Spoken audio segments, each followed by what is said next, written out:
Ezra. Chapter 1.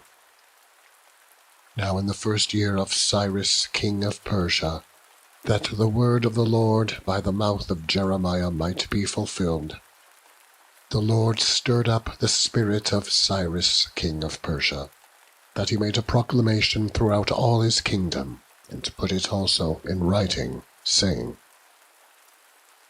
Thus saith Cyrus king of Persia, The Lord God of heaven hath given me all the kingdoms of the earth, and he hath charged me to build him an house at Jerusalem, which is in Judah.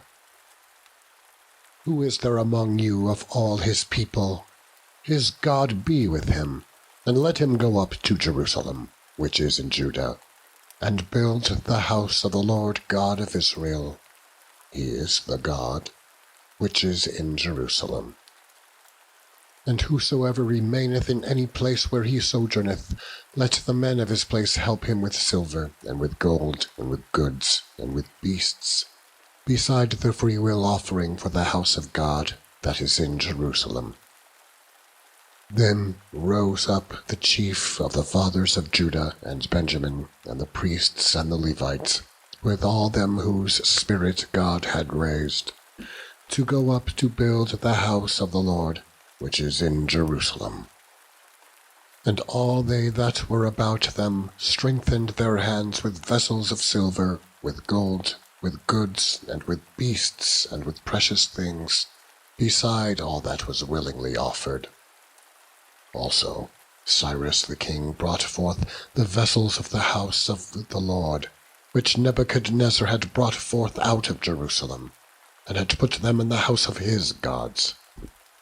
Even those did Cyrus king of Persia bring forth by the hand of Mithridath the treasurer, and numbered them unto Sheshbazzar, the prince of Judah. And this is the number of them: 30 chargers of gold, 1,000 chargers of silver, 29 knives, 30 basins of gold, silver basins of a second sort, 410, and other vessels 1,000. All the vessels of gold and of silver were 5,400. All these did Sheshbazzar bring up with them of the captivity that were brought up from Babylon unto Jerusalem. Chapter 2.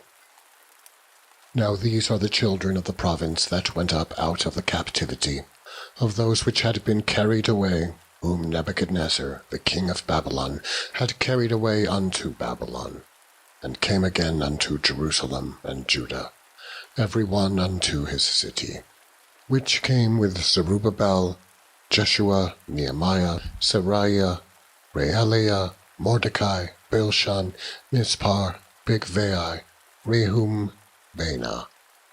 The number of the men of the people of Israel, the children of Parosh, 2,172.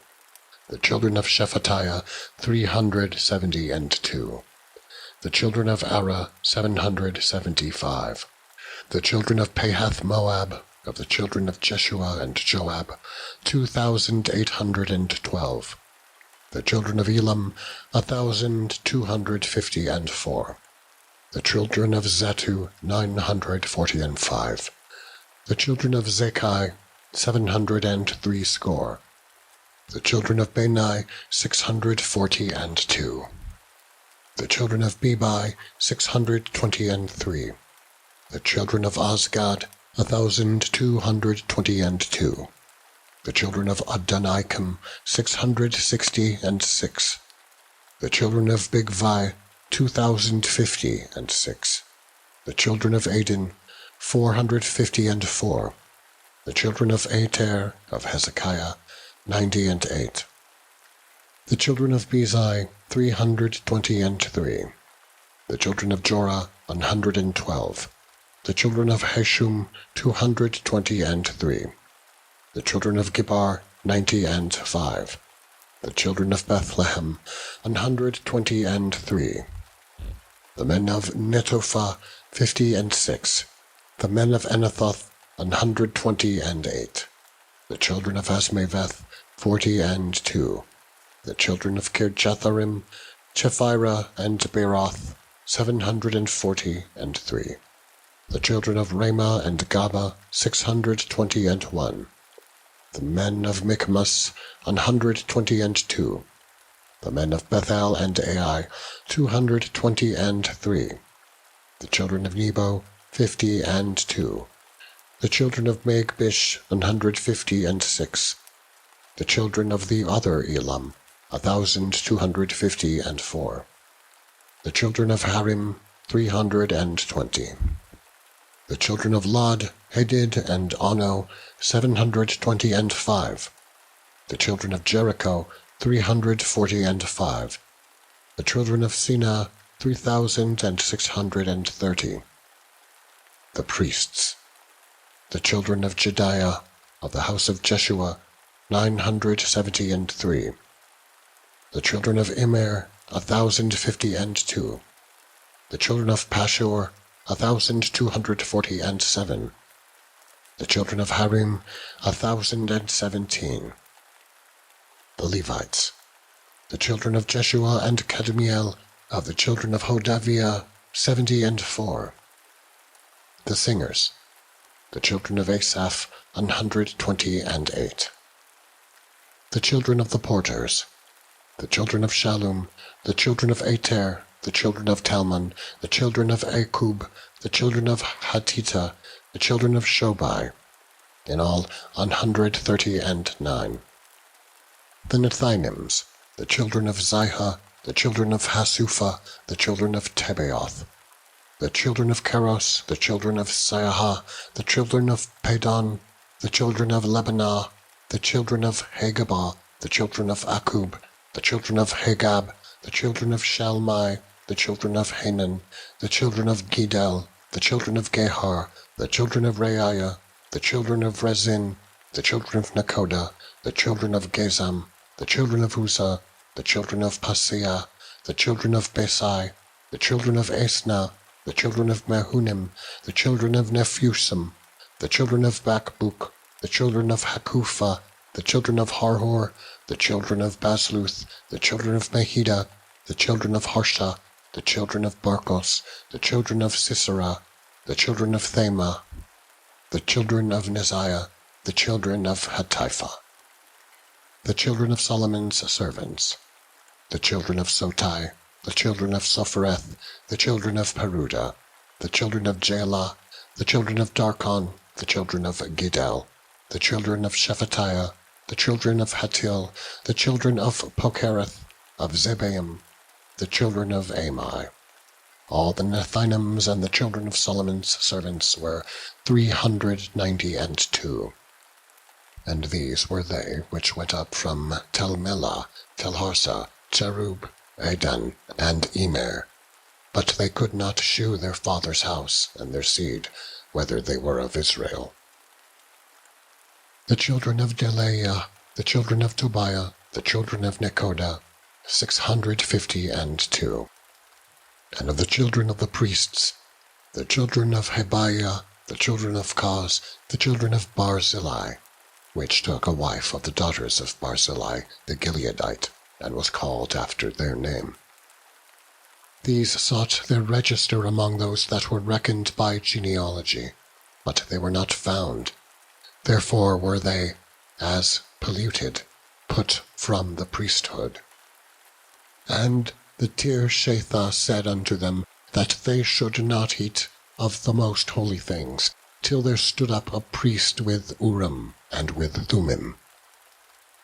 The whole congregation together was 42,363, beside their servants and their maids, of whom there were 7,337. And there were among them 200 singing men and singing women. Their horses were 736, their mules 245, their camels 435, their asses 6,720. And some of the chief of the fathers, when they came to the house of the Lord, which is at Jerusalem, offered freely for the house of God, to set it up in his place, They gave, after their ability, unto the treasure of the work 61,000 drams of gold, and 5,000 pound of silver, and 100 priests' garments.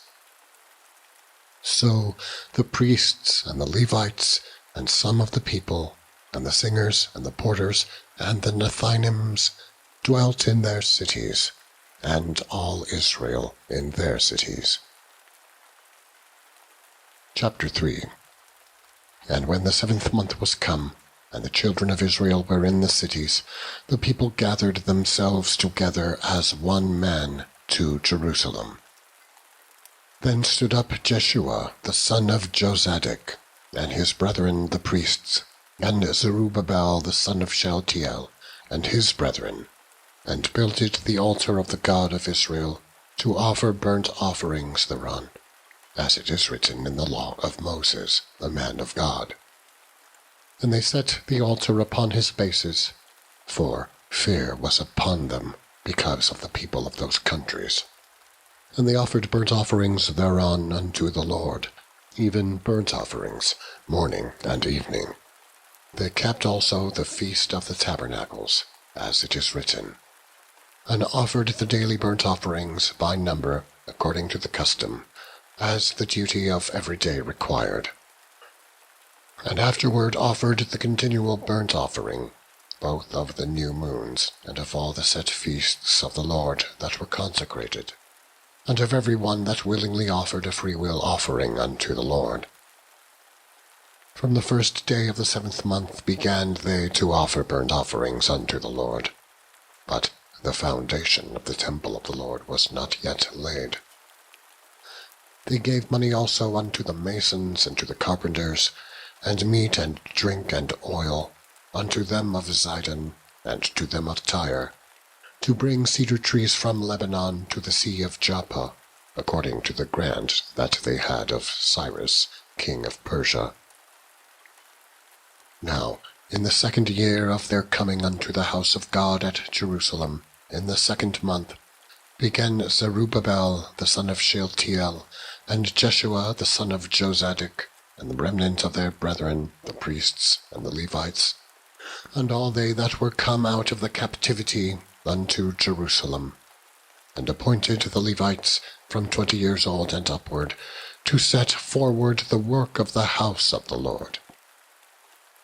Then stood Jeshua with his sons and his brethren, Kadmiel and his sons, the sons of Judah, together to set forward the workmen in the house of God, the sons of Henadad, with their sons and their brethren, the Levites. And when the builders laid the foundation of the temple of the Lord, they set the priests in their apparel with trumpets, and the Levites, the son of Asaph, with cymbals, to praise the Lord, after the ordinance of David, king of Israel. And they sang together by course in praising and giving thanks unto the Lord, because he is good, for his mercy endureth for ever toward Israel. And all the people shouted with a great shout when they praised the Lord, because the foundation of the house of the Lord was laid. But many of the priests and Levites, and chief of the fathers, who were ancient men, that had seen the first house, when the foundation of this house was laid before their eyes, wept with a loud voice, and many shouted aloud for joy, so that the people could not discern the noise of the shout of joy from the noise of the weeping of the people. For the people shouted with a loud shout, and the noise was heard afar off. Chapter 4. Now when the adversaries of Judah and Benjamin heard that the children of the captivity builded the temple unto the Lord God of Israel, then they came to Zerubbabel and to the chief of the fathers, and said unto them, Let us build with you, for we seek your God as ye do, and we do sacrifice unto him since the days of Esarhaddon, king of Assur, which brought us up hither. But Zerubbabel and Jeshua and the rest of the chief of the fathers of Israel said unto them, Ye have nothing to do with us to build an house unto our God. But we ourselves together will build unto the Lord God of Israel, as King Cyrus the king of Persia hath commanded us."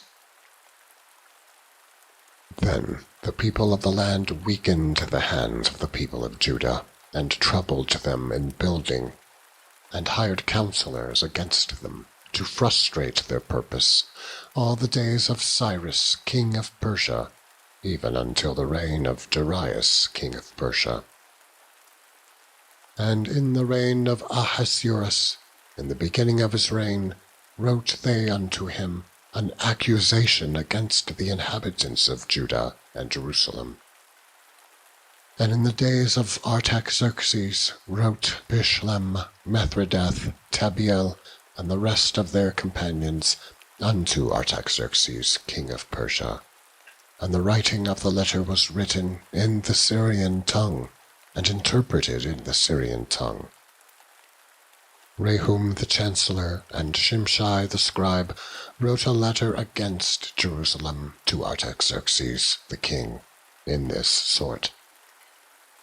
Then wrote Rehum the chancellor and Shimshai the scribe, and the rest of their companions, the Danaites, the Apharsathites, the Tarpelites, the Apharsites, the Archivites, the Babylonians, the Susankites, the Dahavites, and the Elamites, and the rest of the nations, whom the great and noble Osnapper brought over, and set in the cities of Samaria, and the rest that are on this side the river, and at such a time. This is the copy of the letter that they sent unto him, even unto Artaxerxes the king. Thy servants, the men on this side the river, and at such a time, be it known unto the king, that the Jews which came up from thee to us are come unto Jerusalem, building the rebellious and the bad city, and have set up the walls thereof, and joined the foundations. Be it known now unto the king, that if this city be builded, and the walls set up again, then will they not pay toll, tribute, and custom. And so thou shalt endamage the revenue of the kings. Now, because we have maintenance from the king's palace, and it was not meet for us to see the king's dishonor, therefore have we sent and certified the king, that search may be made in the book of the records of thy fathers. So shalt thou find in the book of the records, and know that this city is a rebellious city, and hurtful unto kings and provinces, and that they have moved sedition within the same of old time, for which cause was this city destroyed. We certify the king that, if this city be builded again, and the walls thereof set up, by this means thou shalt have no portion on this side the river. Then sent the king an answer unto Rehum the chancellor, and to Shimshai the scribe, and to the rest of their companions that dwell in Samaria, and to the rest of their companions that dwell in Samaria, and unto the rest beyond the river. Peace, and at such a time. The letter which he sent unto us hath been plainly read before me. And I commanded, and search hath been made, and it is found that this city of old time hath made insurrection against kings, and that rebellion and sedition have been made therein. There have been mighty kings also over Jerusalem, which have ruled over all countries beyond the river, and toll, tribute, and custom was paid unto them. Give ye now commandment to cause these men to cease, and that this city be not builded, until another commandment shall be given from me. Take heed now that ye fail not to do this. Why should damage grow to the hurt of the kings? Now, When the copy of King Artaxerxes' letter was read before Rehum and Shimshai the scribe and their companions, they went up in haste to Jerusalem unto the Jews, and made them to cease by force and power. Then ceased the work of the house of God, which is at Jerusalem. So it ceased unto the 2nd year of the reign of Darius, king of Persia. Chapter 5. Then the prophets Haggai the prophet and Zechariah the son of Iddo prophesied unto the Jews that were in Judah and Jerusalem in the name of the God of Israel, even unto them. Then rose up Zerubbabel the son of Shealtiel and Jeshua the son of Jozadak, and began to build the house of God which is at Jerusalem, and with them were the prophets of God helping them.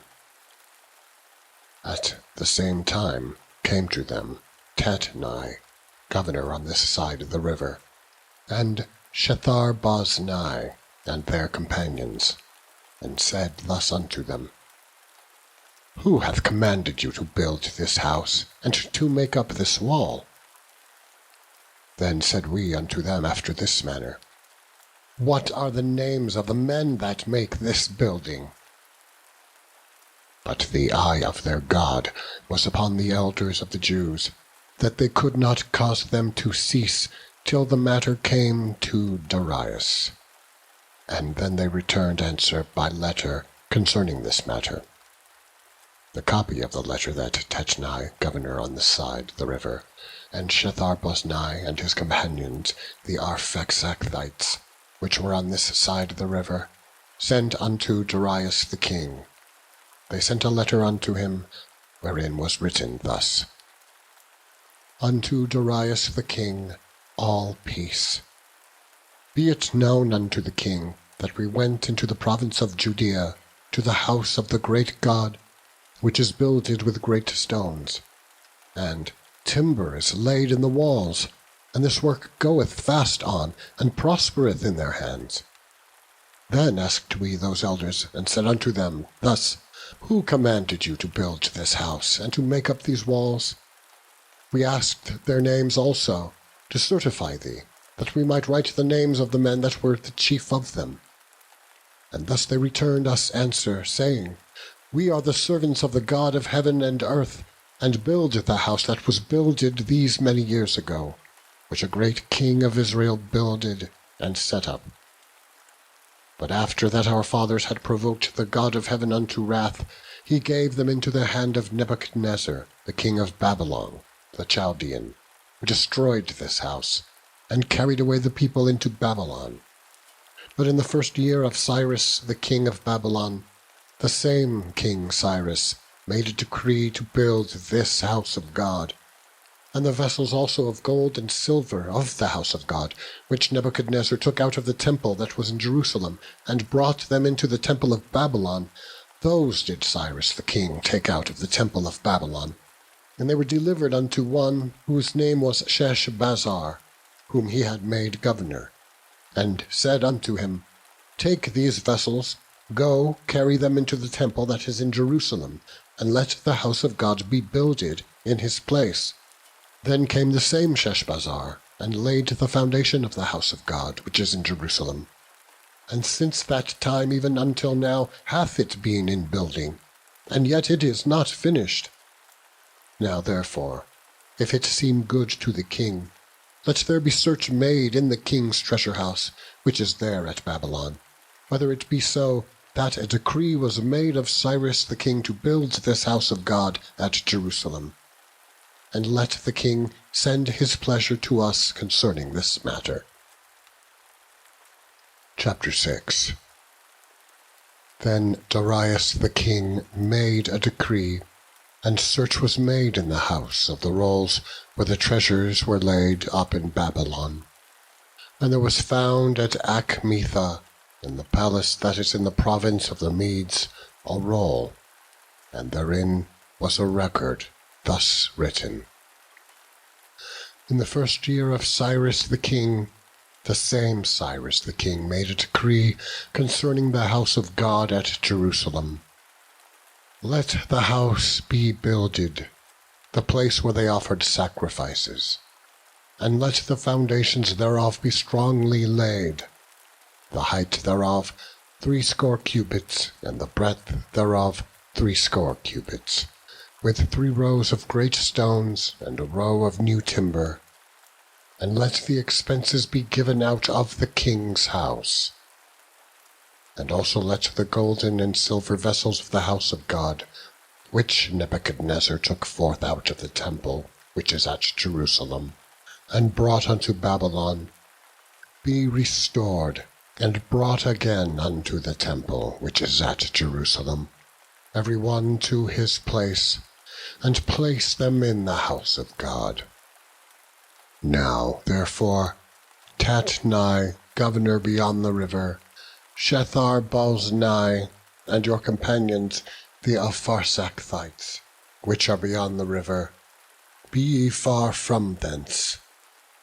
Let the work of this house of God alone. Let the governor of the Jews and the elders of the Jews build this house of God in his place. Moreover, I make a decree what he shall do to the elders of these Jews for the building of this house of God, that of the king's goods, even of the tribute beyond the river, forthwith expenses be given unto these men, that they be not hindered, and that which they have need of, both young bullocks and rams and lambs, for the burnt offerings of the God of heaven, wheat, salt, wine, and oil, according to the appointment of the priests which are at Jerusalem, let it be given them day by day without fail, that they may offer sacrifices of sweet savours unto the God of heaven, and pray for the life of the king and of his sons.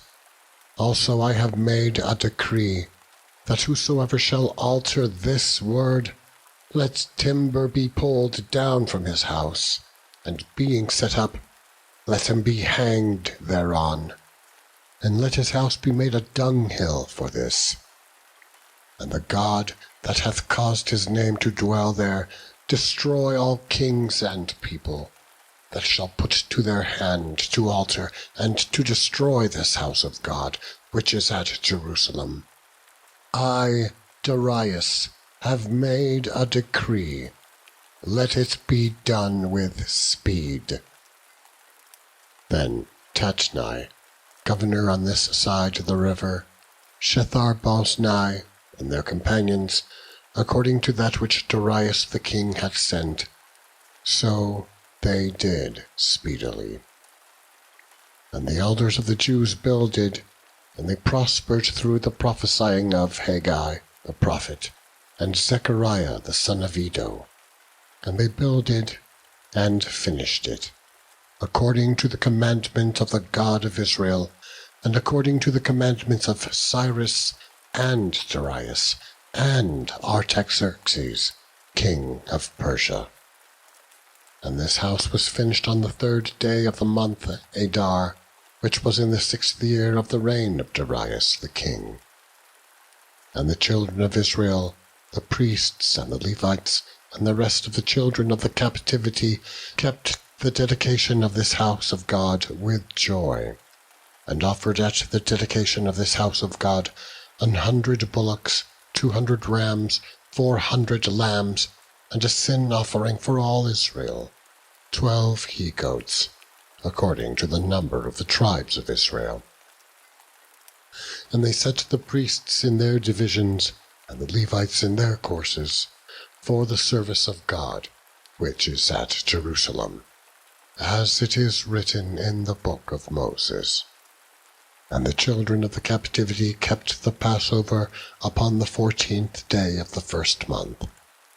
For the priests and the Levites were purified together. All of them were pure, and killed the Passover for all the children of the captivity, and for their brethren the priests, and for themselves. And the children of Israel which were come again out of captivity, and all such as had separated themselves unto them from the filthiness of the heathen of the land, to seek the Lord God of Israel, did eat, and kept the feast of unleavened bread 7 days with joy. For the Lord had made them joyful, and turned the heart of the king of Assyria unto them, to strengthen their hands in the work of the house of God, the God of Israel. Chapter 7. Now after these things, in the reign of Artaxerxes king of Persia, Ezra, the son of Seraiah, the son of Azariah, the son of Hilkiah, the son of Shallum, the son of Zadok, the son of Ahitub, the son of Amariah, the son of Azariah, the son of Meraioth, the son of Zerahiah, the son of Uzai, the son of Bukai, the son of Abishua, the son of Phinehas, the son of Eleazar, the son of Aaron, the chief priest. This Ezra went up from Babylon, and he was already scribe in the law of Moses, which the Lord God of Israel had given. And the king granted him all his request, according to the hand of the Lord his God upon him. And there went up some of the children of Israel, and of the priests, and of the Levites, and the singers, and the porters, and the Nethinims, unto Jerusalem, in the 7th year of Artaxerxes the king. And he came to Jerusalem in the 5th month, which was in the 7th year of the king. For upon the 1st day of the 1st month began he to go up from Babylon. And on the 1st day of the 5th month came he to Jerusalem, according to the good hand of his God upon him. For Ezra had prepared his heart to seek the law of the Lord, and to do it, and to teach in Israel statutes and judgments.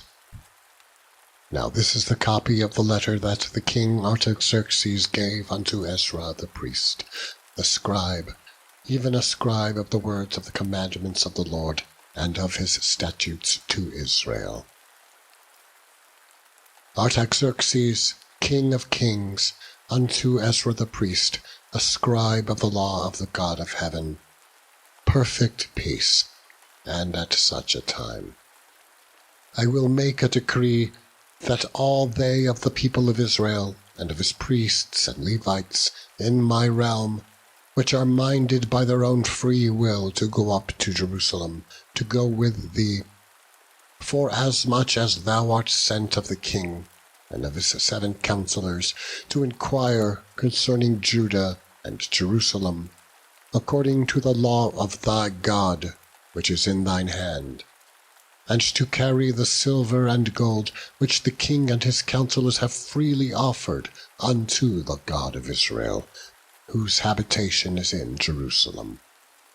And all the silver and gold that thou canst find in all the province of Babylon, with the freewill offering of the people and of the priests, offering willingly for the house of God which is in Jerusalem, that thou mayest buy speedily with this money bullocks, rams, lambs, with their meat offerings and their drink offerings, and offer them upon the altar of the house of your God, which is in Jerusalem.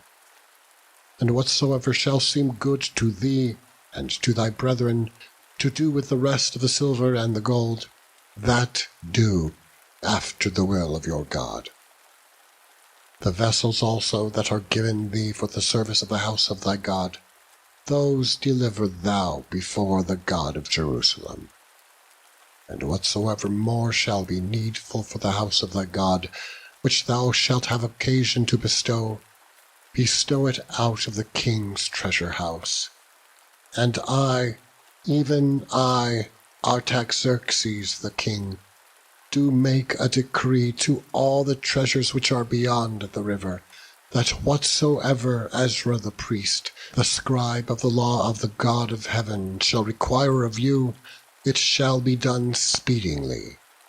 unto 100 talents of silver, and to 100 measures of wheat, and to 100 baths of wine, and to 100 baths of oil, and salt, without prescribing how much.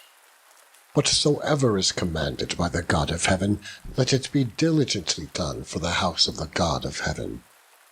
For why should there be wrath against the realm of the king and his sons? Also, we certify you that touching any of the priests and Levites, singers, porters, Nethinims, or ministers of this house of God, it shall not be lawful to impose toll, tribute, or custom upon them. And thou, Ezra, after the wisdom of thy God that is in thine hand, set magistrates and judges, which may judge all the people that are beyond the river, all such as know the laws of thy God, and teach ye them that know them not. And whosoever will not do the law of thy God and the law of the king, let judgment be executed speedily upon him, whether it be unto death, or to banishment, or to confiscation of goods, or to imprisonment. Blessed be the Lord God of our fathers, which hath put such a thing as this in the king's heart, to beautify the house of the Lord, which is in Jerusalem, and hath extended mercy unto me before the king and his counsellors, and before all the king's mighty princes. And I was strengthened, as the hand of the Lord my God was upon me. And I gathered together out of Israel chief men to go up with me. Chapter 8. These are now the chief of their fathers, and this is the genealogy of them that went up with me from Babylon, in the reign of Artaxerxes the king. Of the sons of Phinehas, Gershom. Of the sons of Ithamar, Daniel. Of the sons of David, of the sons of Shechaniah, of the sons of Pharosh, Zechariah. And with him were reckoned by genealogy of the males 150. Of the sons of Pahath-Moab, Eliheni, the son of Zerahiah, and with him 200 males. Of the sons of Shechaniah, the son of Jahaziel, and with him 300 males. Of the sons also of Adin, Ebed the son of Jonathan, and with him 50 males. And of the sons of Elam, Jeshiah the son of Athaliah, and with him 70 males. And of the sons of Shephatiah, Zebadiah the son of Micheal, and with him 80 males. Of the sons of Joab, Obadiah the son of Jehiel, and with him 218 males. And of the sons of Shelomith, the sons of Josiphiah, and with him 160 males. And of the sons of Bebai, Zechariah the son of Bebai, and with him 28 males. And of the sons of Azgad, Johanan the son of Hakatan, and with him 110 males. And of the last sons of Adonikam, whose names are these, Eliphit, Jael, and Shemaiah, and with them 80 males. Of the sons also of Bigvai, Uthai and Zabud, and with them 70 males. And I gathered them together to the river that runneth to Ahava, and there abode we in tents 3 days. And I viewed the people and the priests, and found there none of the sons of Levi. Then sent I for Eleazar, for Ariel, for Shemaiah, and for Elnathan, and for Jarib, and for Elnathan, and for Nathan, and for Zechariah, and for Meshullam, chief men, also for Joarib, and for Elnathan, men of understanding. And I sent them with commandment unto Iddo, the chief at the place Casiphia, and I told them what they should say unto Iddo, and to his brethren the Nethinims at the place Casiphia, that they should bring unto us ministers for the house of our God. And by the good hand of our God upon us, they brought us a man of understanding, of the sons of Melai, the son of Levi, the son of Israel, and Sherebiah with his sons and his brethren, 18, and Hashabiah, and with him Jeshaiah of the sons of Merari, his brethren and their sons, 20. Also of the Nethinims, whom David and the princes had appointed for the service of the Levites, 220 Nethinims. All of them were expressed by name. Then I proclaimed a fast there, at the river of Ahava, that we might afflict ourselves before our God, to seek of him a right way for us, and for our little ones, and for all our substance. For I was ashamed to require of the king a band of soldiers and horsemen to help us against the enemy in the way, because we had spoken unto the king, saying, The hand of our God is upon all them for good that seek him, but his power and his wrath is against all them that forsake him. So we fasted, and besought our God for this, and he was entreated of us.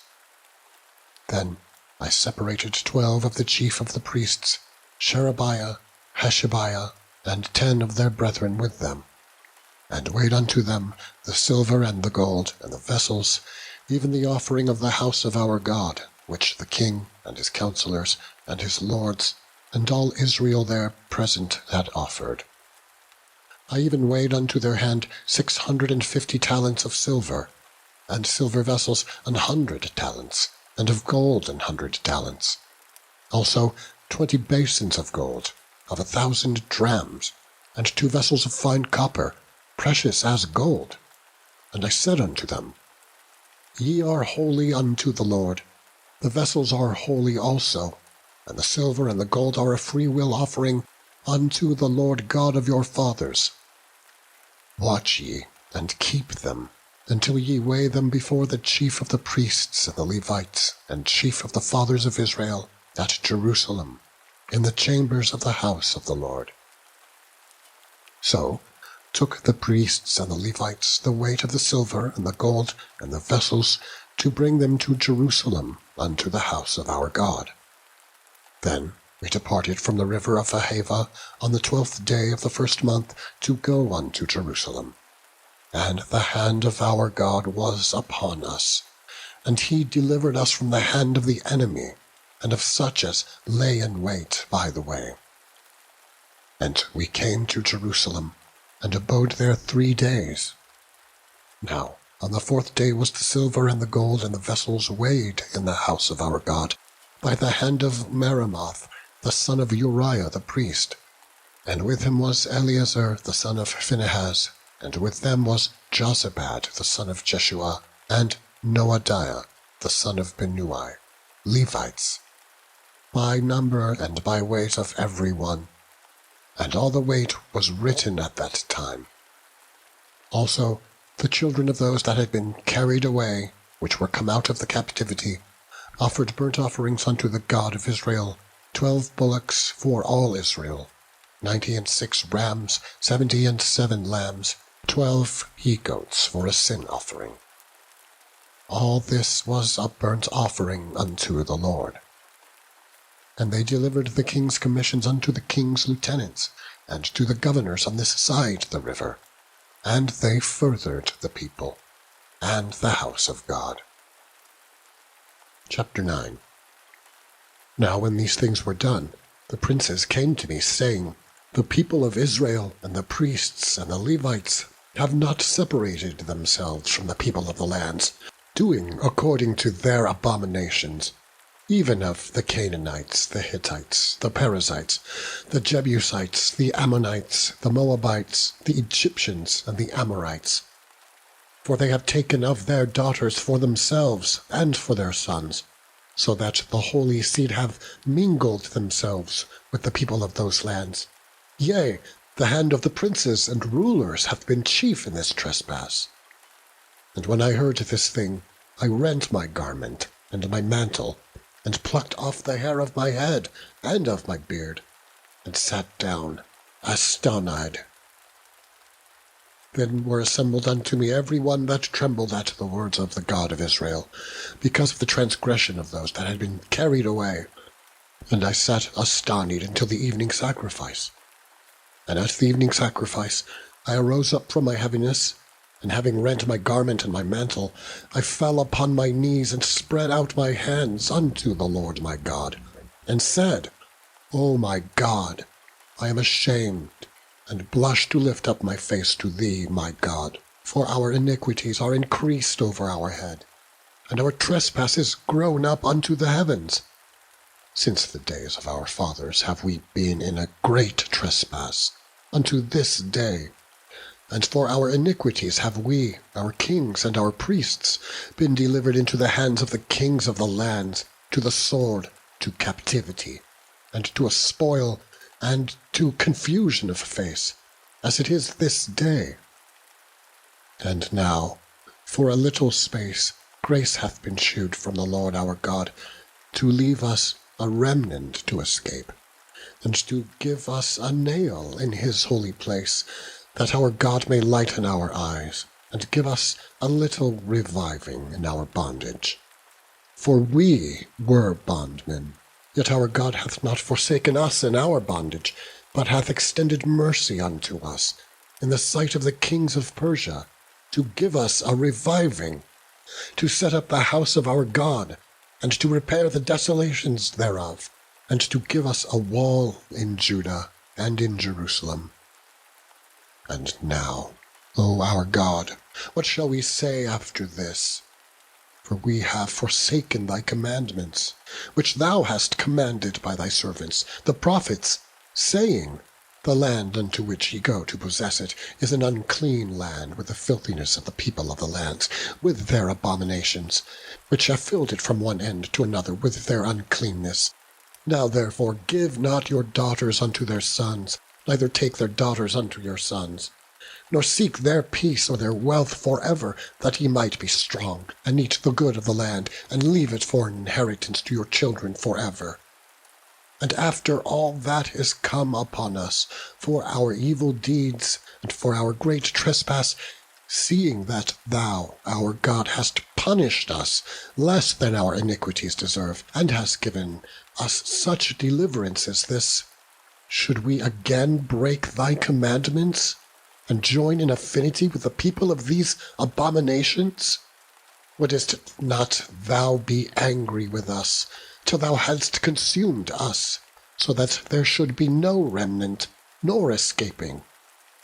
O Lord God of Israel, thou art righteous, for we remain yet escaped, as it is this day.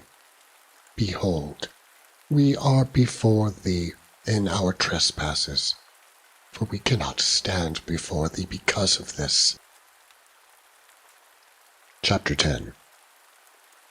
Now, when Ezra had prayed, and when he had confessed, weeping and casting himself down before the house of God, there assembled unto him out of Israel a very great congregation of men and women and children, for the people wept very sore. And Shechaniah, the son of Jehiel, one of the sons of Elam, answered and said unto Ezra, We have trespassed against our God, and have taken strange wives of the people of the land. Yet now there is hope in Israel concerning this thing. Now therefore let us make a covenant with our God, to put away all the wives, and such as are born of them, according to the counsel of my Lord, and of those that tremble at the commandment of our God. And let it be done according to the law. Arise, for this matter belongeth unto thee. We also will be with thee. Be of good courage, and do it. Then arose Ezra, and made the chief priests, the Levites, and all Israel to swear that they should do according to this word. And they sware. Then Ezra rose up from before the house of God, and went into the chamber of Johanan the son of Eliashib. And when he came thither, He did eat no bread, nor drink water, for he mourned because of the transgression of them that had been carried away.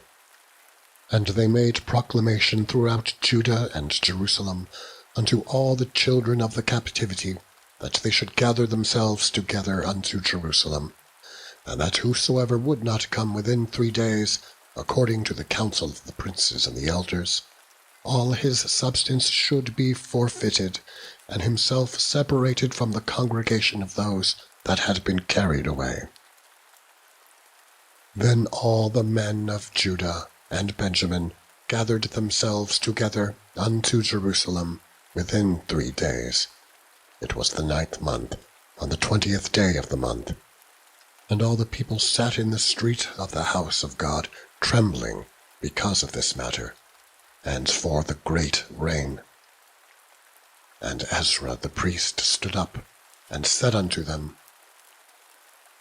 Ye have transgressed, and have taken strange wives, to increase the trespass of Israel. Now therefore make confession unto the Lord God of your fathers, and do his pleasure, and separate yourselves from the people of the land, and from the strange wives.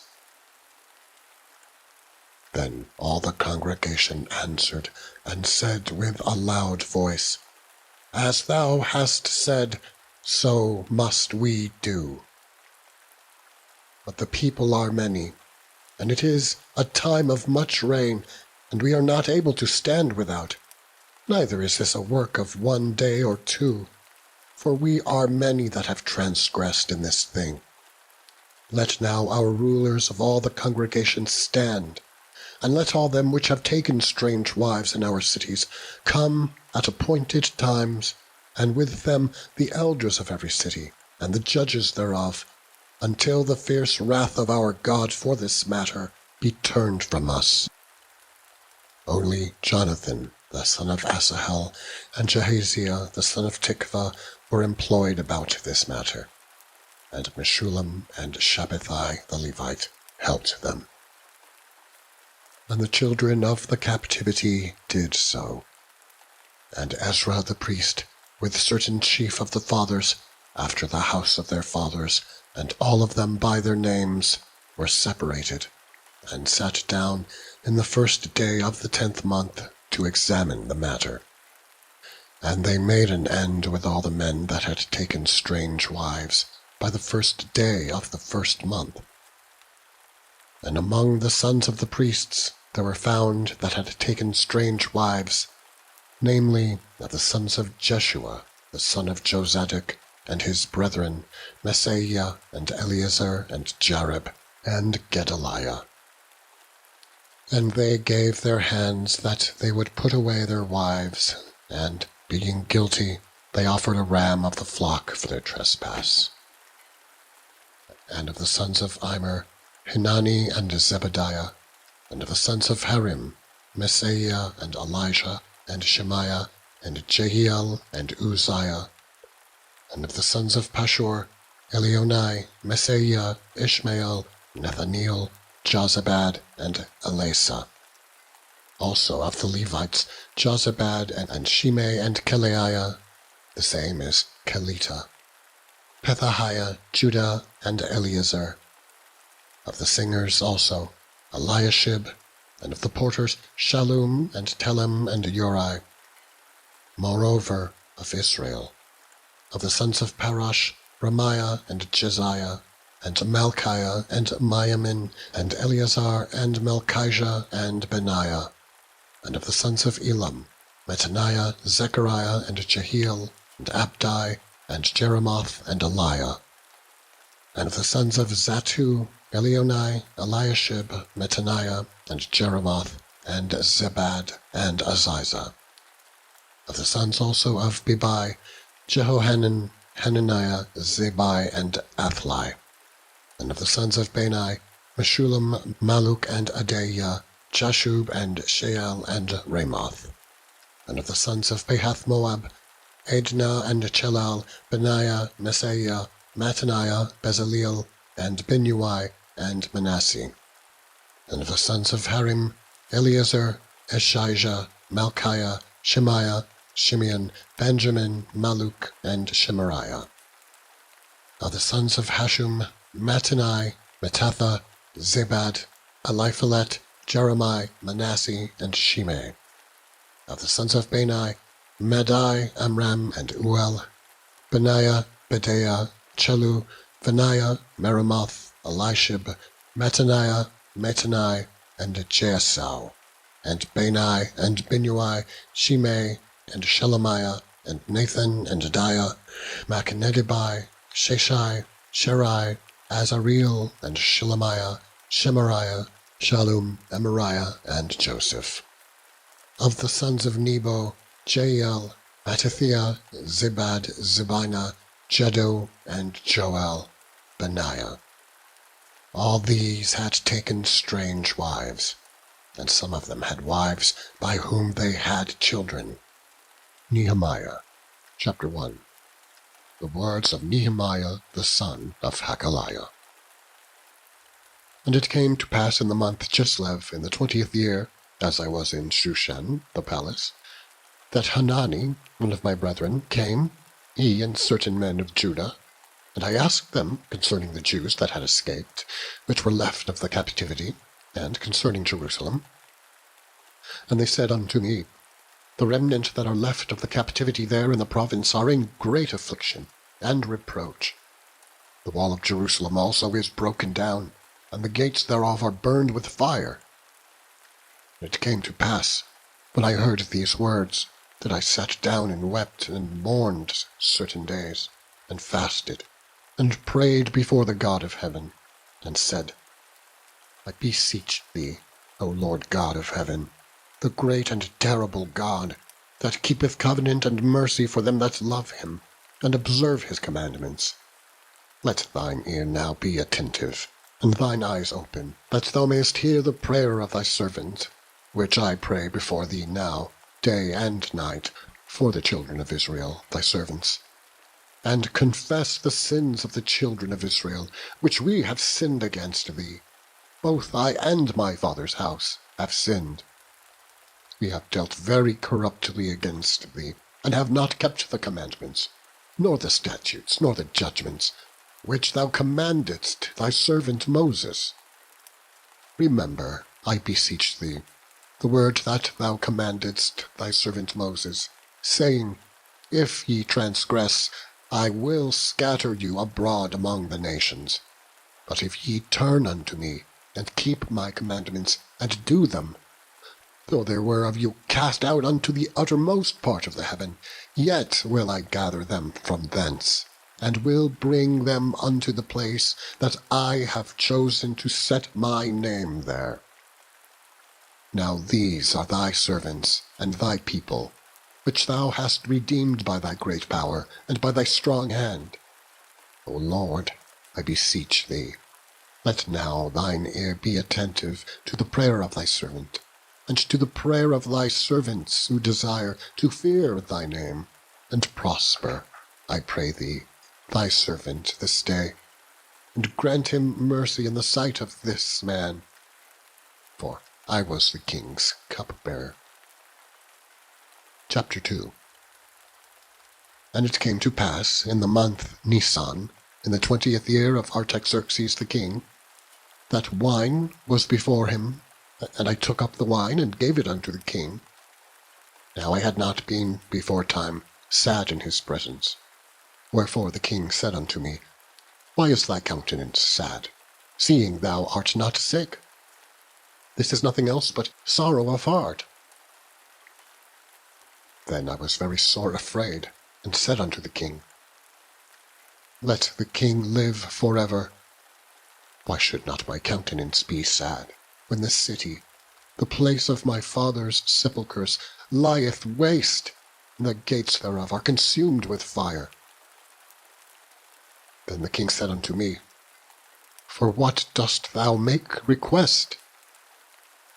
So I prayed to the God of heaven, and I said unto the king, If it please the king, and if thy servant have found favour in thy sight, that thou wouldest send me unto Judah, unto the city of my father's sepulchres, that I may build it. And the king said unto me, the queen also sitting by him, For how long shall thy journey be, and when wilt thou return? So it pleased the king to send me, and I set him a time. Moreover I said unto the king, If it please the king, let letters be given me to the governors beyond the river, that they may convey me over till I come into Judah. And a letter unto Asaph, the keeper of the king's forest, that he may give me timber to make beams for the gate of the palace, which appertained to the house, and for the wall of the city, and for the house that I shall enter into. And the king granted me, according to the good hand of my God upon me. Then I came to the governors beyond the river, and gave them the king's letters. Now the king had sent captains of the army and horsemen with me. When Sanballat the Horonite, and Tobiah the servant, the Ammonite, heard of it, it grieved them exceedingly that there was come a man to seek the welfare of the children of Israel. So I came to Jerusalem, and was there 3 days. And I arose in the night, I and some few men with me. Neither told I any man what my God had put in my heart to do at Jerusalem. Neither was there any beast with me, save the beast that I rode upon. And I went out by night, by the gate of the valley, even before the dragon well, and to the dung port, and viewed the walls of Jerusalem, which were broken down, and the gates thereof were consumed with fire. Then I went on to the gate of the fountain, and to the king's pool, but there was no place for the beast that was under me to pass. Then I went up in the night by the brook, and viewed the wall, and turned back, and entered by the gate of the valley. So I returned, and the rulers knew not whither I went or what I did. Neither had I as yet told it to the Jews, nor to the priests, nor to the nobles, nor to the rulers, nor to the rest that did the work. Then said I unto them, Ye see the distress that we are in, how Jerusalem lieth waste, and the gates thereof are burned with fire. Come, and let us build up the wall of Jerusalem, that we be no more a reproach. Then I told them of the hand of my God, which was good upon me, as also the king's words that he had spoken unto me. And they said, Let us rise up and build. So they strengthened their hands for this good work. But when Sanballat the Horonite, and Tobiah the servant, the Ammonite, and Geshem the Arabian heard it, they laughed us to scorn, and despised us, and said, What is this thing that ye do? Will ye rebel against the king? And answered I them, and said unto them, The God of heaven, he will prosper us. Therefore we, his servants, will arise and build. But ye have no portion, nor right, nor memorial in Jerusalem. Chapter 3. Then Eliashib, the high priest, rose up with his brethren, the priests, and they builded the sheep gate. They sanctified it, and set up the doors of it, even unto the tower of Meah they sanctified it, unto the tower of Hananeel. And next unto him builded the men of Jericho, and next to them builded Zaccur the son of Imri.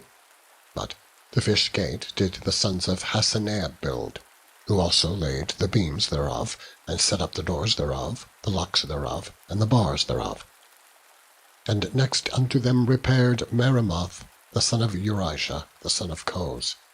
And next to them repaired Meshullam the son of Berechiah the son of Meshezbeel.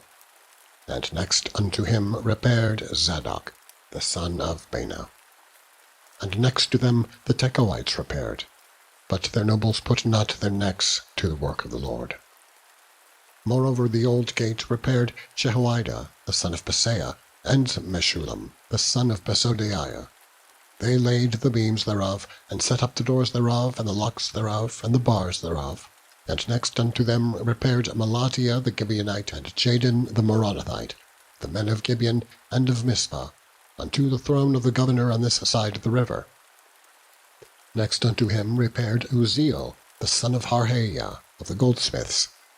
Next unto him also repaired Hananiah the son of one of the apothecaries. And they fortified Jerusalem unto the broad wall. And next unto them repaired Rephaiah, the son of Hur, the ruler of the half part of Jerusalem.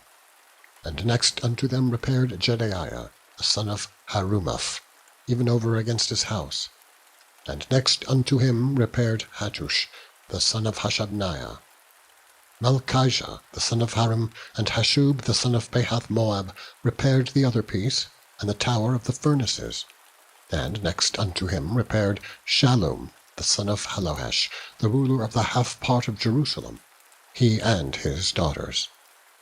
The valley gate repaired Hanun, and the inhabitants of Zanoah. They built it, and set up the doors thereof, the locks thereof, and the bars thereof, and 1,000 cubits on the wall, unto the dung gate. But the dung gate repaired Malchiah, the son of Rechab, the ruler of part of Bethacharim. He built it, and set up the doors thereof, the locks thereof, and the bars thereof. But the gate of the fountain repaired Shallun, the son of Colhose, the ruler of part of Mizpah. He built it, and covered it, and set up the doors thereof, the locks thereof, and the bars thereof, and the wall of the pool of Siloah, by the king's garden, and unto the stairs that go down from the city of David. After him repaired Nehemiah, the son of Azbuk, the ruler of the half part of Beth-zur, unto the place over against the sepulchres of David, and to the pool that was made, and unto the house of the mighty. After him repaired the Levites, Rehum the son of Bani. Next unto him repaired Hashabiah, the ruler of the half part of Keilah, in his part. After them repaired their brethren, Bavai the son of Henadad, the ruler of the half part of Keilah. And next to him repaired Ezer, the son of Jeshua, the ruler of Mizpah, another piece over against the going up to the armory, at the turning of the wall. After him Baruch, the son of Zabbai, earnestly repaired the other piece, from the turning of the wall unto the door of the house of Eliashib, the high priest. After him repaired Meremoth, the son of Urijah, the son of Koz, another piece, from the door of the house of Eliashib, even to the end of the house of Eliashib. And after him repaired the priests, the men of the plain. After him repaired Benjamin and Hashub over against their house. After him repaired Azariah, the son of Maaseiah, the son of Ananiah, by his house.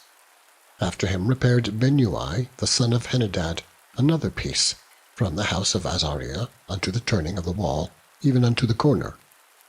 Palal, the son of Uzai, over against the turning of the wall, and the tower which lieth out from the king's high house, that was built by the court of the prison. After him Pedaiah, the son of Parash. Moreover the Nethinims dwelt in Ophel, unto the place over against the water gate toward the east, and the lower that lieth out. After them the Tekoites repaired another piece, over against the great tower that lieth out, even unto the wall of Ophel. From above the horse gate repaired the priests, every one over against his house. After them repaired Zadok, the son of Immer, over against his house. After him repaired also Shemaiah, the son of Shechaniah, the keeper of the east gate. After him repaired Hananiah, the son of Shelemiah, and Hanun, the sixth son of Zalaph, another piece. After him repaired Meshullam, the son of Berechiah, over against his chamber. After him repaired Malchiah, the goldsmith's son, unto the place of the Nethinims, and of the merchants, over against the gate Mifked, and to the going up of the corner. And between the going up of the corner unto the sheep gate repaired the goldsmiths and the merchants. Chapter 4. But it came to pass, that when Sanballat heard that we builded the wall, he was wroth, and took great indignation, and mocked the Jews. And he spake before his brethren and the army of Samaria, and said, What do these feeble Jews? Will they fortify themselves? Will they sacrifice? Will they make an end in a day? Will they revive the stones after the heaps of the rubbish which are burned? Now Tobiah the Ammonite was by him, and he said, Even that which they build, if a fox go up, he shall even break down their stone wall. Hear, O our God, for we are despised, and turn their reproach upon their own head, and give them for a prey in the land of captivity. And cover not their iniquity, and let not their sin be blotted out from before thee, for they have provoked thee to anger before the builders. So built we the wall, and all the wall was joined together unto the half thereof. For the people had a mind to work. But it came to pass, that when Sanballat and Tobiah and the Arabians and the Ammonites and the Ashdodites heard that the walls of Jerusalem were made up, and that the breaches began to be stopped, then they were very wroth, and conspired all of them together to come and to fight against Jerusalem, and to hinder it. Nevertheless we made our prayer unto our God, and set a watch against them day and night because of them. And Judah said, The strength of the bearers of burdens is decayed, and there is much rubbish, so that we are not able to build the wall. And our adversaries said, They shall not know, neither see, till we come in the midst among them, and slay them, and cause the work to cease. And it came to pass, that when the Jews which dwelt by them came, they said unto us 10 times, From all places whence ye shall return unto us, they will be upon you. Therefore set I in the lower places behind the wall, and on the higher places I even set the people after their families, with their swords, their spears, and their bows. And I looked up, and rose up, and said unto the nobles, and to the rulers, and to the rest of the people, Be not ye afraid of them. Remember the Lord, which is great and terrible, and fight for your brethren, your sons, and your daughters, your wives, and your houses. And it came to pass, when our enemies heard that it was known unto us, and God had brought their counsel to naught, that we returned all of us to the wall, every one unto his work. And it came to pass from that time forth, that the half of my servants wrought in the work, and the other half of them held both the spears, the shields, and the bows, and the habergeons. And the rulers were behind all the house of Judah. They which builded on the wall, and they that bare burdens with those that laded, every one of his hands wrought in the work, and with the other hand held a weapon. For the builders, every one had a sword girded by his side, and so builded. And he that sounded the trumpet was by me. And I said unto the nobles, and to the rulers, and to the rest of the people, The work is great and large, and we are separated upon the wall, one far from another. In what place, therefore, ye hear the sound of the trumpet, resort ye thither unto us. Our God shall fight for us. So we labored in the work, and half of them held the spears from the rising of the morning till the stars appeared. Likewise at the same time said I unto the people, Let every one with his servant lodge within Jerusalem, that in the night there may be a guard to us, and labor on the day. So neither I, nor my brethren, nor my servants, nor the men of the guard which followed me, none of us put off our clothes, saving that every one put them off for washing. Chapter 5. And there was a great cry of the people and of their wives against their brethren, the Jews, for there were that said, We, our sons and our daughters, are many. Therefore we take up corn for them, that we may eat and live. Some also there were that said, We have mortgaged our lands, vineyards, and houses, that we might buy corn because of the dearth. There were also that said, We have borrowed money for the king's tribute, and that upon our lands and vineyards. Yet now our flesh is as the flesh of our brethren, our children as their brethren. And lo, we bring into bondage our sons and daughters to be servants, and some of our daughters are brought unto bondage already. Neither is it in our power to redeem them, for other men have our lands and vineyards. And I was very angry when I heard their cry, and these words. Then I consulted with myself, And I rebuked the nobles and the rulers, and said unto them, Ye exact usury, every one of his brother. And I set a great assembly against them. And I said unto them, We, after our ability, have redeemed our brethren, the Jews, which were sold unto the heathen. And will ye even sell your brethren? Or shall they be sold unto us? Then held they their peace, and found nothing to answer. Also I said, It is not good that ye do. Ought ye not to walk in the fear of our God, because of the reproach of the heathen, our enemies? I, likewise, and my brethren and my servants, might exact of them money and corn? I pray you, let us leave off this usury. Restore, I pray you, to them, even this day, their lands, their vineyards, their olive yards, and their houses. Also the 100th part of the money, and of the corn, the wine, and the oil, that ye exact of them. Then said they, We will restore them, and will require nothing of them. So will we do as thou sayest. Then I called the priests, and took an oath of them, that they should do according to this promise. Also I shook my lap, and said, So God shake out every man from his house, and from his labour, that performeth not this promise. Even thus be he shaken out and emptied. And all the congregation said, Amen, and praised the Lord. And the people did according to this promise.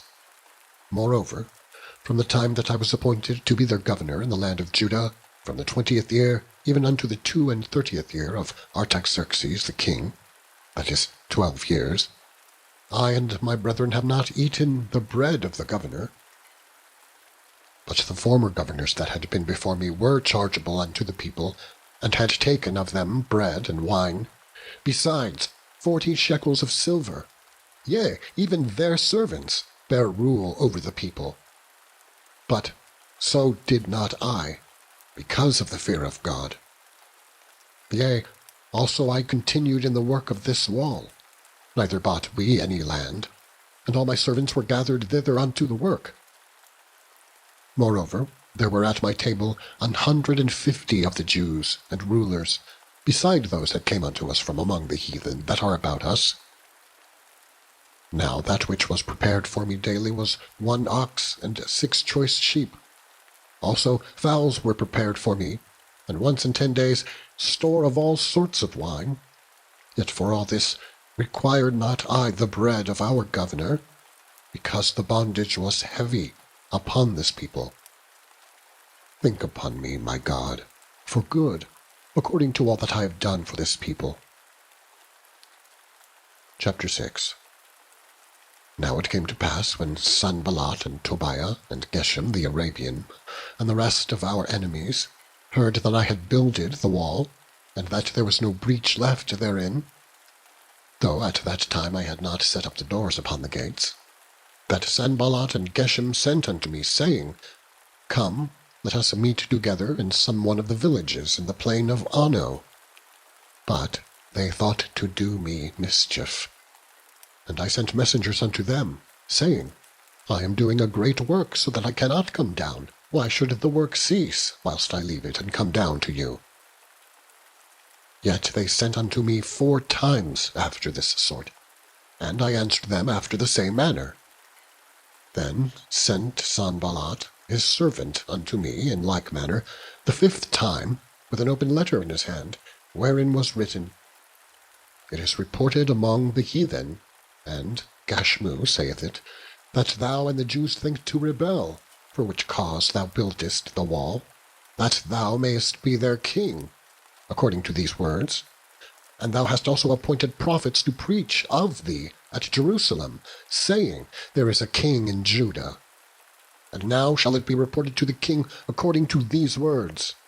Come now, therefore, and let us take counsel together. Then I sent unto him, saying, There are no such things done as thou sayest, but thou feignest them out of thine own heart. For they all made us afraid, saying, Their hands shall be weakened from the work, that it be not done. Now, therefore, O God, strengthen my hands. Afterward I came unto the house of Shemaiah, the son of Delaiah, the son of Mehetabeel, who was shut up. And he said, Let us meet together in the house of God within the temple, and let us shut the doors of the temple. For they will come to slay thee, yea, in the night will they come to slay thee. And I said, Should such a man as I flee? And who is there that, being as I am, would go into the temple to save his life? I will not go in. And lo, I perceived that God had not sent him, but that he pronounced this prophecy against me, for Tobiah and Sanballat had hired him. Therefore he was hired, that I should be afraid, and do so, and sin, and that they might have matter for an evil report, that they might reproach me. My God, think thou upon Tobiah and Sanballat, according to these their works, and on the prophetess Noadiah, and the rest of the prophets that would have put me in fear. So the wall was finished in the 25th day of the month Elul, in 52 days. And it came to pass that when all our enemies heard thereof, and all the heathens that were about us saw these things, they were much cast down in their own eyes, for they perceived that this work was wrought of our God. Moreover, in those days the nobles of Judah sent many letters unto Tobiah, and the letters of Tobiah came unto them. For there were many in Judah sworn unto him, because he was the son-in-law of Shechaniah the son of Era, and his son Johanan had taken the daughter of Meshullam the son of Berechiah. Also they reported his good deeds before me, and uttered my words to him, and Tobiah sent letters to put me in fear. Chapter 7. Now it came to pass, when the wall was built, and I had set up the doors, and the porters and the singers and the Levites were appointed, that I gave my brother Hanani and Hananiah, the ruler of the palace, charge over Jerusalem, for he was a faithful man, and feared God above many. And I said unto him, Let not the gates of Jerusalem be opened until the sun be hot, and while they stand by, let them shut the doors, and bar them. And appoint watches of the inhabitants of Jerusalem, every one in his watch, and every one to be over against his house. Now the city was large and great, but the people were few therein, and the houses were not builded. And my God put into mine heart to gather together the nobles and the rulers and the people, that they might be reckoned by genealogy. And I found a register of the genealogy of them, which came up at the first, and found written therein, These are the children of the province that went up out of the captivity of those that had been carried away, whom Nebuchadnezzar the king of Babylon had carried away, and came again to Jerusalem and to Judah, every one unto his city, who came with Zerubbabel, Jeshua, Nehemiah, Azariah, Ramiah, Nahamani, Mordecai, Bilshan, Mispereth, Bigvai, Nahum, Baanah. The number, I say, of the men of the people of Israel was this: the children of Parash 2,172, the children of Shephatiah 372, the children of Ara 652, the children of Pahath Moab, of the children of Jeshua and Joab 2,818, the children of Elam 1,254, the children of Zatu 845, the children of Zekai 703 score, the children of Binnui 648, the children of Bebai 628, the children of Asgad 2,322, the children of Adonikam 603 score and 7, the children of Bigvai 2,003 score and 7, the children of Adin 655, the children of Ater of Hezekiah 90 the children of Hashum 328, the children of Bezai 324, the children of Hariph 112, the children of Gibeon 95, the men of Bethlehem and Netophah 180, the men of Anathoth 128, the men of Bethazmaveth 42, the men of Kirjath-Jearim, Kephirah and Beeroth 743, the men of Ramah and Gaba 621, The men of Michmas, 122. The men of Bethel and Ai, 123. The men of the other Nebo, 50. The children of the other Elam, 1,254. The children of Harim, 320. The children of Jericho, 345.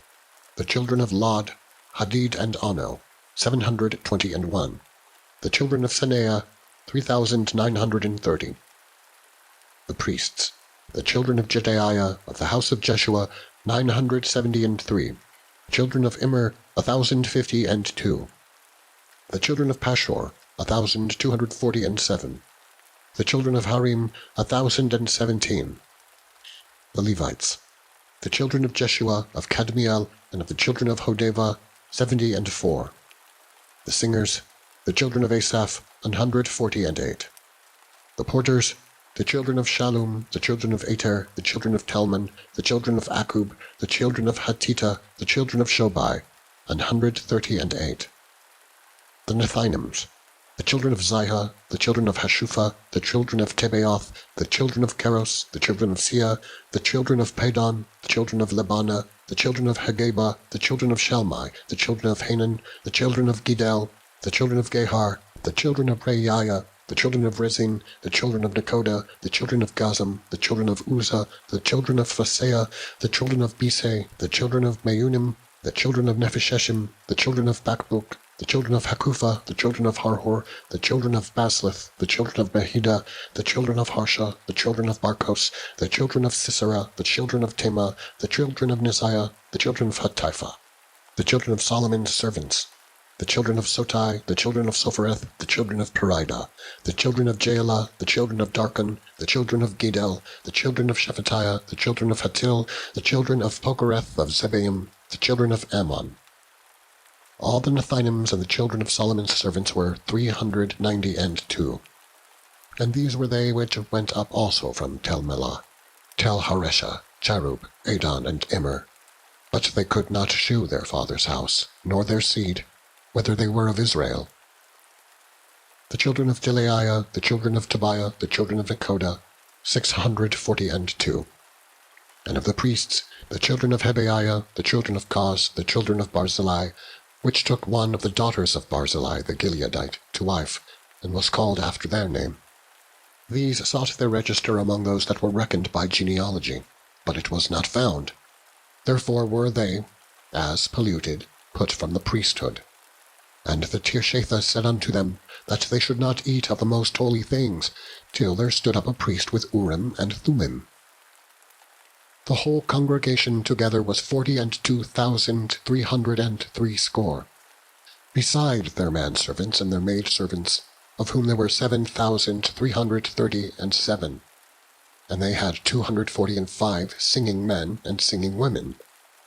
Their horses 736, their mules 245, their camels 435, 6,720 asses, and some of the chief of the fathers gave unto the work.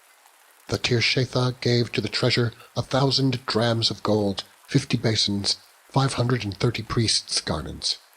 And some of the chief of the fathers gave to the treasure of the work 20,000 drams of gold, and 2,200 pounds of silver. And that which the rest of the people gave was 20,000 drams of gold, and 2,000 pounds of silver, and 67 priests' garments. So the priests and the Levites and the porters and the singers and some of the people and the Nethinims and all Israel dwelt in their cities. And when the 7th month came, the children of Israel were in their cities. Chapter 8. And all the people gathered themselves together as one man into the street that was before the water gate.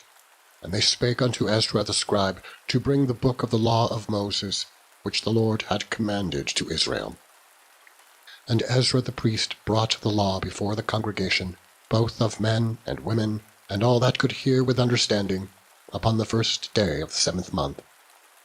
And he read therein before the street that was before the water gate, from the morning until midday, before the men and the women and those that could understand. And the ears of all the people were attentive unto the book of the law. And Ezra the scribe stood upon a pulpit of wood, which they had made for the purpose. And beside him stood Mattithiah and Shema and Ananiah and Urijah and Hilkiah and Maaseiah on his right hand, and on his left hand Pedaiah and Micheal and Malchiah and Hashum and Hashbaddanah, Zechariah and Meshullam. And Ezra opened the book in the sight of all the people, for he was above all the people. And when he opened it, all the people stood up. And Ezra blessed the Lord, the great God. And all the people answered, Amen, Amen, with lifting up their hands, and they bowed their heads and worshipped the Lord with their faces to the ground. Also Jeshua and Bani and Sherebiah, Jamin, Akub, Shabbethai, Hodijah, Maaseiah, Kelita, Azariah, Jozabad, Hanan, Pelaiah, and the Levites caused the people to understand the law. And the people stood in their place. So they read in the book of the law of God distinctly, and gave the sense, and caused them to understand the reading. And Nehemiah, which is Tirshatha, and Ezra the priest, the scribe, and the Levites that taught the people, said unto all the people, This day is holy unto the Lord your God. Mourn not, nor weep. For all the people wept when they heard the words of the law. Then he said unto them, Go your way, eat the fat, and drink the sweet, and send portions unto them for whom nothing is prepared. For this day is holy unto our Lord. Neither be ye sorry, for the joy of the Lord is your strength. So the Levites stilled all the people, saying, Hold your peace, for the day is holy, neither be ye grieved. And all the people went their way to eat and to drink, and to send portions, and to make great mirth, because they had understood the words that were declared unto them. And on the second day were gathered together the chief of the fathers of all the people, the priests and the Levites, unto Ezra the scribe, even to understand the words of the law. And they found written in the law which the Lord had commanded by Moses, that the children of Israel should dwell in booths in the feast of the 7th month, and that they should publish and proclaim in all their cities and in Jerusalem, saying, Go forth unto the mount, and fetch olive branches, and pine branches, and myrtle branches, and palm branches, and branches of thick trees, to make booths, as it is written. So the people went forth and brought them, and made themselves booths, every one upon the roof of his house, and in their courts, and in the courts of the house of God, and in the street of the water gate, and in the street of the gate of Ephraim. And all the congregation of them that were come again out of the captivity made booths, and sat under the booths. For since the days of Jeshua the son of Nun, unto that day had not the children of Israel done so. And there was very great gladness. Also, day by day, from the first day unto the last day, he read in the book of the law of God. And they kept the feast 7 days. And on the 8th day was a solemn assembly, according unto the manner. Chapter 9. Now in the 24th day of this month, the children of Israel were assembled with fasting, and with sackcloths, and earth upon them. And the seed of Israel separated themselves from all strangers, and stood and confessed their sins, and the iniquities of their fathers. And they stood up in their place, and read in the book of the law of the Lord their God, 1/4 part of the day, and another 4th part they confessed, and worshipped the Lord their God. Then stood up upon the stairs of the Levites Jeshua and Bani, Kadmiel, Shebaniah, Bunai, Sherebiah, Bani, and Chenani, and cried with a loud voice unto the Lord their God.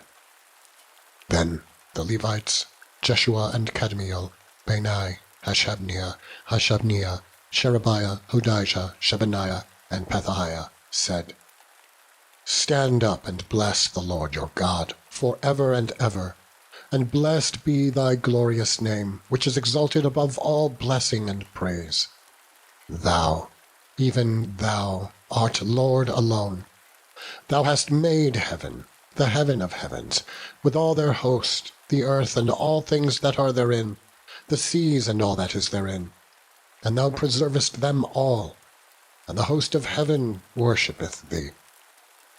Thou art the Lord, the God who didst choose Abram, and broughtest him forth out of Ur of the Chaldees, and gavest him the name of Abraham, and foundest his heart faithful before thee, and madest a covenant with him to give the land of the Canaanites, the Hittites, the Amorites, and the Perizzites, and the Jebusites, and the Girgashites, to give it, I say, to his seed, and hast performed thy works. For thou art righteous, and didst see the affliction of our fathers in Egypt, and heardest their cry by the Red Sea, and shewedst signs and wonders upon Pharaoh, and on all his servants, and on all the people of his land, for thou knewest that they dealt proudly against them. So didst thou get thee a name, as it is this day. And thou didst divide the sea before them, so that they went through the midst of the sea, on the dry land. And their persecutors thou threwest in the deeps, as a stone, into the mighty waters. Moreover, thou leddest them in the day by a cloudy pillar, and in the night by a pillar of fire, to give them light in the way wherein they should go. Thou camest down also upon Mount Sinai, and spakest with them from heaven, and gavest them right judgments and true laws, good statutes and commandments, and madest known unto them thy holy Sabbath, and commandedst them precepts, statutes, and laws, by the hand of Moses thy servant, and gavest them bread from heaven for their hunger, and broughtest forth water for them out of the rock for their thirst, and promisedst them that they should go in to possess the land which thou hadst sworn to give them. But they and our fathers dealt proudly, and hardened their necks, and hearkened not to thy commandments, and refused to obey. Neither were mindful of thy wonders that thou didst among them, but hardened their necks, and in their rebellion appointed a captain to return to their bondage. But thou art a God ready to pardon, gracious and merciful, slow to anger, and of great kindness, and forsookest them not. Yea, when they had made them a molten calf, and said, This is thy God that brought thee up out of Egypt, and had wrought great provocations, yet thou in thy manifold mercies forsookest them not in the wilderness. The pillar of the cloud departed not from them by day, to lead them in the way, neither the pillar of fire by night to shew them light, and the way wherein they should go. Thou gavest also thy good Spirit to instruct them, and withheldest not thy manna from their mouth, and gavest them water for their thirst. Yea, 40 years didst thou sustain them in the wilderness, so that they lacked nothing. Their clothes waxed not old, and their feet swelled not. Moreover, thou gavest them kingdoms and nations, and didst divide them into corners. So they possessed the land of Sihon, and the land of the king of Heshbon, and the land of Og, king of Bashan. Their children also multipliedst thou as the stars of heaven, and brought them into the land concerning which thou hadst promised to their fathers, that they should go in to possess it. So the children went in and possessed the land, and thou subduedst before them the inhabitants of the land, the Canaanites, and gave them into their hands, with their kings, and the people of the land, that they might do with them as they would. And they took strong cities, and a fat land, and possessed houses full of goods, wells digged, vineyards and olive yards, and fruit trees in abundance. So they did eat, and were filled, and became fat, and delighted themselves in thy great goodness. Nevertheless they were disobedient, and rebelled against thee, and cast thy law behind their backs, and slew thy prophets which testified against them, to turn them to thee. And they wrought great provocations.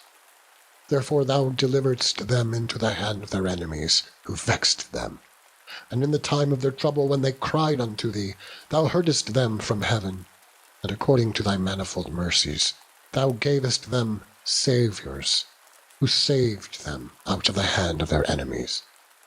But after they had rest, they did evil again before thee. Therefore leftest thou them in the land of their enemies, so that they had the dominion over them. Yet when they returned and cried unto thee, thou heardest them from heaven, and many times didst thou deliver them, according to thy mercies, and testifiedst against them, that thou mightest bring them again unto thy law. Yet they dealt proudly, and hearkened not unto thy commandments, but sinned against thy judgments, which, if a man do, he shall live in them, and withdrew the shoulder, and hardened their necks, and would not hear. Yet many years didst thou forbear them, and testifiedst against them by the Spirit in thy prophets, yet would they not give ear. Therefore gavest thou them into the hand of the people of the lands. Nevertheless, for thy great mercy's sake, thou didst not utterly consume them, nor forsake them, for thou art a gracious and merciful God. Now therefore, our God, the great, the mighty, and the terrible God, who keepest covenant and mercy, let not all the trouble seem little before thee that hath come upon us, on our kings, on our princes, and on our priests, and on our prophets, and on our fathers, and on all thy people, since the time of the kings of Assyria unto this day. Howbeit, thou art just in all that is brought upon us. For thou hast done right, but we have done wickedly. Neither have our kings, our princes, our priests, nor our fathers kept the law, nor hearkened unto thy commandments and thy testimonies, wherewith thou didst testify against them. For they have not served thee in their kingdom, and in thy great goodness that thou gavest them, and in the large and fat land which thou gavest before them, neither turned they from their wicked works. Behold, we are servants this day, and for the land that thou gavest unto our fathers to eat the fruit thereof, and the good thereof, behold, we are servants in it, and it yieldeth much increase unto the kings, whom thou hast set over us, because of our sins. Also they have dominion over our bodies and over our cattle, at their pleasure, and we are in great distress.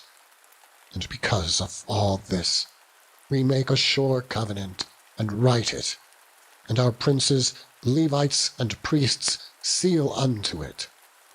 Now those that sealed were Nehemiah the Tirshatha, the son of Hakaliah, and Zechijah, Seraiah, Azariah, Jeremiah, Pashur, Amariah, Malchijah, Hattush, Shebaniah, Maluk, Harim, Meremoth, Obadiah, Daniel, Ginnathan, Baruch, Meshullam, Abijah, Mijamin, Messiah, Bilgai, Shemaiah. These were the priests. And the Levites, both Jeshua the son of Azaniah, Binnui of the sons of Henadad, Kadmiel, and their brethren Shebaniah, Hodijah, Kelita, Pelaiah, Hanan, Micah, Rehab, Hashabiah, Zakur, Sherebiah, Shebaniah, Hodijah, Bani, Beninu.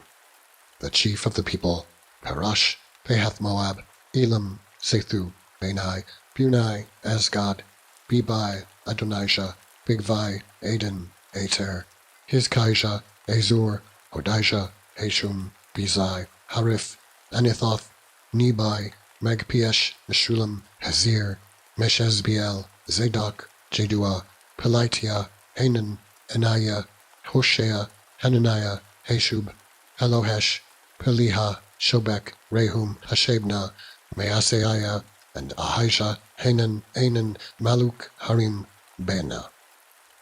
And the rest of the people, the priests and the Levites, the porters, the singers, the Nethinims, and all they that had separated themselves from the people of the lands unto the law of God, their wives, their sons, and their daughters, every one having knowledge and having understanding, they clave to their brethren, their nobles, and entered into a curse, and into an oath, to walk in God's law, which was given by Moses, the servant of God, and to observe and do all the commandments of the Lord our God, and his judgments and his statutes, and that we would not give our daughters unto the people of the land, nor take their daughters for our sons.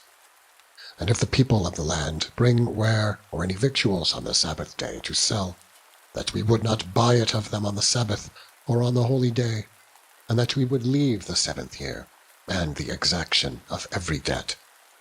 Also we have made ordinances for us to charge ourselves yearly with a 3rd part of a shekel for the service of the house of our God, for the shewbread, and for the continual meat offering, and for the continual burnt offering, of the Sabbaths, of the new moons, for the set feasts, and for the holy things, and for the sin offerings, to make an atonement for Israel, and for all the work of the house of our God. And we cast the lots among the priests, the Levites, and the people, for the wood offering, to bring it into the house of our God, after the houses of our fathers, at times appointed year by year, to burn upon the altar of the Lord our God, as it is written in the law, and to bring the firstfruits of our ground, and the firstfruits of all fruit of all trees, year by year, unto the house of the Lord. Also the firstborn of our sons, and of our cattle, as it is written in the law, and the firstlings of our herds and of our flocks, to bring to the house of our God, unto the priests that minister in the house of our God. And that we should bring the firstfruits of our dough and our offerings, and the fruit of all manner of trees, of wine and of oil, unto the priests, to the chambers of the house of our God, and the tithes of our ground, unto the Levites, that the same Levites might have the tithes in all the cities of our village. And the priest, the son of Aaron, shall be with the Levites, when the Levites take tithes. And the Levites shall bring up the tithe of the tithes unto the house of our God, to the chambers, and to the treasure house. For the children of Israel and the children of Levi shall bring the offering of the corn, of the new wine, and the oil, unto the chambers, where are the vessels of the sanctuary, and the priests that minister, and the porters and the singers. And we will not forsake the house of our God. Chapter 11. And the rulers of all the people dwelt at Jerusalem. The rest of the people also cast lots to bring 1 of 10 to dwell in Jerusalem, the holy city, and 9 parts to dwell in other cities. And the people blessed all the men that willingly offered themselves to dwell in Jerusalem. Now these are the chief of the province that dwelt in Jerusalem, but in the cities of Judah dwelt every one in his possession in their cities, to wit, Israel, the priests, and the Levites, and the Nethinims, and the children of Solomon's servants. And at Jerusalem dwelt certain of the children of Judah, and of the children of Benjamin. Of the children of Judah, Athaiah, the son of Uzziah, the son of Zechariah, the son of Amariah, the son of Shephatiah, the son of Mahalaleel, of the children of Perez, and Maaseiah, the son of Baruch, the son of Col-Hoseh, the son of Hezekiah, the son of Edaiah, the son of Joiarib, the son of Zechariah, the son of Shiloni. All the sons of Perez that dwelt at Jerusalem were 468 valiant men. And these are the sons of Benjamin: Sallu, the son of Meshullam, the son of Joed, the son of Pedaiah, the son of Kolaiah, the son of Maaseiah, the son of Ethael, the son of Jesaiah, and after him Gabbai, Salai, 928. And Joel, the son of Zichri, was their overseer. And Judah, the son of Senua, was second over the city. The priests, Jedaiah, the son of Joiarib, Jachin. Seraiah, the son of Hilkiah, the son of Meshullam, the son of Zadok, the son of Merioth, the son of Ahitub, was the ruler of the house of God. And their brethren that did the work of the house were 822. And Edaiah, the son of Jeroham, the son of Pelaiah, the son of Amzi, the son of Zechariah, the son of Pashur, the son of Malchiah. And his brethren, chief of the fathers, 242. And Amashai, the son of Azariel, the son of Ahasai, the son of Meshillemoth, the son of Immer, and their brethren, mighty men of valor, 128, and their overseer was Zabdiel, the son of one of the great men. Also of the Levites, Shemaiah, the son of Hashub, the son of Ezraicham, the son of Heshabiah, the son of Bunai. And Shabbathai and Jozabad, of the chief of the Levites, had the oversight of the outward business of the house of God. And Mattaniah, the son of Micah, the son of Zebdi, the son of Asaph, was the principal to begin the thanksgiving and prayer, and Bakbukiah, the second among his brethren, and Abda, the son of Shemuah, the son of Galal, the son of Jeduthun. All the Levites in the holy city were 284. Moreover, the porters, Akub, Talmon, and their brethren that kept the gates were 172. And the residue of Israel, of the priests and the Levites, were in all the cities of Judah, every one in his inheritance. But the Nethinims dwelt in Ophel, and Zihah and Gispa were over the Nethinims. The overseer also of the Levites at Jerusalem was Uzai, the son of Bani, the son of Hashabiah, the son of Mattaniah, the son of Micah. Of the sons of Asaph, the singers were over the business of the house of God. For it was the king's commandment concerning them, that a certain portion should be for the singers, due for every day. And Pethahiah, the son of Meshezabiel, of the children of Zerah, the son of Judah, was at the king's hand in all matters concerning the people. And for the villages, with their fields, some of the children of Judah dwelt at Kirjath-arba, and in the villages thereof, and in Dibon, and in the villages thereof, and at Jekabzeel, and in the villages thereof, and at Jeshua, and at Moladah, and at Bethphelet, and at Hazar-Shual, and at Beersheba, and in the villages thereof, and at Ziklag, and at Makona, and in the villages thereof, and at En-Rimmon, and at Zereah, and at Jarmuth, Zanella, Adullam, and in their villages, at Lachish, and the fields thereof, at Azekah, and in the villages thereof. And they dwelt from Beersheba unto the valley of Hinnom. The children also of Benjamin from Geba dwelt at Michmash, and Aisha, and Bethel, and in their villages. And at Anathoth, Nob, Ananiah, Hazor, Ramah, Gittaim, Hadid, Zeboim, Nebalat, Lod, and Ono, the valley of craftsmen. And of the Levites were divisions in Judah and in Benjamin. Chapter 12. Now these are the priests and the Levites that went up with Zerubbabel, the son of Shealtiel, and Jeshua: Seraiah, Jeremiah, Ezra, Amariah, Malluch, Hattush, Shechaniah, Rehum, Meremoth, Iddo, Genetho, Abijah, Meaman, Maadiah, Bilgah, Shemaiah, and Joirib, Jedaiah, Salu, Emoch, Hilkiah, Jedaiah. These were the chief of the priests and of their brethren in the days of Jeshua. Moreover, the Levites: Jeshua, Binnui, Kadmiel, Sherebiah, Judah, and Mattaniah, which was over the thanksgiving, he and his brethren. Also Bakbukiah and Unai, their brethren, were over against them in the watches. And Jeshua begat Joachim, Joachim also begat Eliashib, and Eliashib begat Joiada. And Joiada begat Jonathan, and Jonathan begat Jaddua.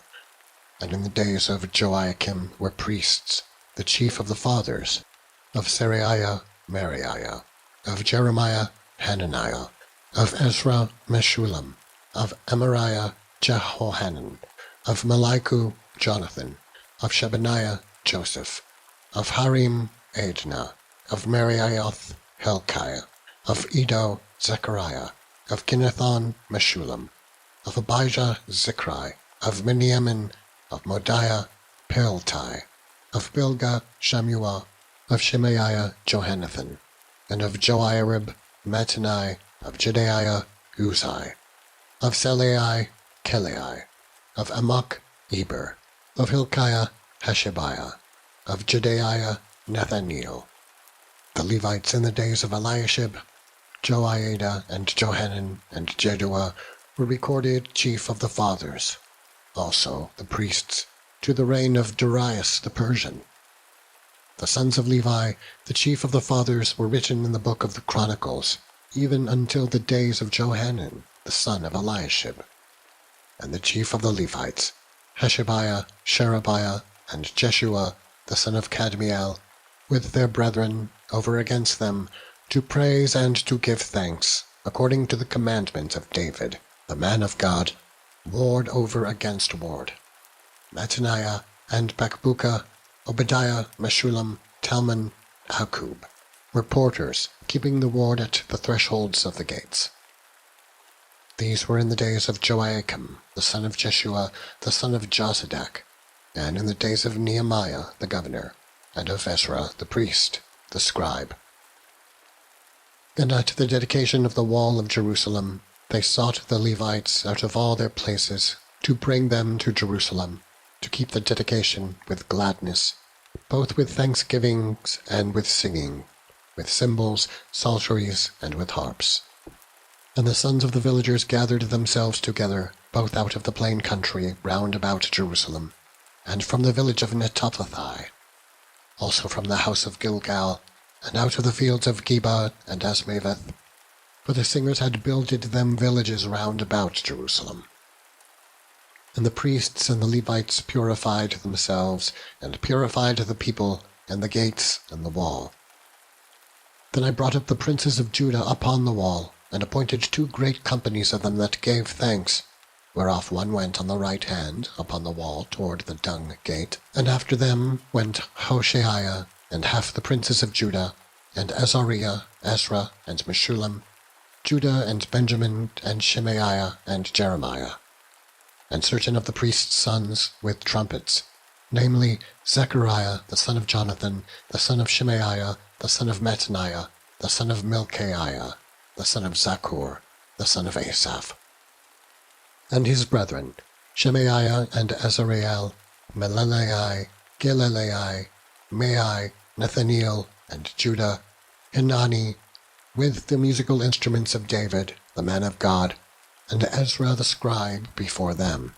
And at the fountain gate which was over against them, they went up by the stairs of the city of David, at the going up of the wall, above the house of David, even unto the water gate eastward. And the other company of them that gave thanks went over against them, and I after them. And the half of the people upon the wall, from beyond the tower of the furnaces, even unto the broad wall. And from above the gate of Ephraim, and above the old gate, and above the fish gate, and the tower of Hananiel, and the tower of Meah, even unto the sheep gate. And they stood still in the prison gate. So stood the 2 companies of them that gave thanks in the house of God, and I and the half of the rulers with me.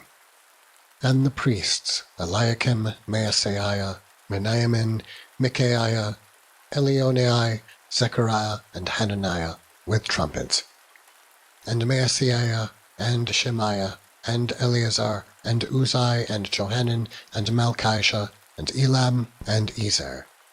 And all the singers sang loud, with Jezrahiah, their overseer. Also that day they offered great sacrifices, and rejoiced, for God had made them rejoice with great joy. The wives also, and the children rejoiced, so that the joy of Jerusalem was heard even afar off. And at that time were some appointed over the chambers for the treasures, for the offerings, for the firstfruits, and for the tithes, to gather into them out of the fields of the cities the portions of the law for the priests and Levites. For Judah rejoiced for the priests and for the Levites that waited.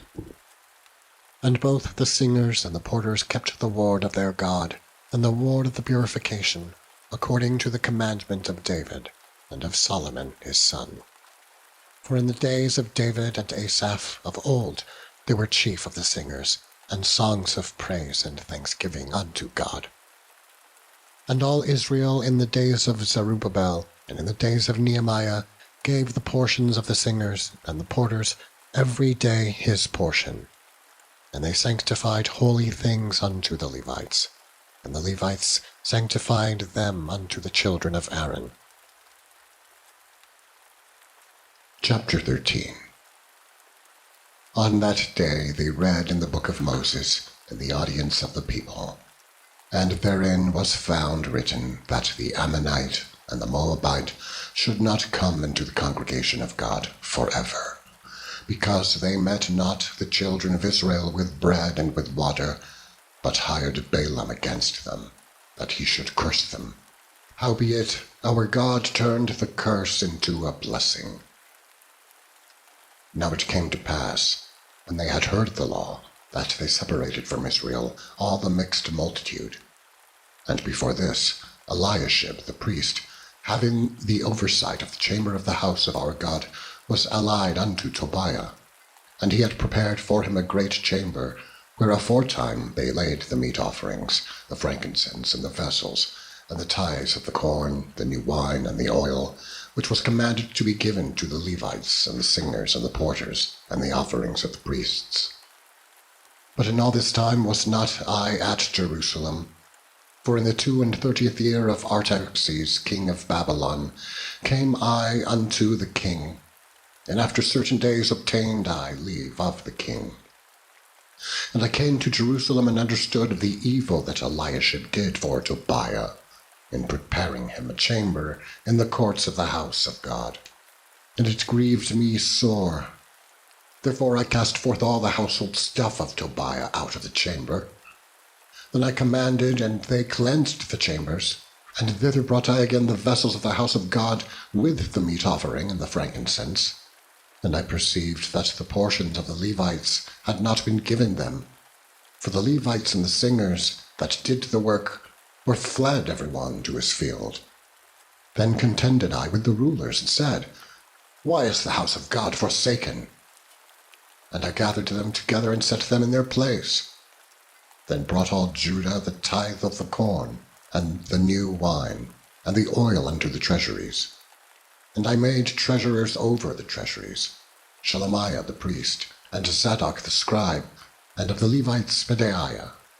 And next to them was Hanan the son of Zaccur, the son of Mattaniah, for they were counted faithful, and their office was to distribute unto their brethren.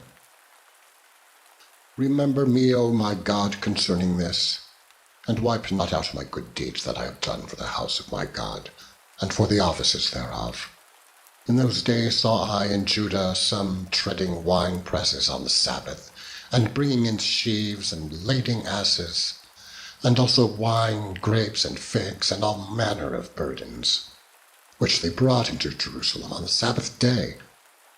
And I testified against them in the day wherein they sold the victuals. There dwelt men of Tyre also therein, which brought fish and all manner of ware, and sold on the Sabbath unto the children of Judah, and in Jerusalem. Then I contended with the nobles of Judah, and said unto them, What evil thing is this that ye do, and profane the Sabbath day? Did not your fathers thus? And did not our God bring all this evil upon us, and upon this city? Yet ye bring more wrath upon Israel by profaning the Sabbath. And it came to pass that when the gates of Jerusalem began to be dark before the Sabbath, I commanded that the gates should be shut, and charged that they should not be opened till after the Sabbath. And some of my servants set I at the gates, that there should be no burden be brought in on the Sabbath day. So the merchants and sellers of all kind of ware lodged without Jerusalem once or twice. Then I testified against them, and said unto them, Why lodge ye about the wall? If ye do so again, I will lay hands on you. From that time forth came they no more on the Sabbath. And I commanded the Levites that they should cleanse themselves, and that they should come and keep the gates, to sanctify the Sabbath day. Remember me, O my God, concerning this also, and spare me according to the greatness of my mercy. In those days also saw I Jews that had married wives of Ashdod, of Ammon, and of Moab. And their children spake half in the speech of Ashdod, and could not speak in the Jews' language, but according to the language of each people. And I contended with them, and cursed them, and smote certain of them, and plucked off their hair, and made them swear by God, saying, Ye shall not give your daughters unto their sons, nor take their daughters unto your sons, or for yourselves.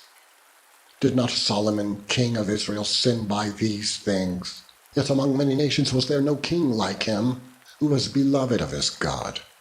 And God made him king all over Israel. Nevertheless, even him did outlandish women cause to sin. Shall we then hearken unto you, to do all this great evil, to transgress against our God in marrying strange wives, And one of the sons of Joiada, the son of Eliashib the high priest, was son-in-law to Sanballat the Horonite. Therefore I chased him from me. Remember them, O my God, because they have defiled the priesthood, and the covenant of the priesthood, and of the Levites. Thus cleansed I them from all strangers, and appointed the wards of the priests and of the Levites, every one in his business, and for the wood offering at times appointed, and for the first fruits. Remember me, O my God, for good. Esther, chapter 1. Now it came to pass in the days of Ahasuerus, this is Ahasuerus which reigned from India even unto Ethiopia, over 127 provinces, that in those days, when the king Ahasuerus sat on the throne of his kingdom, which was in Shushan the palace, in the 3rd year of his reign, he made a feast unto all his princes and his servants, the power of Persia and Media, the nobles and princes of the provinces, being before him, when he shewed the riches of his glorious kingdom, and the honour of his excellent majesty, many days, even 180 days. And when these days were expired, the king made a feast unto all the people that were present in Shushan the palace, both unto great and small, 7 days, in the court of the garden of the king's palace, where were white, green, and blue hangings, fastened with cords of fine linen, and purple to silver rings, and pillars of marble. The beds were of gold and silver, upon a pavement of red and blue and white and black marble. And they gave them drink in vessels of gold, the vessels being diverse one from another, and royal wine in abundance, according to the state of the king.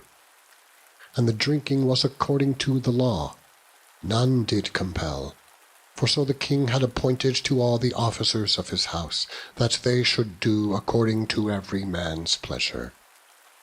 Also Vashti the queen made a feast for the women in the royal house, which belonged to King Ahasuerus. On the 7th day, when the heart of the king was merry with wine, he commanded Mehuman, Biztha, Harbona, Bigtha, and Abagtha, Zethar, and Carcas, the 7 chamberlains that served in the presence of Ahasuerus the king, to bring Vashti the queen before the king with the crown royal, to shew the people and the princes her beauty, for she was fair to look on. But the queen Vashti refused to come at the king's commandment by his chamberlains. Therefore was the king very wroth, and his anger burned in him. Then the king said to the wise men which knew the times, for so was the king's manner toward all that knew law and judgment, and the next unto him was Karshena, Shethar, Admatha, Tarshish, Meres, Marsena, and Memucan, the 7 princes of Persia and Media, which saw the king's face, and which sat the first in the kingdom. What shall we do unto the queen Vashti according to law, because she hath not performed the commandment of the king Ahasuerus by the chamberlains?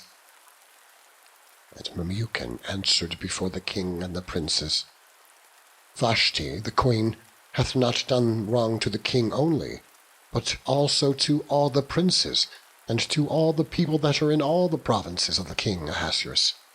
For this deed of the queen shall come abroad unto all women, so that they shall despise their husbands in their eyes, when it shall be reported, the king Ahasuerus commanded Vashti the queen to be brought in before him, but she came not. Likewise shall the ladies of Persia and Media say this day unto all the king's princes, which have heard of the deed of the queen. Thus shall there arise too much contempt and wrath. If it please the king, let there go a royal commandment from him, and let it be written among the laws of the Persians and the Medes, that it be not altered, that Vashti come no more before King Ahasuerus, and let the king give her royal estate unto another that is better than she.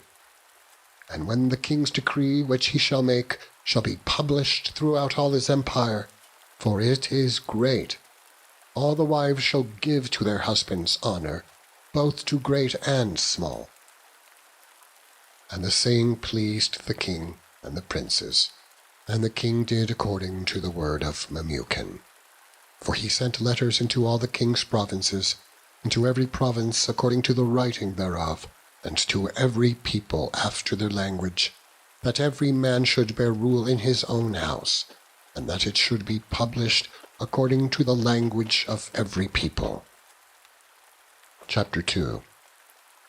After these things, when the wrath of King Ahasuerus was appeased, he remembered Vashti, and what she had done, and what was decreed against her. Then said the king's servants that ministered unto him, Let there be fair young virgins sought for the king, and let the king appoint officers in all the provinces of his kingdom, that they may gather together all the fair young virgins unto Shushan the palace, to the house of the women, unto the custody of Hegi the king's chamberlain, keeper of the women, and let their things for purification be given them. And let the maiden which pleaseth the king be queen instead of Vashti.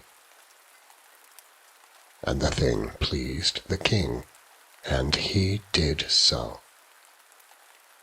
Now in Shushan the palace there was a certain Jew, whose name was Mordecai, the son of Jair, the son of Shimei, the son of Kish, a Benjamite, who had been carried away from Jerusalem with the captivity which had been carried away with Jeconiah, king of Judah, whom Nebuchadnezzar, the king of Babylon, had carried away. And he brought up Hadassah, that is, Esther, his uncle's daughter. For she had neither father nor mother, and the maid was fair and beautiful, whom Mordecai, when her father and mother were dead, took for his own daughter.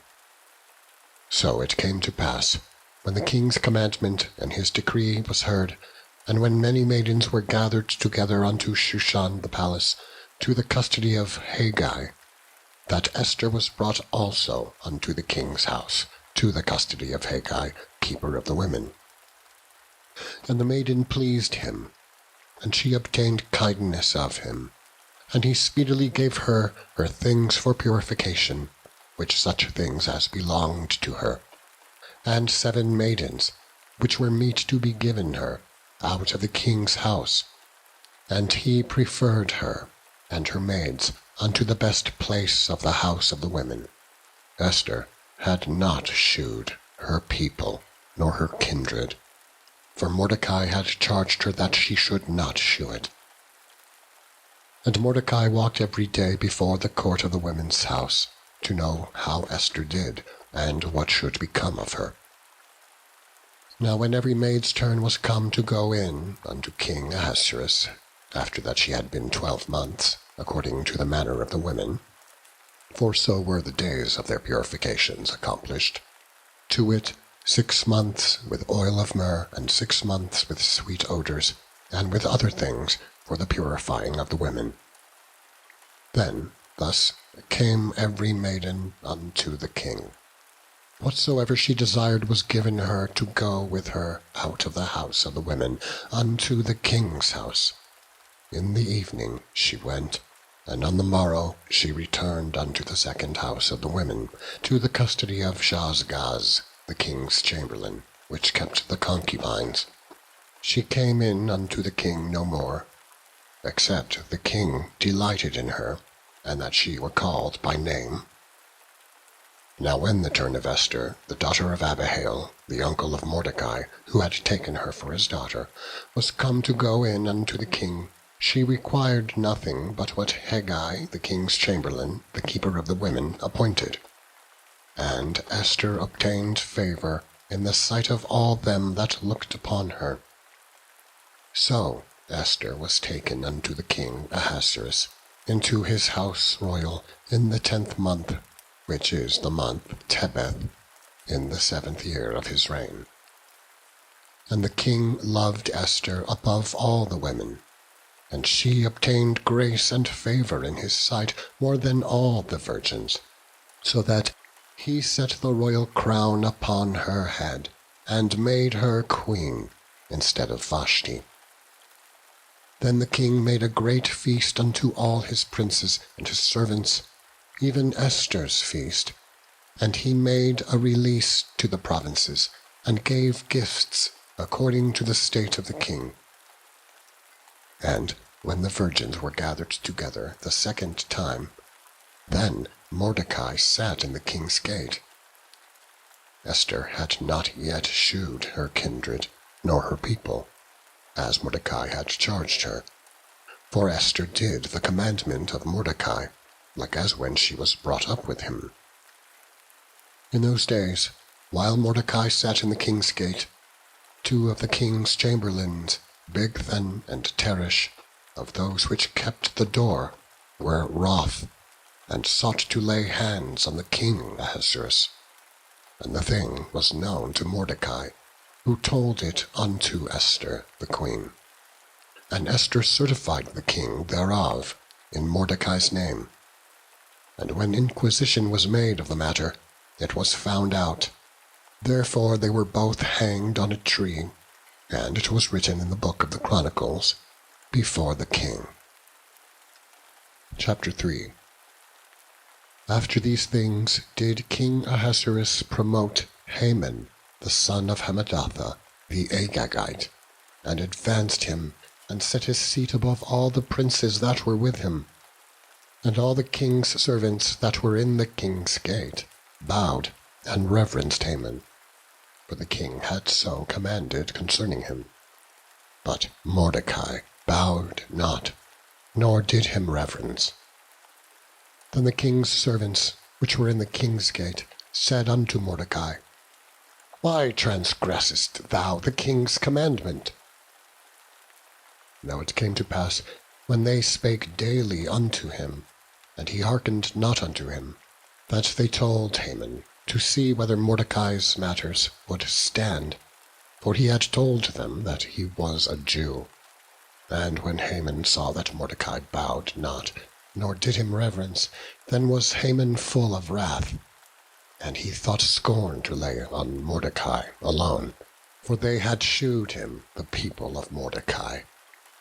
Wherefore Haman sought to destroy all the Jews that were throughout the whole kingdom of Ahasuerus, even the people of Mordecai.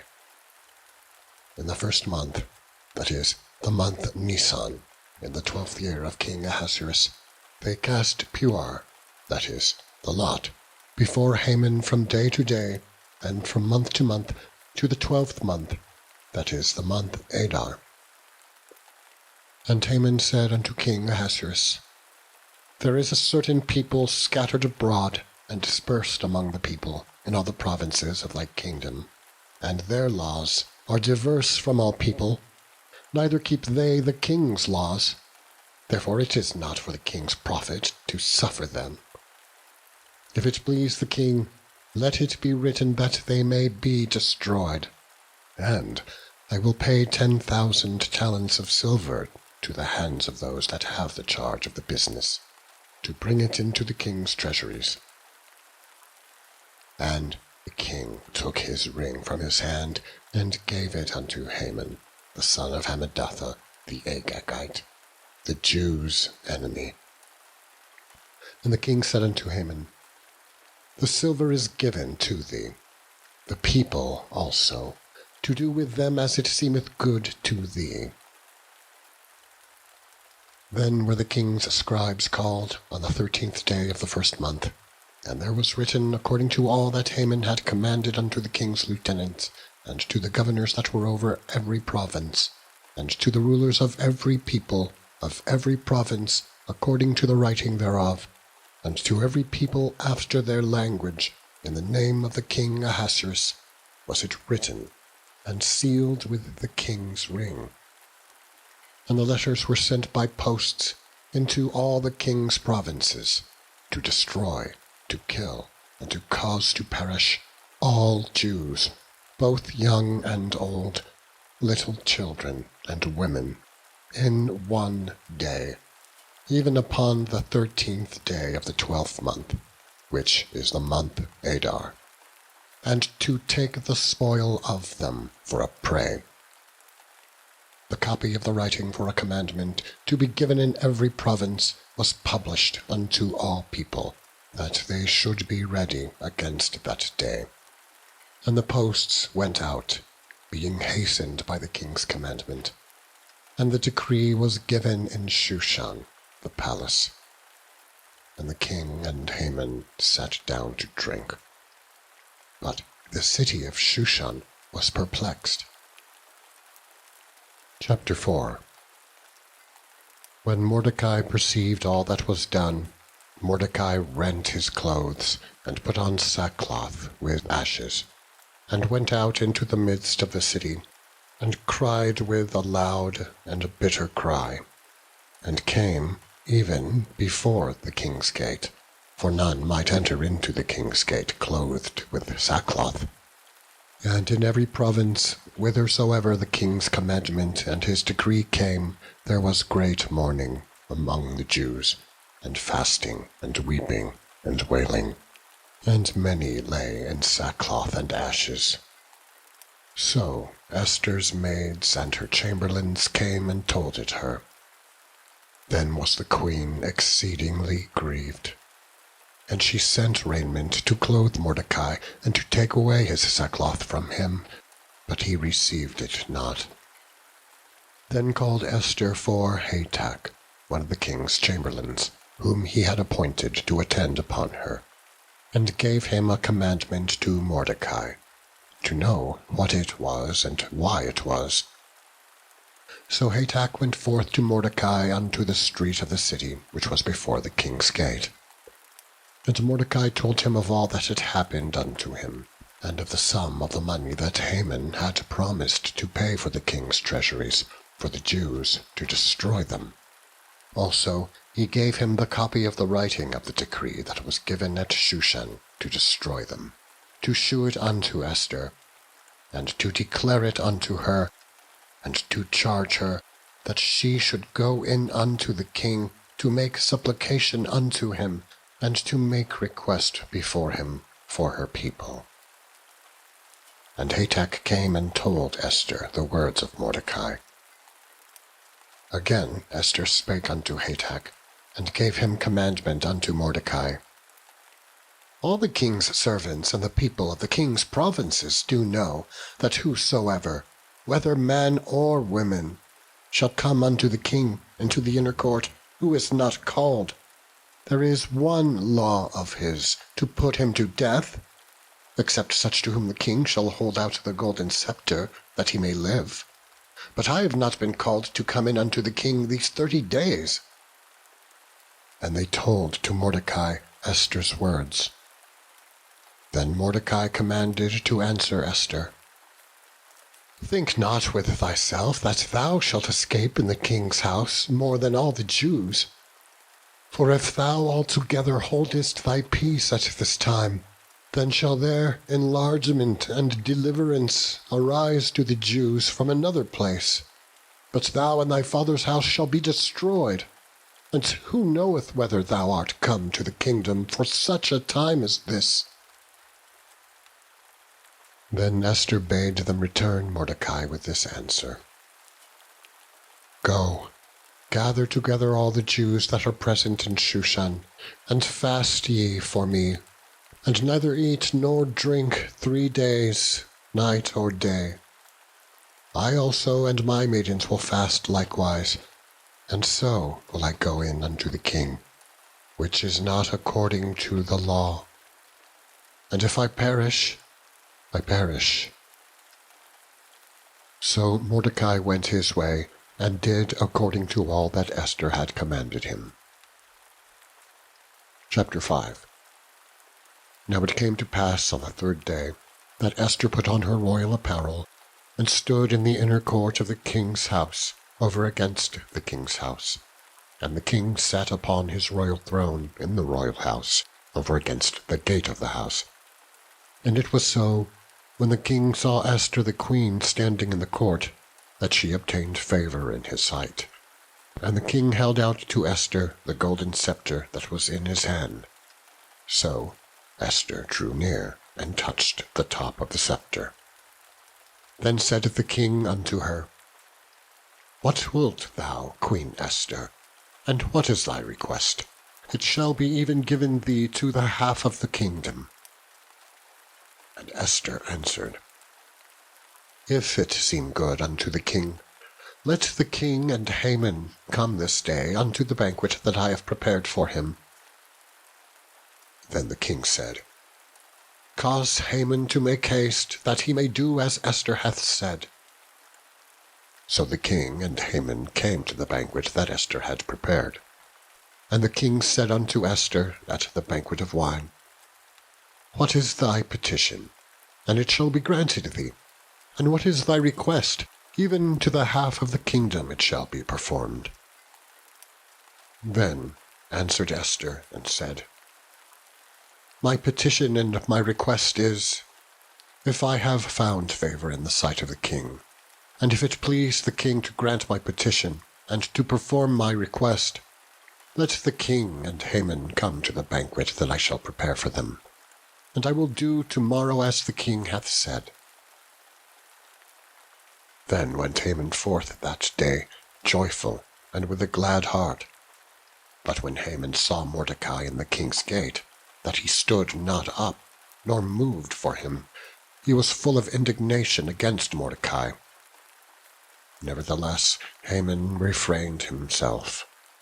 And when he came home, he sent and called for his friends, and Zeresh his wife. And Haman told them of the glory of his riches, and the multitude of his children, and all the things wherein the king had promoted him, and how he had advanced him above the princes and servants of the king. Haman said moreover, Yea, Esther the queen did let no man come in with the king unto the banquet that she had prepared, but myself. And tomorrow am I invited unto her also with the king. Yet all this availeth me nothing, so long as I see Mordecai the Jew sitting at the king's gate. Then said Zeresh his wife, and all his friends unto him, Let a gallows be made of 50 cubits high, and tomorrow speak thou unto the king that Mordecai may be hanged thereon. Then go thou in merrily with the king unto the banquet. And the thing pleased Haman, and he caused the gallows to be made. Chapter 6. On that night could not the king sleep, and he commanded to bring the book of records of the Chronicles, and they were read before the king.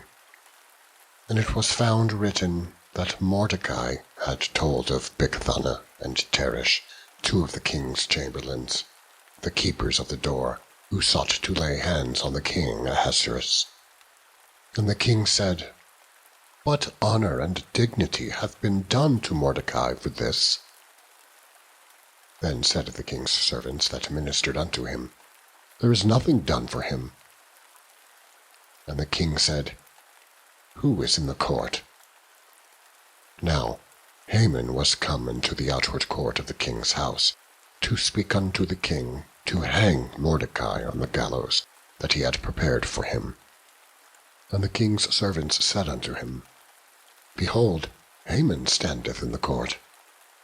And the king said, Let him come in. And so Haman came in.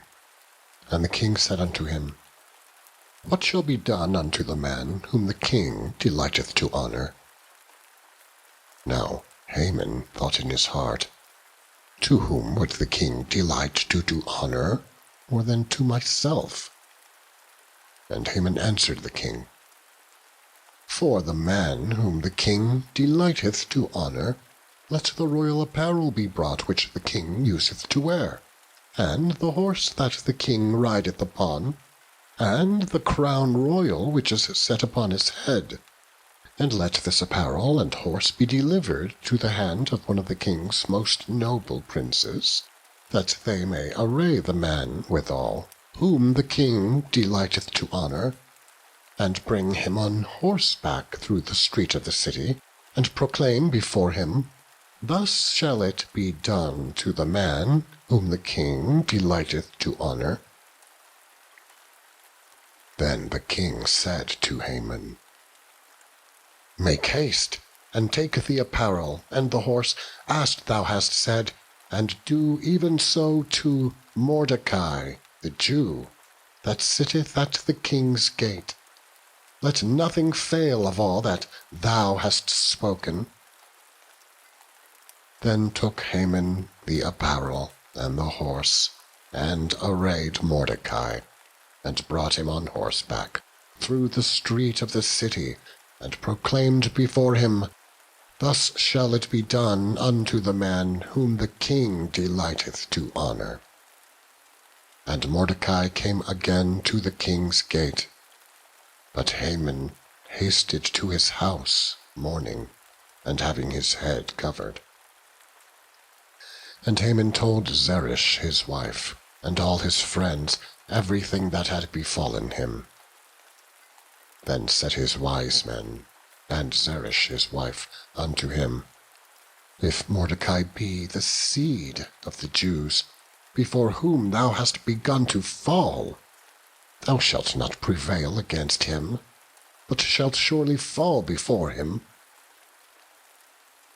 And while they were yet talking with him, came the king's chamberlains, and hasted to bring Haman unto the banquet that Esther had prepared. Chapter 7. So the king and Haman came to banquet with Esther the queen. And the king said again unto Esther on the second day at the banquet of wine, "What is thy petition, Queen Esther? And it shall be granted thee.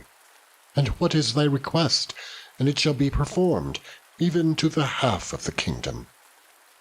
Then Esther the queen answered and said, "If I have found favor in thy sight, O king, and if it please the king, let my life be given me at my petition, and my people at my request.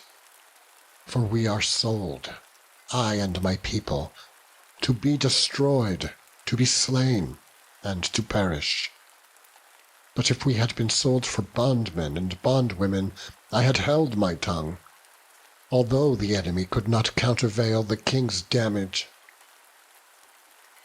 Then the king Ahasuerus answered, and said unto Esther the queen, "Who is he, and where is he, that durst presume in his heart to do so?"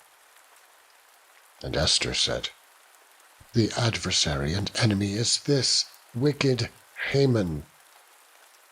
Then Haman was afraid before the king and the queen. And the king, arising from the banquet of wine in his wrath, went into the palace garden. And Haman stood up to make request for his life to Esther the queen, for he saw that there was evil determined against him by the king. Then the king returned out of the palace garden into the palace of the banquet of wine, and Haman was fallen upon the bed whereon Esther was. Then said the king, "Will he force the queen also before me in the house?" As the word went out of the king's mouth, they covered Haman's face. And Harbona, one of the chamberlains, said before the king, "Behold also, the gallows 50 cubits high, which Haman had made for Mordecai, who spoken good for the king, standeth in the house of Haman." Then the king said, "Hang him thereon." So they hanged Haman on the gallows that he had prepared for Mordecai.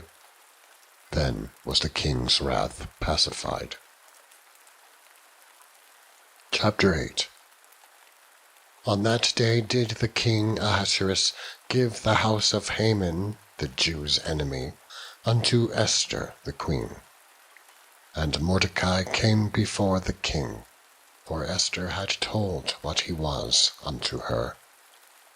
And the king took off his ring, which he had taken from Haman, and gave it unto Mordecai. And Esther set Mordecai over the house of Haman. And Esther spake yet again before the king, and fell down at his feet, and besought him with tears to put away the mischief of Haman the Agagite, and his device that he had devised against the Jews. Then the king held out the golden scepter toward Esther.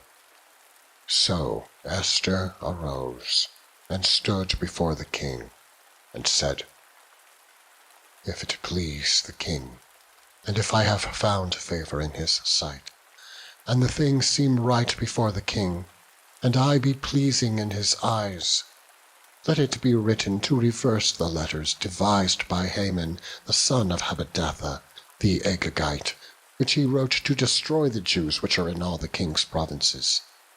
For how can I endure to see the evil that shall come unto my people? Or how can I endure to see the destruction of my kindred?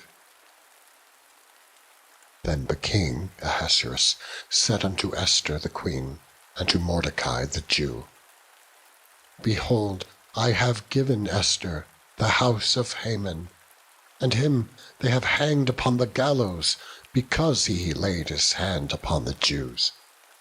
Write ye also for the Jews, as it liketh you, in the king's name, and seal it with the king's ring. For the writing which is written in the king's name, and sealed with the king's ring, may no man reverse. Then were the king's scribes called at that time in the 3rd month, that is, the month Sivan, on the 23 day thereof. And it was written according to all that Mordecai commanded unto the Jews, and to the lieutenants and the deputies and rulers of the provinces, which are from India unto Ethiopia, 127 provinces, unto every province according to the writing thereof, and unto every people after their language, and to the Jews according to their writing, and according to their language. And he wrote in the king Ahasuerus' name, and sealed it with the king's ring, and sent letters by posts on horseback, and riders on mules, camels, and young dromedaries, wherein the king granted the Jews, which were in every city, to gather themselves together, and to stand for their life, to destroy, to slay, and to cause to perish all the power of the people and province that would assault them, both little ones and women, and to take the spoil of them for a prey, upon one day, in all the provinces of King Ahasuerus, namely, upon the 13th day of the 12th month, which is the month Adar. The copy of the writing for a commandment to be given in every province was published unto all people, and that the Jews should be ready against that day to avenge themselves on their enemies. So the posts that rode upon mules and camels went out, being hastened and pressed on by the king's commandment. And the decree was given at Shushan, the palace. And Mordecai went out from the presence of the king in royal apparel of blue and white, and with a great crown of gold, and with a garment of fine linen and purple. And the city of Shushan rejoiced and was glad, and the Jews had light, and gladness, and joy, and honor. And in every province, and in every city, whithersoever the king's commandment and his decree came, the Jews had joy and gladness, a feast and a good day. And many of the people of the land became Jews, for the fear of the Jews fell upon them. Chapter 9. Now in the 12th month, that is, the month Adar, on the 13th day of the same, when the king's commandment and his decree drew near to be put in execution, in the day that the enemies of the Jews hoped to have power over them, though it was turned to the contrary, that the Jews had rule over them that hated them. the Jews gathered themselves together in their cities throughout all the provinces of the king Ahasuerus, to lay hand on such as sought their hurt, and no man could withstand them, for the fear of them fell upon all people.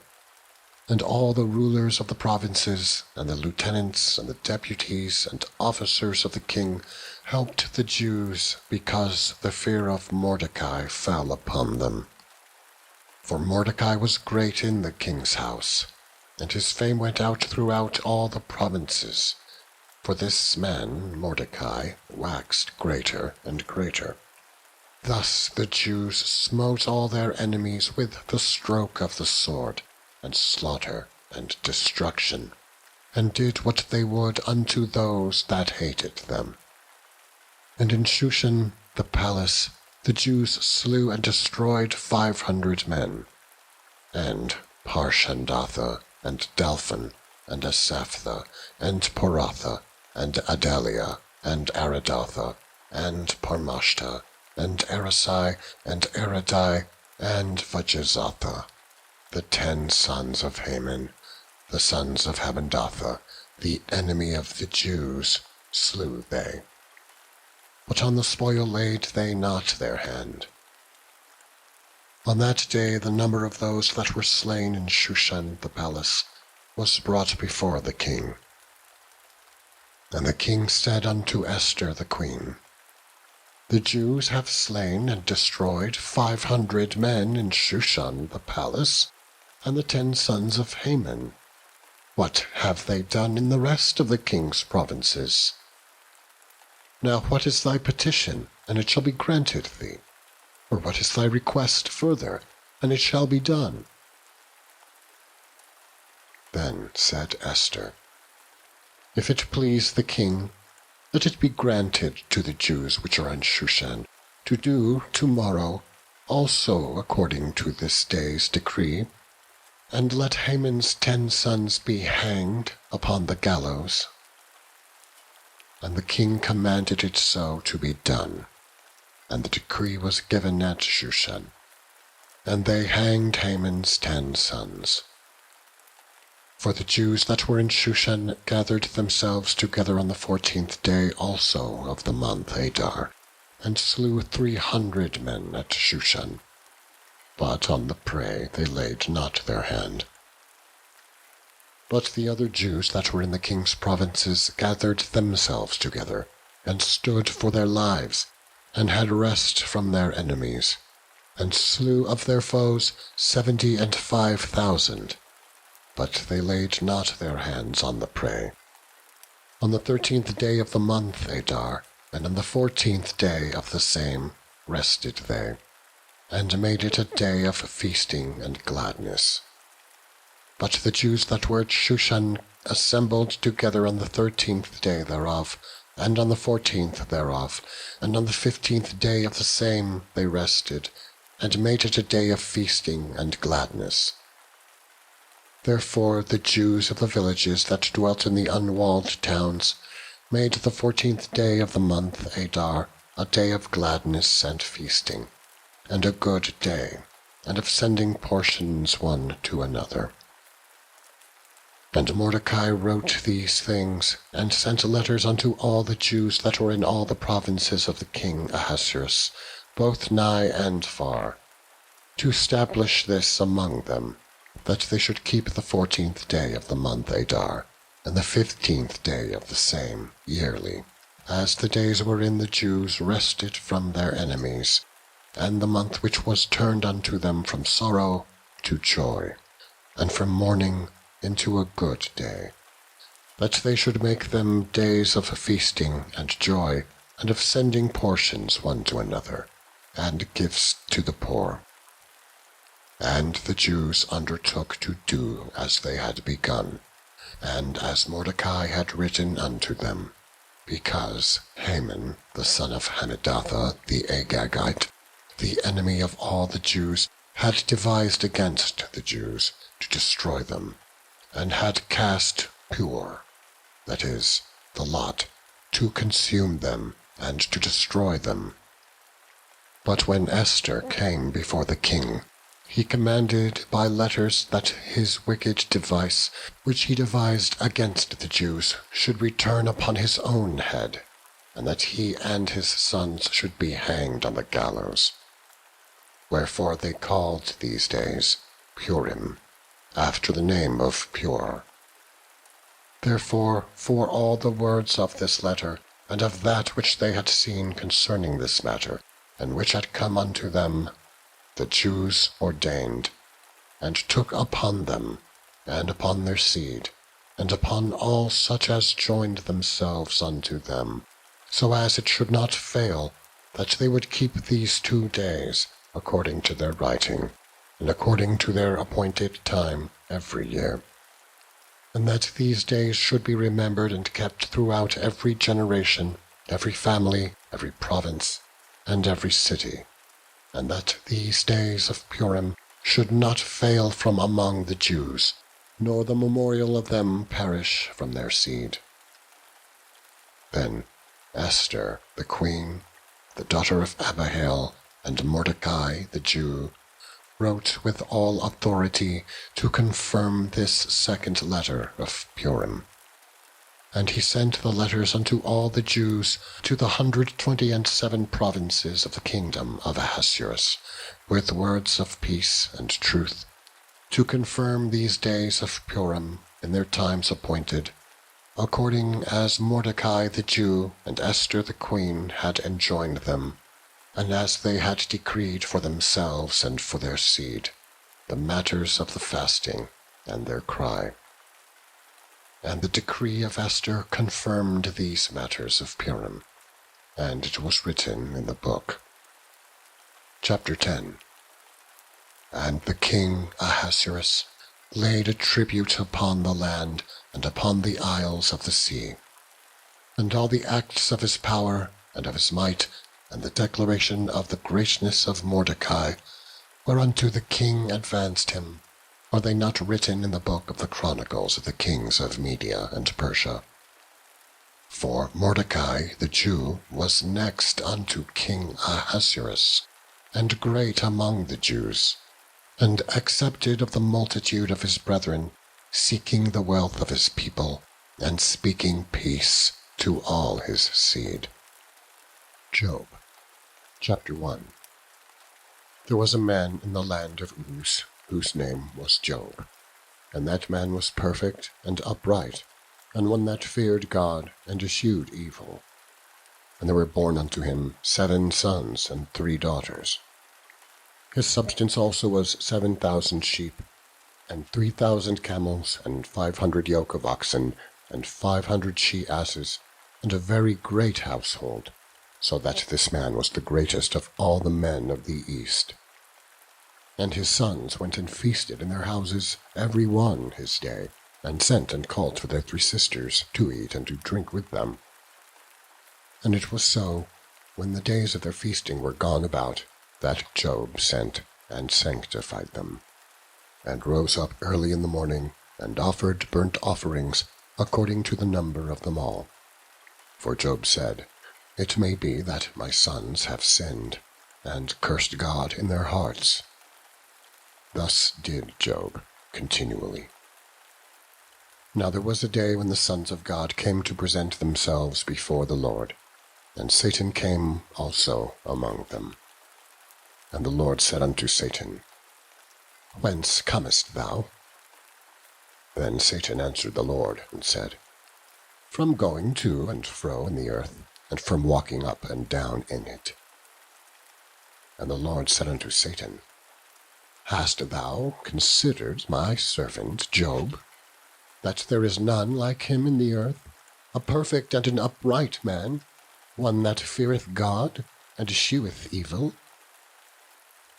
Then Satan answered the Lord, and said, Doth Job fear God for naught? Hast not thou made an hedge about him, and about his house, and about all that he hath on every side? Thou hast blessed the work of his hands, and his substance is increased in the land. But put forth thine hand now, and touch all that he hath, and he will curse thee to thy face. And the Lord said unto Satan, Behold, all that he hath is in thy power, only upon himself put not forth thine hand. So Satan went forth from the presence of the Lord. And there was a day when his sons and his daughters were eating and drinking wine in their eldest brother's house. And there came a messenger unto Job, and said, The oxen were plowing, and the asses feeding beside them, and the Sabaeans fell upon them, and took them away. Yea, they have slain the servants with the edge of the sword, and I only am escaped alone to tell thee. While he was yet speaking, there came also another, and said, The fire of God is fallen from heaven, and hath burned up the sheep and the servants, and consumed them. And I only am escaped alone to tell thee. While he was yet speaking, there came also another, and said, The Chaldeans made out 3 bands, and fell upon the camels, and have carried them away. Yea, and slain the servants with the edge of the sword, and I only am escaped alone to tell thee.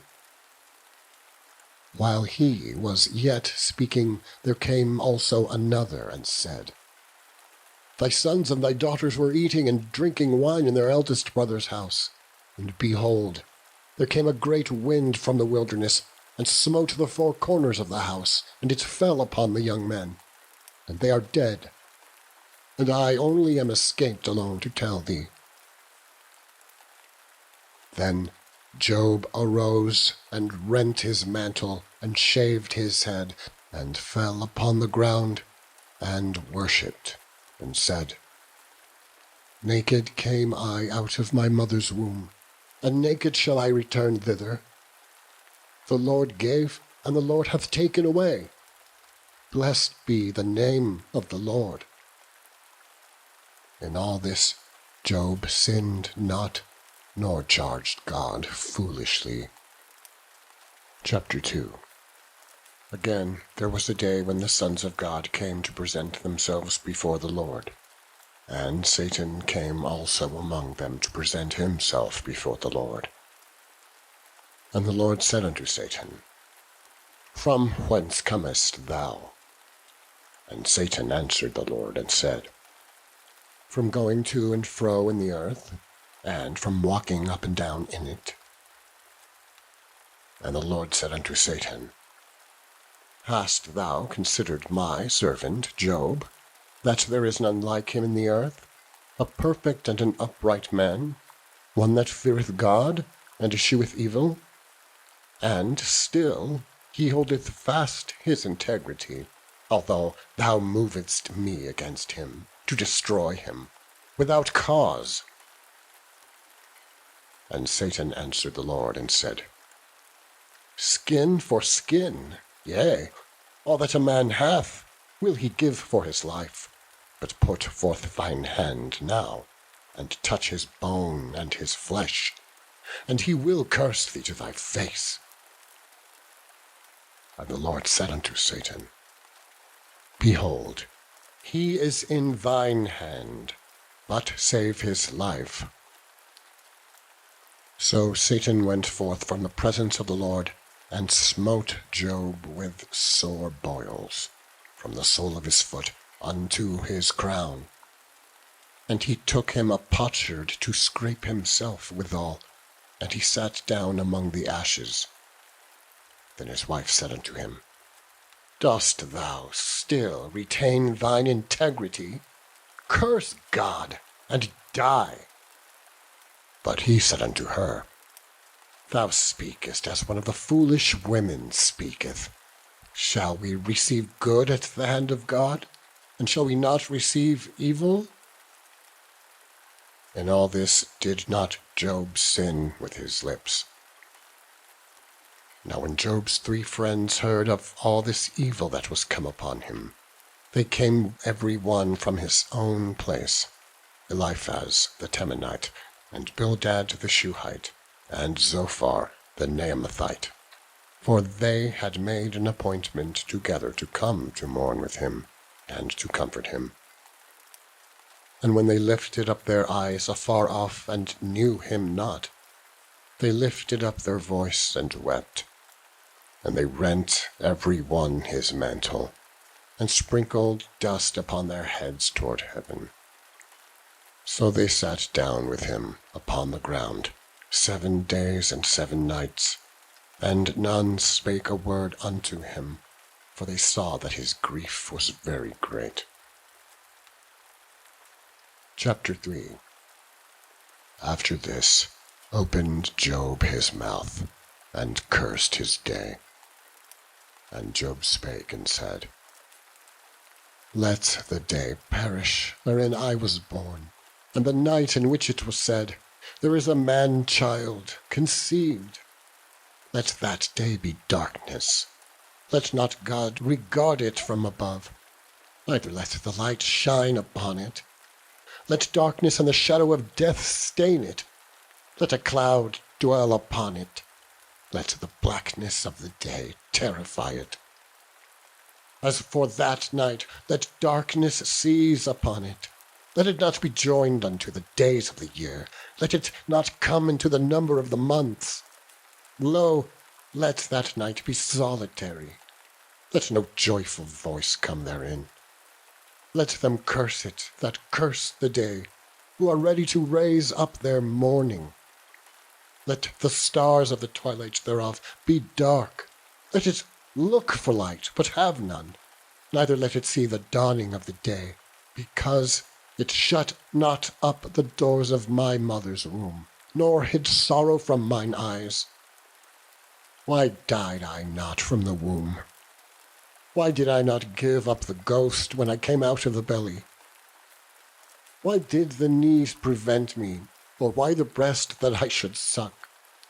For now should I have lain still and been quiet. I should have slept. Then had I been at rest.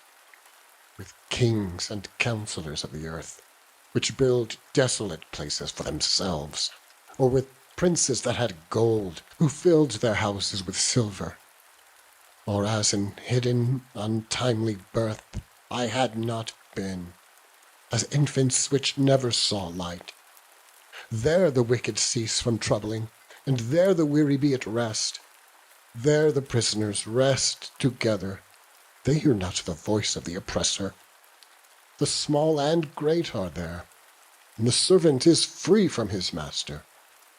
Wherefore is light given to him that is in misery, and life unto the bitter in soul, which long for death, but it cometh not, and dig for it more than for hid treasures, which rejoice exceedingly, and are glad when they can find the grave.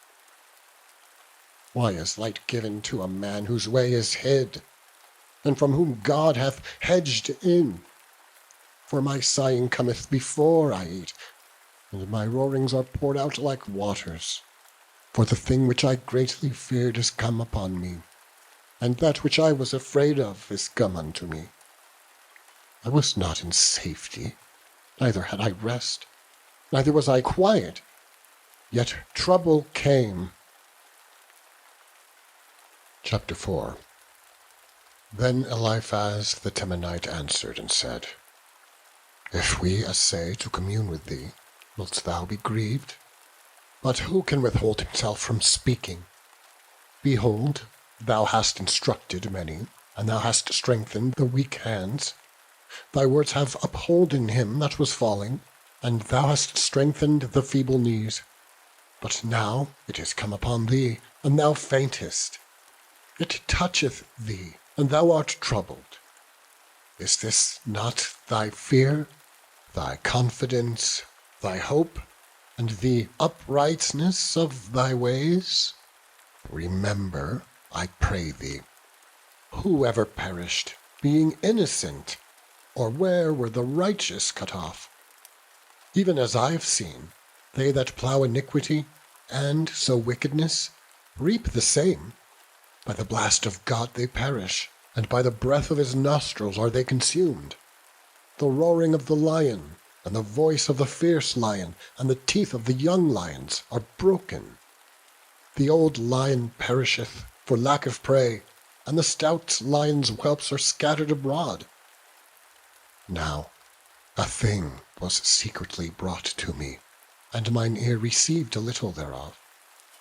In thoughts from the visions of the night, when deep sleep falleth on men, fear came upon me, and trembling, which made all my bones to shake.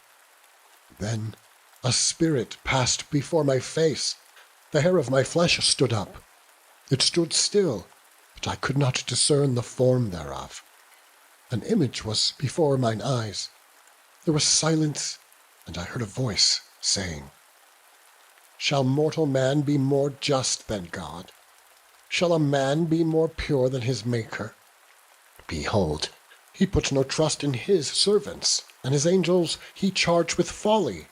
How much less in them that dwell in houses of clay, whose foundation is in the dust, which are crushed before the moth. They are destroyed from morning to evening. They perish for ever, without any regarding it. Doth not their excellency, which is in them, go away? They die even without wisdom. Chapter 5. Call now if there be any that will answer thee. And to which of the saints wilt thou turn? For wrath killeth the foolish man, and envy slayeth the silly one. I've seen the foolish taking root, but suddenly I cursed his habitation. His children are far from safety, and they are crushed in the gate, neither is there any to deliver them. Whose harvest the hungry eateth up, and taketh it even out of the thorns, and the robber swalloweth up their substance. Although affliction cometh not forth of the dust, neither doth trouble spring out of the ground, yet man is born unto trouble, as the sparks fly upward. I would seek unto God, and unto God would I commit my cause, which doeth great things, and unsearchable, marvellous things without number, who giveth rain upon the earth, and sendeth waters upon the fields, to set up on high those that be low, that those which mourn may be exalted to safety. He disappointeth the devices of the crafty, so that their hands cannot perform their enterprise. He taketh the wise in their own craftiness, and the counsel of the froward is carried headlong. They meet with darkness in the daytime, and grope in the noonday as in the night. But he saveth the poor from the sword, from their mouth, and from the hand of the mighty. So the poor hath hope, and iniquity stoppeth her mouth. Behold, happy is the man whom God correcteth. Therefore despise not thou the chastening of the Almighty. For he maketh sore, and bindeth up. He woundeth, and his hands make whole. He shall deliver thee in 6 troubles, yea, in 7 there shall no evil touch thee. In famine he shall redeem thee from death, and in war from the power of the sword. Thou shalt be hid from the scourge of the tongue. Neither shalt thou be afraid of destruction when it cometh. At destruction and famine thou shalt laugh. Neither shalt thou be afraid of the beasts of the earth. For thou shalt be in league with the stones of the field, and the beasts of the fields shall be at peace with thee. And thou shalt know that thy tabernacle shall be in peace, and thou shalt visit thy habitation, and shalt not sin.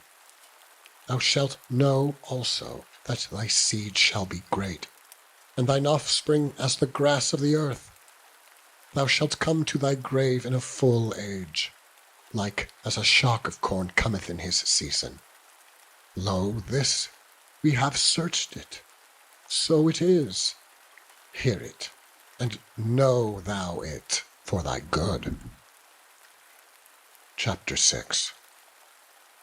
But Job answered and said, O that my grief were thoroughly weighed, and my calamity laid in the balances together, for now it would be heavier than the sand of the sea. Therefore my words are swallowed up, for the arrows of the Almighty are within me. The poison whereof drinketh up my spirit. the terrors of God do set themselves in array against me. Doth the wild ass bray when he hath grass, or loweth the ox over his fodder? Can that which is unsavory be eaten without salt, or is there any taste in the white of an egg? The things that my soul refused to touch are as my sorrowful meat. Oh, that I might have my request, and that God would grant me the thing that I long for, even that it would please God to destroy me, that he would let loose his hand and cut me off. Then should I yet have comfort. Yea, I would harden myself in sorrow. Let him not spare, for I have not concealed the words of the Holy One. What is my strength, that I should hope? And what is mine end, that I should prolong my life?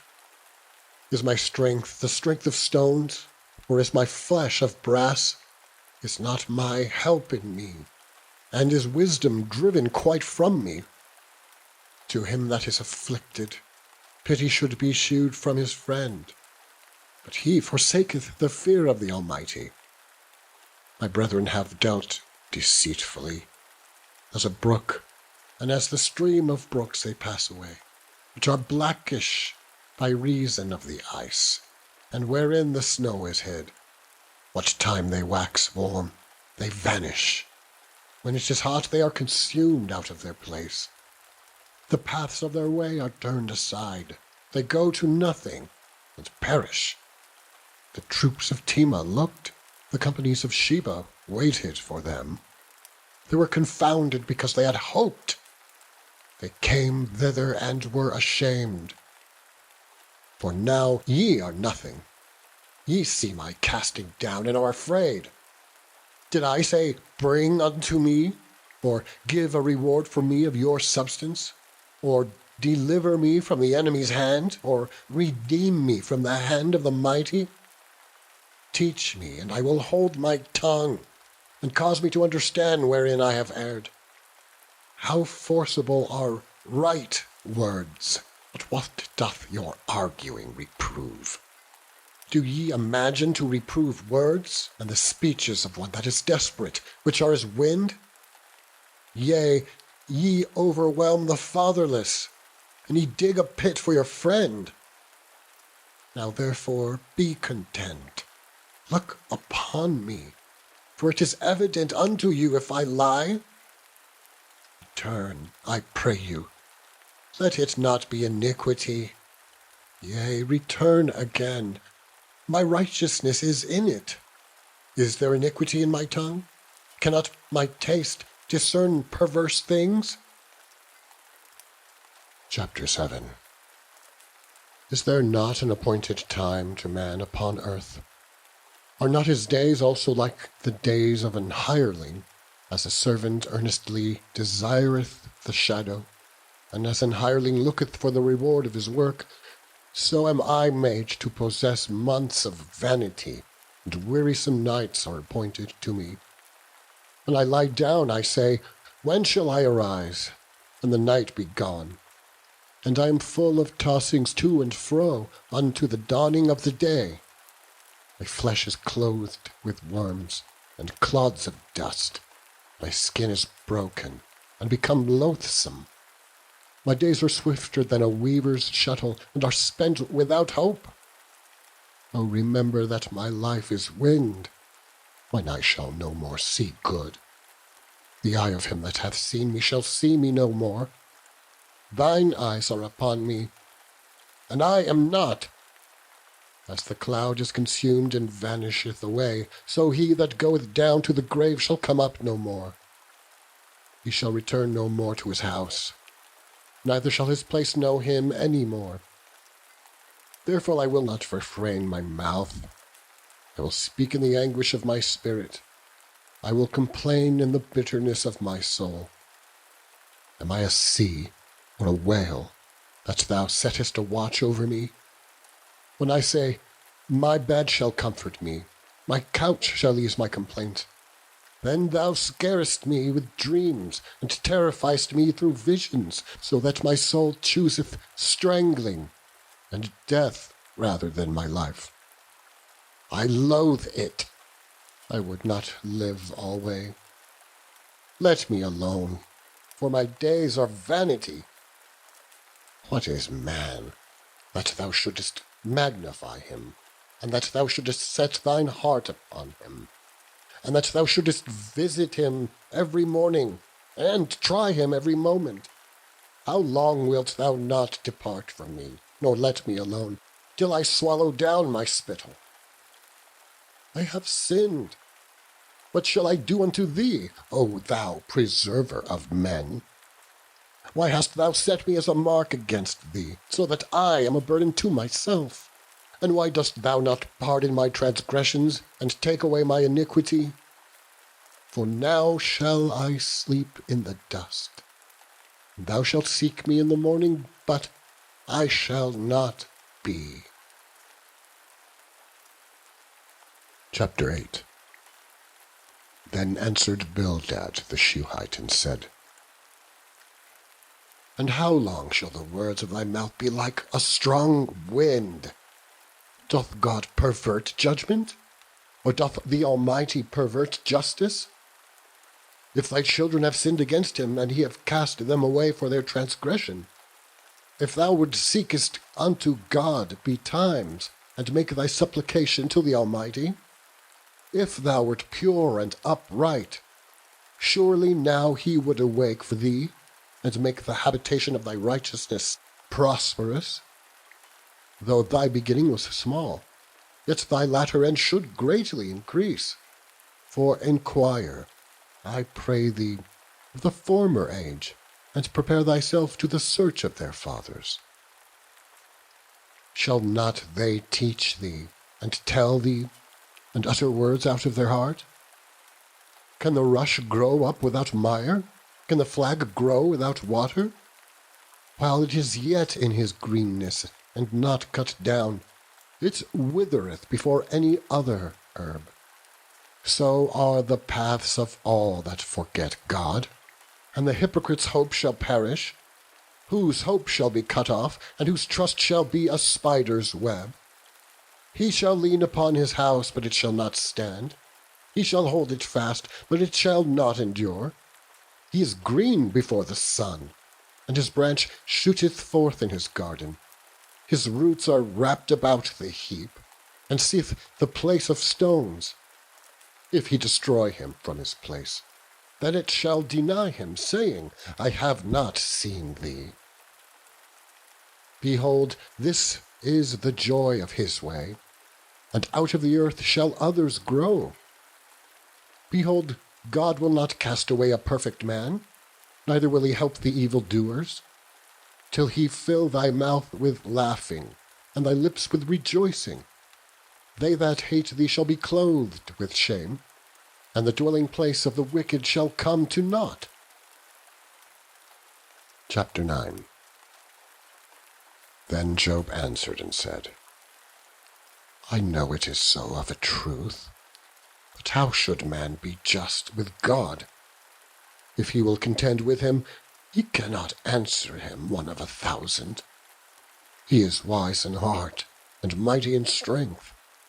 Who hath hardened himself against him, and hath prospered, which removeth the mountains, and they know not, which overturn them in his anger, which shaketh the earth out of her place, and the pillars thereof tremble, which commandeth the sun, and it riseth not, and sealeth up the stars, which alone spreadeth out the heavens, and treadeth upon the waves of the sea, which maketh Arcturus, Orion, and Pleiades, and the chambers of the south, which doeth great things past finding out, yea, and with wonders without number. Lo, he goeth by me, and I see him not. He passeth on also, but I perceive him not. Behold, he taketh away. Who can hinder him? Who will say unto him, What doest thou? If God will not withdraw his anger, the proud helpers do stoop under him. How much less shall I answer him? and choose out my words to reason with him, whom, though I were righteous, yet would I not answer, but I would make supplication to my judge. If I had called, and he had answered me, yet would I not believe that he had hearkened unto my voice. For he breaketh me with a tempest, and multiplieth my wounds without cause. He will not suffer me to take my breath, but filleth me with bitterness. If I speak of strength, lo, he is strong, and if of judgment, who shall set me a time to plead? If I justify myself, mine own mouth shall condemn me. If I say, I am perfect, it shall also prove me perverse. Though I were perfect, yet would I not know my soul. I would despise my life. This is one thing, therefore I said it. He destroyeth the perfect and the wicked. If the scourge slay suddenly, he will laugh at the trial of the innocent. If the earth is given into the hand of the wicked, he covereth the faces of the judges thereof. If not, where and who is he? Now my days are swifter than a post. They flee away, they see no good. They are passed away as the swift ships, as the eagle that hasteth to the prey. If I say, I will forget my complaint, I will leave off my heaviness and comfort myself, I am afraid of all my sorrows. I know that thou wilt not hold me innocent. If I be wicked, why then labour I in vain? If I wash myself with snow water, and make my hands never so clean, yet shalt thou plunge me in the ditch, and mine own clothes shall abhor me. For he is not a man as I am, that I should answer him, and we should come together in judgment. Neither is there any daysman betwixt us that might lay his hand upon us both. Let him take his rod away from me, and let not his fear terrify me. Then would I speak and not fear him. But it is not so with me. Chapter 10. My soul is weary of my life. I will leave my complaint upon myself. I will speak in the bitterness of my soul. I will say unto God, do not condemn me. Shew me wherefore thou contendest with me. Is it good unto thee that thou shouldest oppress, that thou shouldest despise the work of thine hands, and shine upon the counsel of the wicked? Hast thou eyes of flesh, or seest thou as man seeth? Are thy days as the days of man? Are thy years as man's days, that thou inquirest after mine iniquity, and searchest after my sin? Thou knowest that I am not wicked, and there is none that can deliver out of thine hand. Thine hands have made me, and fashioned me together round about, yet thou dost destroy me.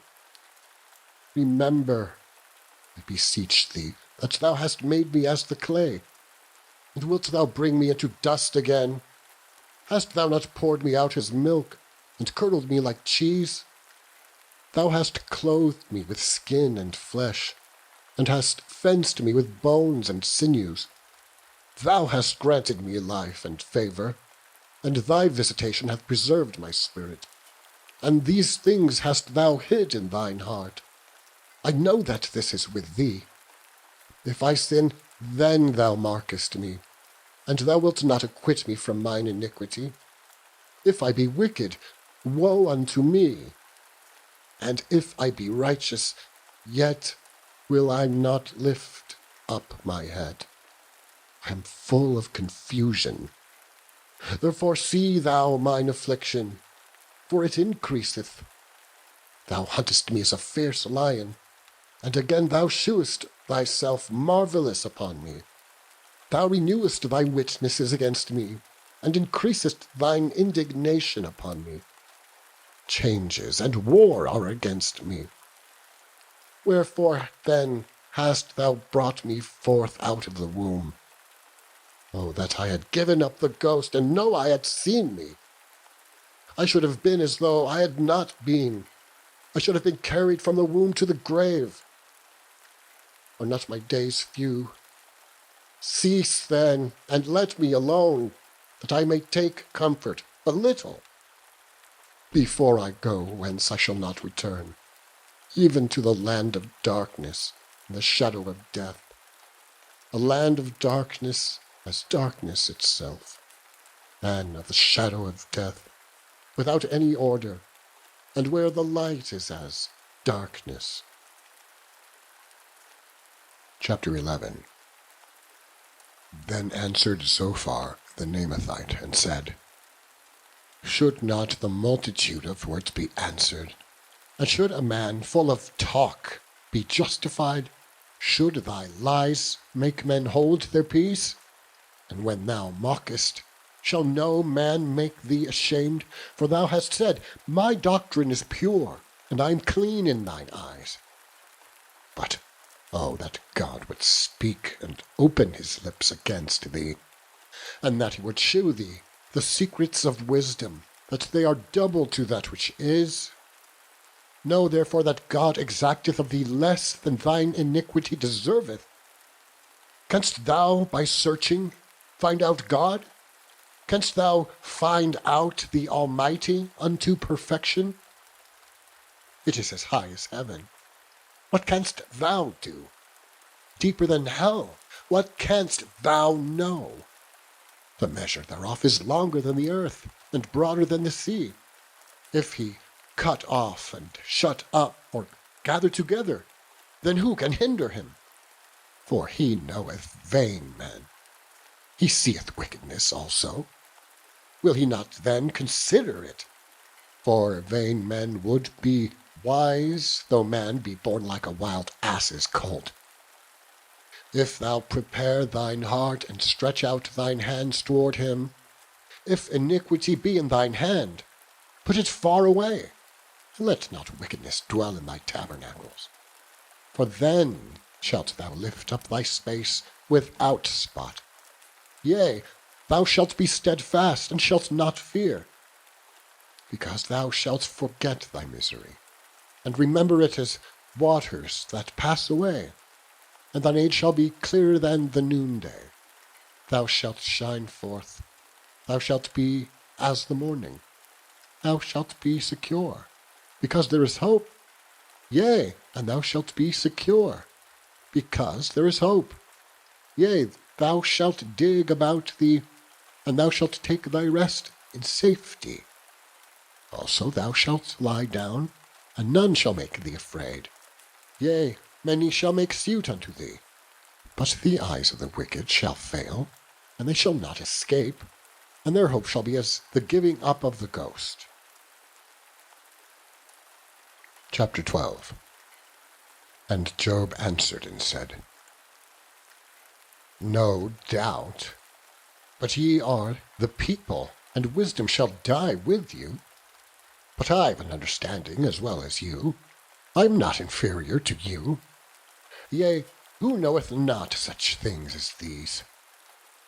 I am as one mocked of his neighbour, who calleth upon God, and he answereth him. The just upright man is laughed to scorn. He that is ready to slip with his feet is as a lamp despised in the thought of him that is at ease. The tabernacles of robbers prosper, and they that provoke God are secure, into whose hand God bringeth abundantly.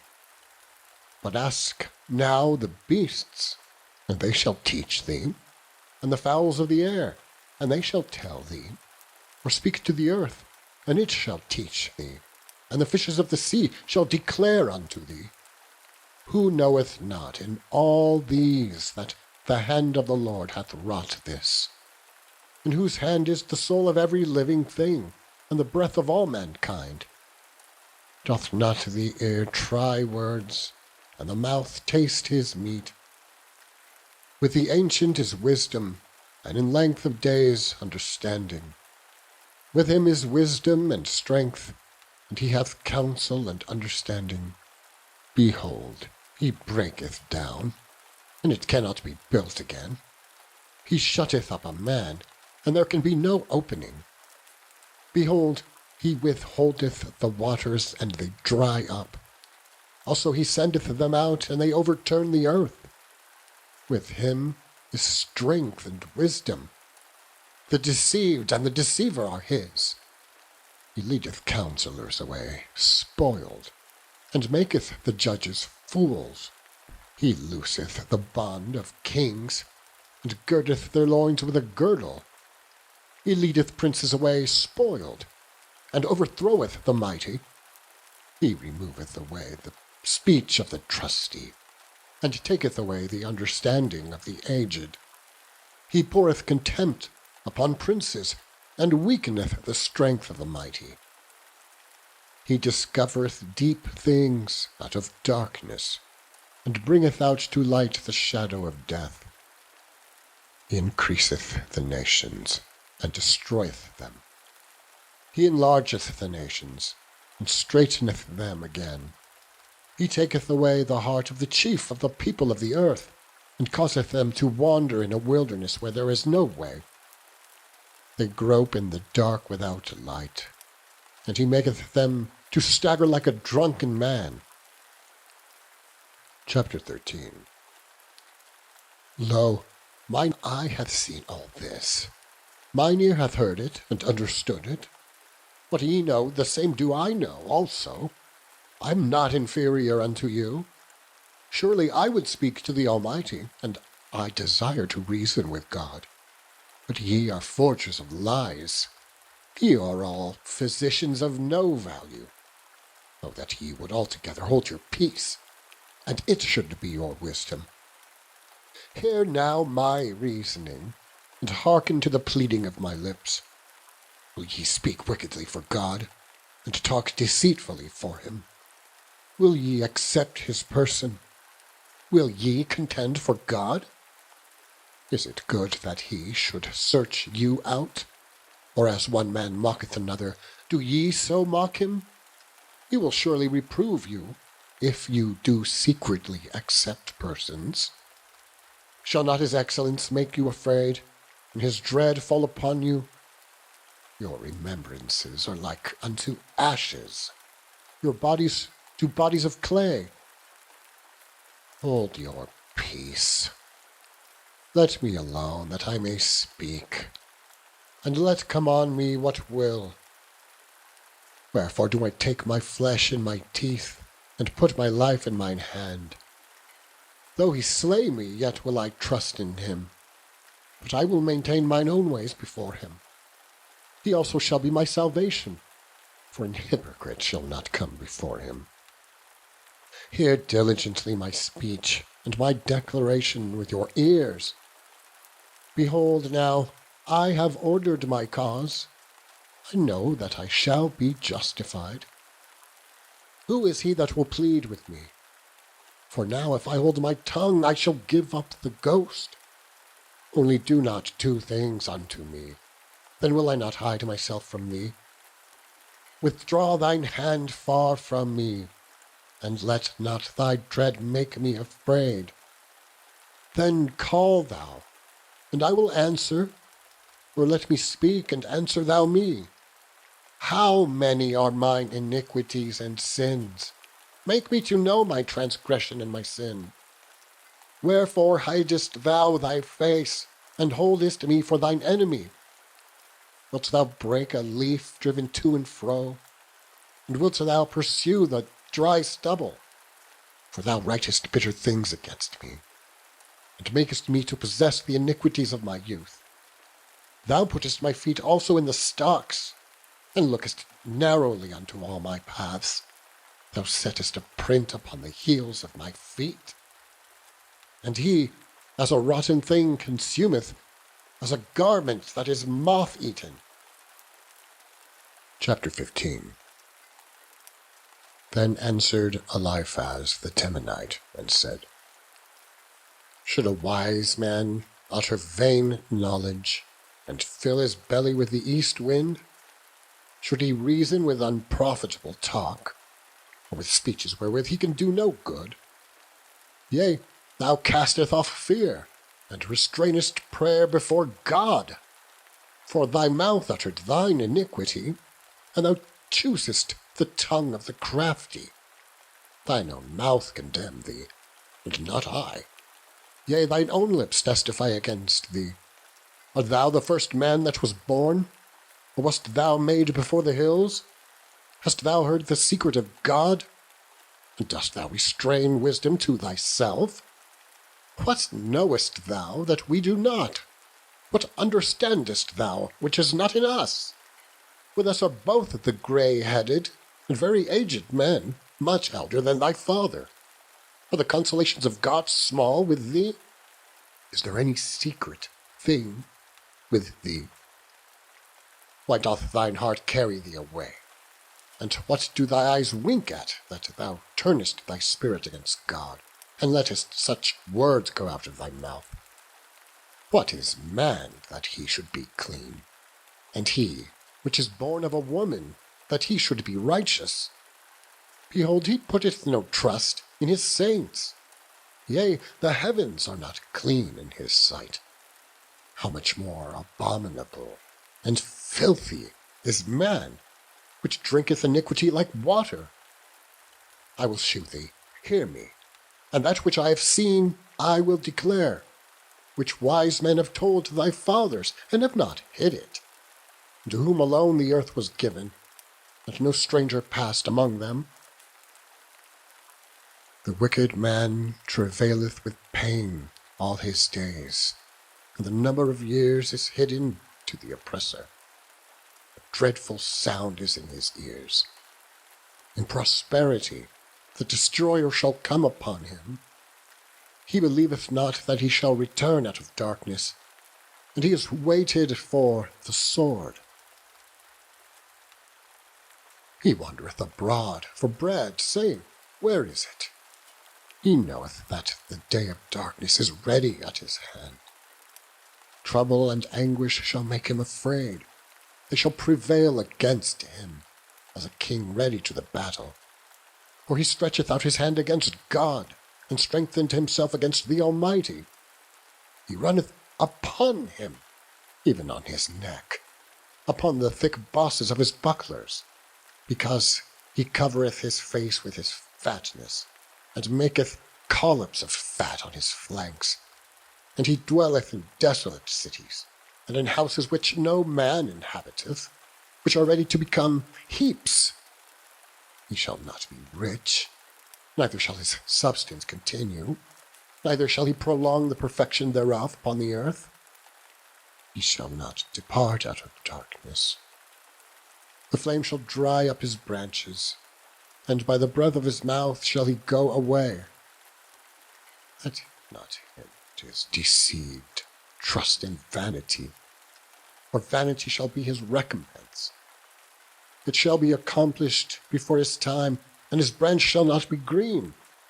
He shall shake off his unripe grape as the vine, and shall cast off his flower as the olive.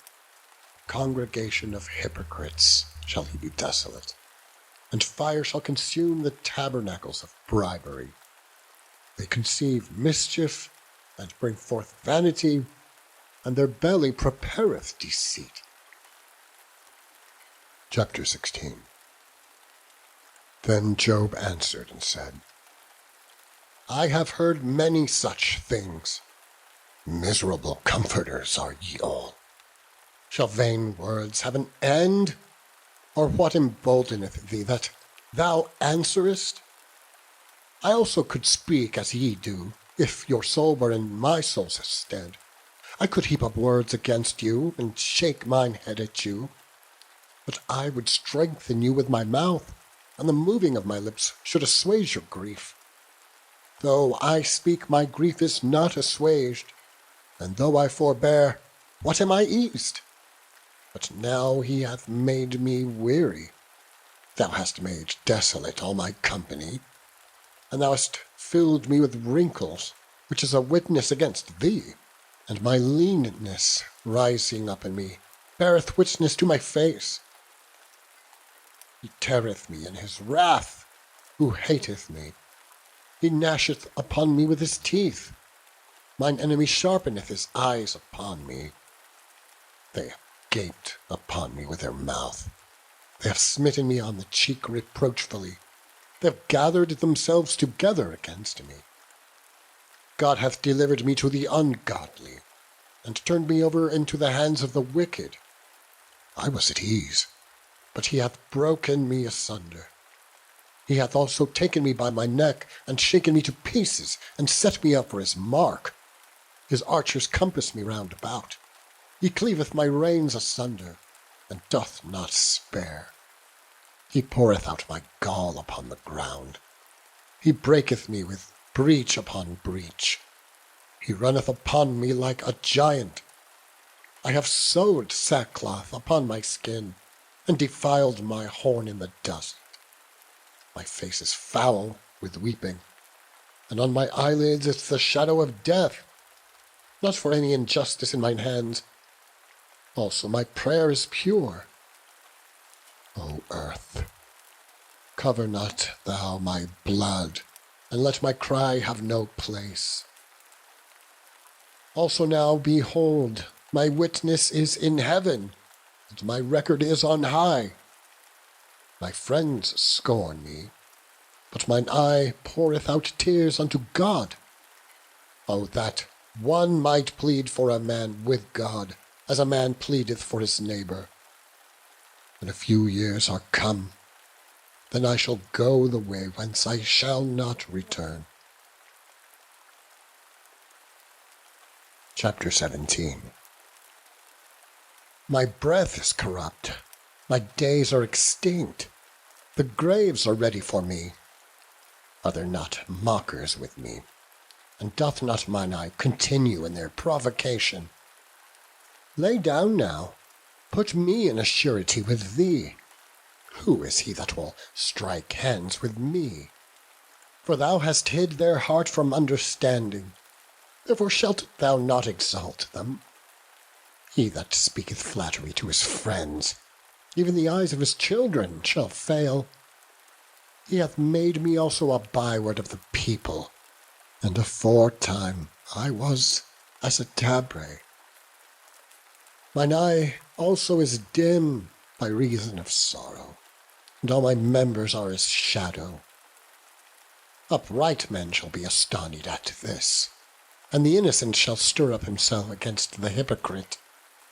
The righteous also shall hold on his way, and he that hath clean hands shall be stronger and stronger. But as for you all, do ye return and come now, for I cannot find one wise man among you. My days are past, my purposes are broken off, even the thoughts of my heart, they change the night into day.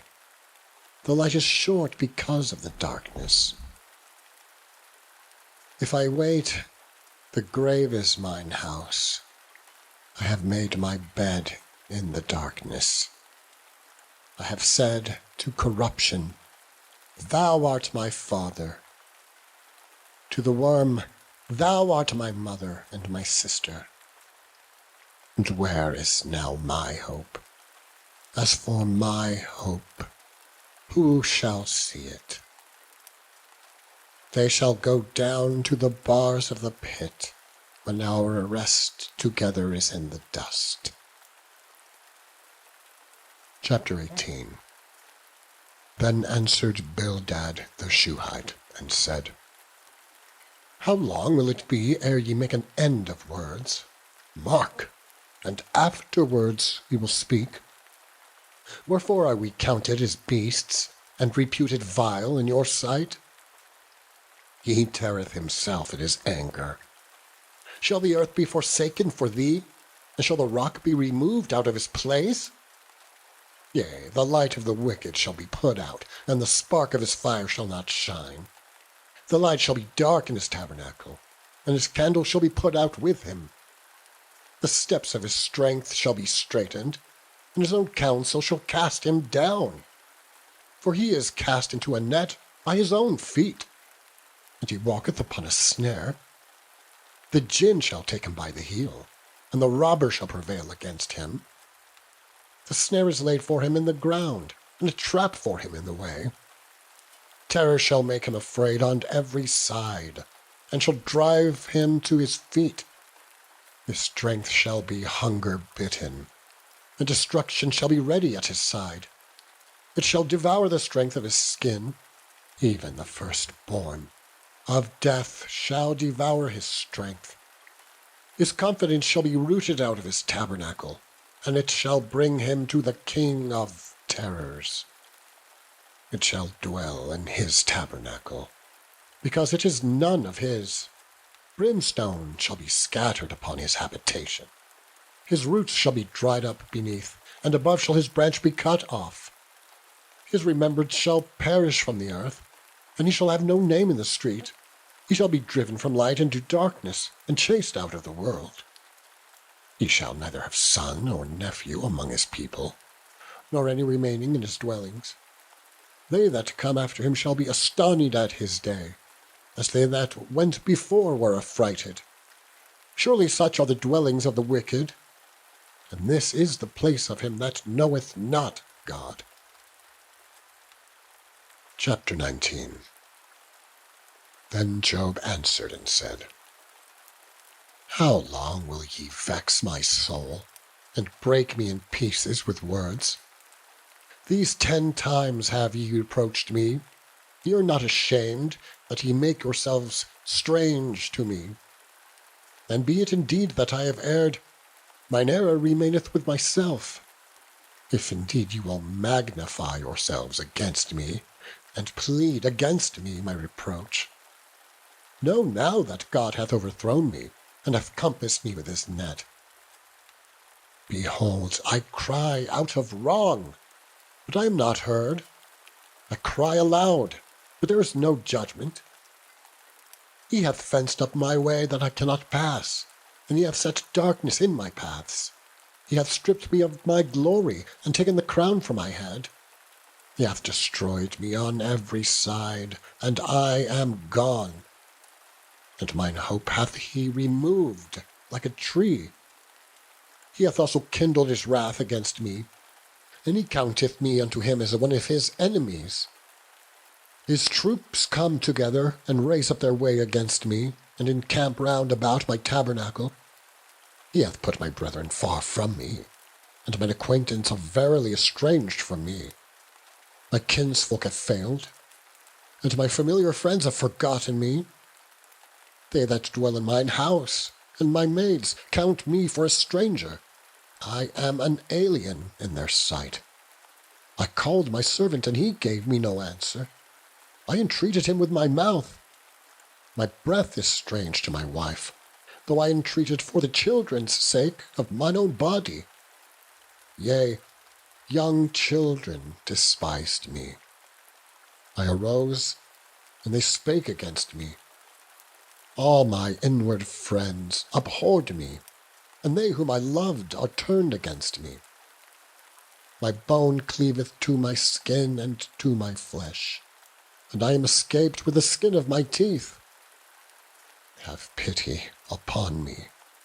Have pity upon me, O ye my friends. For the hand of God hath touched me. Why do ye persecute me as God, and are not satisfied with my flesh? Oh, that my words were now written! Oh, that they were printed in a book! That they were graven with an iron pen, and laid in the rock forever! For I know that my Redeemer liveth, and that he shall stand at the latter day upon the earth. And though after my skin worms destroy this body, yet in my flesh shall I see God, whom I shall see for myself, and mine eyes shall behold, and not another, though my reins be consumed within me. But ye should say, Why persecute we him? seeing the root of the matter is found in me. Be ye afraid of the sword, for wrath bringeth the punishments of the sword, that ye may know there is a judgment. Chapter 20. Then answered Zophar the Naamathite, and said, Therefore do my thoughts cause me to answer, and for this I make haste. I have heard the check of my reproach, and the spirit of my understanding causeth me to answer. Knowest thou not this of old, since man was placed upon earth, that the triumphing of the wicked is short, and the joy of the hypocrite but for a moment? Though his excellency mount up to the heavens, and his head reach unto the clouds, yet he shall perish for ever, like his own dung. They which have seen him shall say, Where is he? He shall fly away as a dream, and shall not be found. Yea, he shall be chased away as a vision of the night. The eye also which saw him shall see him no more, neither shall his place any more behold him. His children shall seek to please the poor, and his hand shall restore their goods. His bones are full of the sin of his youth, which shall lie down with him in the dust. Though wickedness be sweet in his mouth, though he hide it under his tongue, though he spare it and forsake it not, but keep it still within his mouth, yet his meat in his bowels is turned, it is the gall of asps within him. He hath swallowed down riches, and he shall vomit them up again. God shall cast them out of his belly. He shall suck the poison of asps. The viper's tongue shall slay him. He shall not see the rivers, the floods, the brooks of honey and butter. That which he laboured for shall he restore, and shall not swallow it down. According to his substance shall the restitution be, and he shall not rejoice therein. Because he hath oppressed and hath forsaken the poor, because he hath violently taken away an house which he builded not. Surely he shall not feel quietness in his belly. He shall not save of that which he desired. There shall none of his meat be left. Therefore shall no man look for his goods. In the fullness of his sufficiency he shall be in straits. Every hand of the wicked shall come upon him. When he is about to fill his belly, God shall cast the fury of his wrath upon him, and it shall rain it upon him while he is eating. He shall flee from the iron weapon, and the bow of steel shall strike him through. It is drawn and cometh out of the body. Yea, the glittering sword cometh out of his gall. Terrors are upon him. All darkness shall be hid in his secret places. A fire not blown shall consume him. It shall go ill with him that is left in his tabernacle. The heathen shall reveal his iniquity, and the earth shall rise up against him. The increase of his house shall depart, and his goods shall flow away in the day of his wrath. Chapter 21. But Job answered and said, Hear diligently my speech, and let this be your consolations. Suffer me that I may speak, and after that I have spoken, mock on. As for me, is my complaint to man? And if it were so, why should not my spirit be troubled? Mark me, and be astonished, and lay your hand upon your mouth. Even when I remember I am afraid, and trembling taketh hold on my flesh. Wherefore do the wicked live, become old, yea, are mighty in power? Their seed is established in their sight with them, and their offspring before their eyes. Their houses are safe from fear, neither is the rod of God upon them. Their bull gendereth, and faileth not. Their cow calveth, and casteth not her calf. They send forth their little ones like a flock, and their children dance. They take the timbrel and harp, and rejoice at the sound of the organ. They spend their days in wealth, and in a moment go down to the grave. Therefore they say unto God, Depart from us, for we desire not the knowledge of thy ways. What is the Almighty that we should serve him? And what profit should we have if we pray unto him? Lo, their good is not in their hand. The counsel of the wicked is far from me. How oft is the candle of the wicked put out, and how oft cometh their destruction upon them? God distributeth sorrows in his anger. They are as stubble before the wind, and as chaff that the storm carrieth away. God layeth up his iniquity for his children. He rewardeth him, and he shall know it. His eyes shall see his destruction, and he shall drink of the wrath of the Almighty. For what pleasure hath he in his house after him, when the number of his months is cut off in the midst? Shall any teach God knowledge, seeing he judgeth those that are high? One dieth in his full strength, being wholly at ease and quiet. His breasts are full of milk, and his bones are moistened with marrow. And another dieth in the bitterness of his soul, and never eateth with pleasure. They shall lie down alike in the dust, and the worm shall cover them. Behold, I know your thoughts, and the devices which ye wrongfully imagine against me. For ye say, Where is the house of the prince, and where are the dwelling places of the wicked? Have ye not asked them that go by the way? And do ye not know their tokens, that the wicked is reserved to the day of destruction? They shall be brought forth to the day of wrath. Who shall declare his way to his face? And who shall repay him for what he hath done? Yet shall he be brought to the grave, and shall remain in the tomb. The clods of the valley shall be sweet unto him, and every man shall draw after him, as there are innumerable before him. How then comfort ye me in vain, seeing in your answers there remaineth falsehood? Chapter 22. Then Eliphaz the Temanite answered and said, Can a man be profitable unto God, as he that is wise may be profitable unto himself? Is it any pleasure to the Almighty that thou art righteous?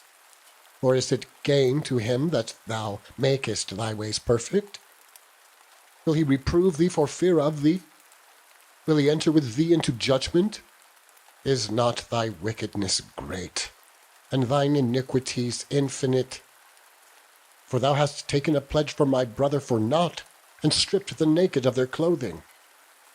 Thou hast not given water to the weary to drink, and thou hast withholden bread from the hungry.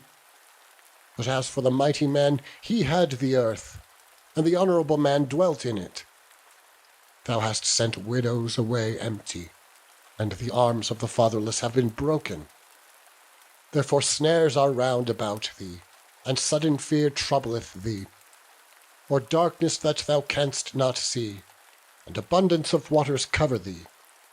Is not God in the height of heaven?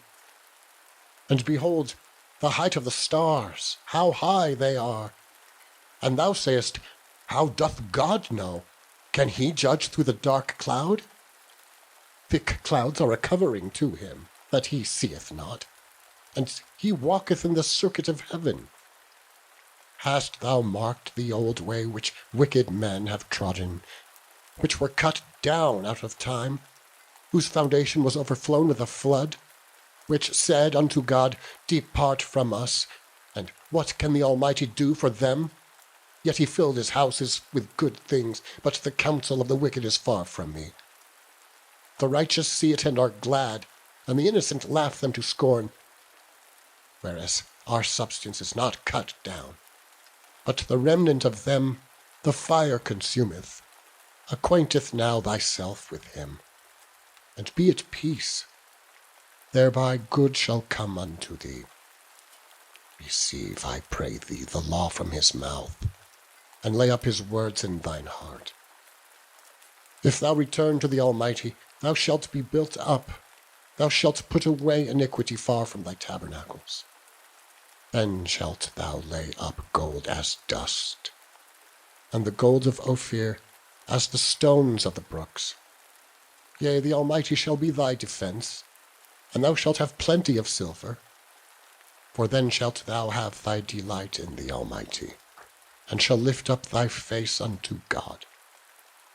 Thou shalt make thy prayer unto him, and he shall hear thee, and thou shalt pay thy vows. Thou shalt also decree a thing, and it shall be established unto thee, and the light shall shine upon thy ways. When men are cast down, then thou shalt say, There is lifting up. And he shall save the humble person. Chapter 23. Then Job answered and said, Even today is my complaint bitter. My stroke is heavier than my groaning.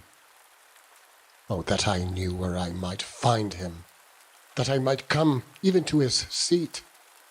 I would order my cause before him, and fill my mouth with arguments. I would know the words which he would answer me, and understand what he would say unto me. Will he plead against me with his great power? No, but he would put strength in me. There the righteous might dispute with him. So should I be delivered forever from my judge. Behold, I go forward, but he is not there, and backward, but I cannot perceive him. On the left hand where he doth work, but I cannot behold him. He hideth himself on the right hand, that I cannot see him. But he knoweth the way that I take. When he hath tried me, I shall come forth as gold. My foot hath held his steps. His way have I kept, and not declined. Neither have I gone back from the commandment of his lips. I have esteemed the words of his mouth more than my necessary food. But he is in one mind, and who can turn him? And what his soul desireth, even that he doeth. For he performeth the thing that is appointed for me, and many such things are with him. Therefore am I troubled at his presence. When I consider, I am afraid of him. For God maketh my heart soft, and the Almighty troubleth me, because I was not cut off before the darkness, neither hath he covered the darkness from my face. Chapter 24. Why, seeing times that are not hidden from the Almighty, do they that know him not see his days? Some remove the landmarks. They violently take away flocks and feed thereof. They drive away the ass of the fatherless. They take the widow's ox for a pledge. They turn the needy out of the way. The poor of the earth hide themselves together. Behold, as wild asses in the desert, go they forth to their work, rising betimes for a prey. The wilderness yieldeth food for them and for their children. They reap every one corn in the field, and they gather the vintage of the wicked. They cause the naked to lodge without clothing, that they have no covering in the cold. They are wet with the showers of the mountains, and embrace the rock for want of a shelter. They pluck the fatherless from the breast, and take a pledge of the poor. They cause him to go naked without clothing, and they take away the sheaf from the hungry, which make oil within their walls and tread their winepresses, and suffer thirst. Men groan from out of the city, and the soul of the wounded crieth out. Yet God layeth not folly to them. They are of those that rebel against the light. They know not the ways thereof, nor abide in the paths thereof. The murderer rising with the light killeth the poor and needy, and in the night is as a thief. The eye also of the adulterer waiteth for the twilight, saying, No eye shall see me, and disguiseth his face. In the dark they dig through houses, which they had marked for themselves in the daytime. They know not the light, for the morning is to them even as the shadow of death. If one know them, They are in the terrors of the shadow of death. He is swift as the waters. Their portion is cursed in the earth. He beholdeth not the ways of the vineyards. Drought and heat consume the snow waters. So doth the grave those which have sinned. The womb shall forget him. The worm shall feed sweetly on him. He shall be no more remembered, and the wickedness shall be broken as a tree. His evil entreateth the barren that beareth not, and doeth not good to the widow. He draweth also the mighty with his power. He riseth up, and no man is sure of life, though it be given him to be in safety, whereon he resteth. Yet his eyes are upon their ways. They are exalted for a little while, but are gone, and brought low. They are taken out of the way as all other, and cut off as the tops of the ears of corn. And if it be not so now, who will make me a liar, and my speech nothing worth? Chapter 25. Then answered Bildad the Shuhite and said, Dominion and fear are with him. He maketh peace in his high places. Is there any number of his armies? And upon whom doth his light arise? How then can man be justified with God? Or how can he be clean that is born of a woman? Behold, even to the moon, and it shineth not. Yea, the stars are not pure in his sight. How much less man that is a worm, and the Son of Man, which is a worm. Chapter 26. But Job answered and said, How hast thou helped him that is without power? How savest thou the arm that hath no strength? How hast thou counselled him that hath no wisdom? And how hast thou plentifully declared the thing as it is?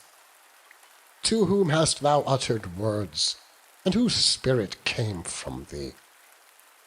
Dead things are formed from under the waters, and the inhabitants thereof. Hell is naked before him, and destruction hath no covering. He stretcheth out the north over the empty place, and hangeth the earth upon nothing. He bindeth up the waters in his thick clouds, and the cloud is not rent under them. He holdeth back the face of his throne, and spreadeth his cloud upon it. He hath compassed the waters with bounds, until the day and night come to an end. The pillars of heaven tremble, and are astonished at his reproof. He divideth the sea with his power, and by his understanding he smiteth through the proud. By his spirit he hath garnished the heavens. His hand hath formed the crooked serpent. Lo, these are parts of his ways, but how little a portion is heard of him. But the thunder of his power, who can understand? Chapter 27. Moreover, Job continued his parable, and said,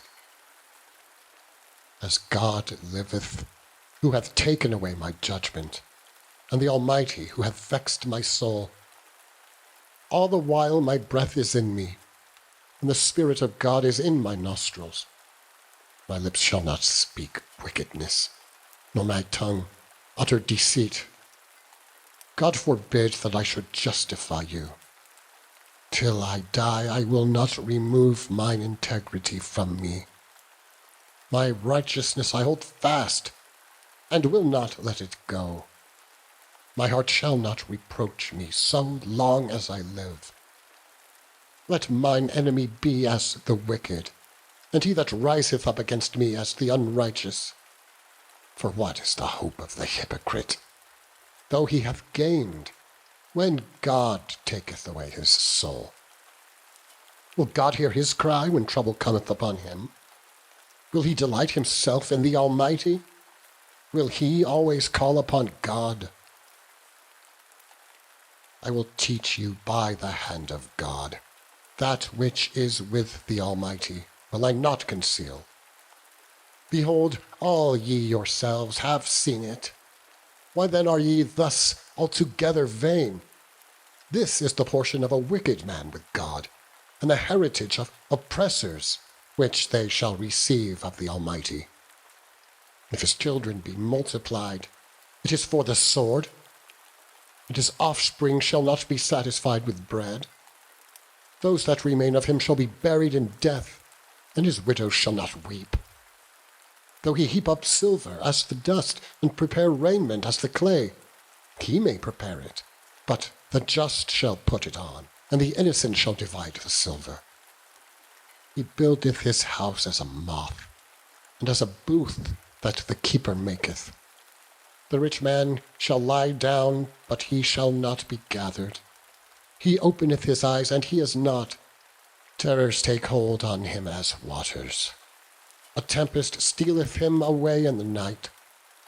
The east wind carrieth him away, and he departeth, and as a storm hurleth him out of his place. For God shall cast upon him, and not spare. He would fain flee out of his hand. Men shall clap their hands at him, and shall hiss him out of his place. Chapter 28. Surely there is a vein for the silver, and a place for gold where they find it. Iron is taken out of the earth, and brass is molten out of the stone. He setteth an end to darkness, and searcheth out all perfection, the stones of darkness, and the shadow of death. The flood breaketh out from the inhabitant, even the waters forgotten of the foot.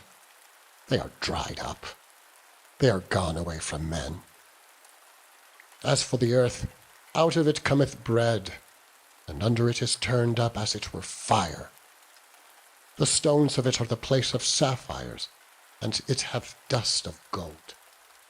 There is a path which no fowl knoweth, and which the vulture's eye hath not seen. The lion's whelps have not trodden it, nor the fierce lion passed by it. He putteth forth his hand upon the rock.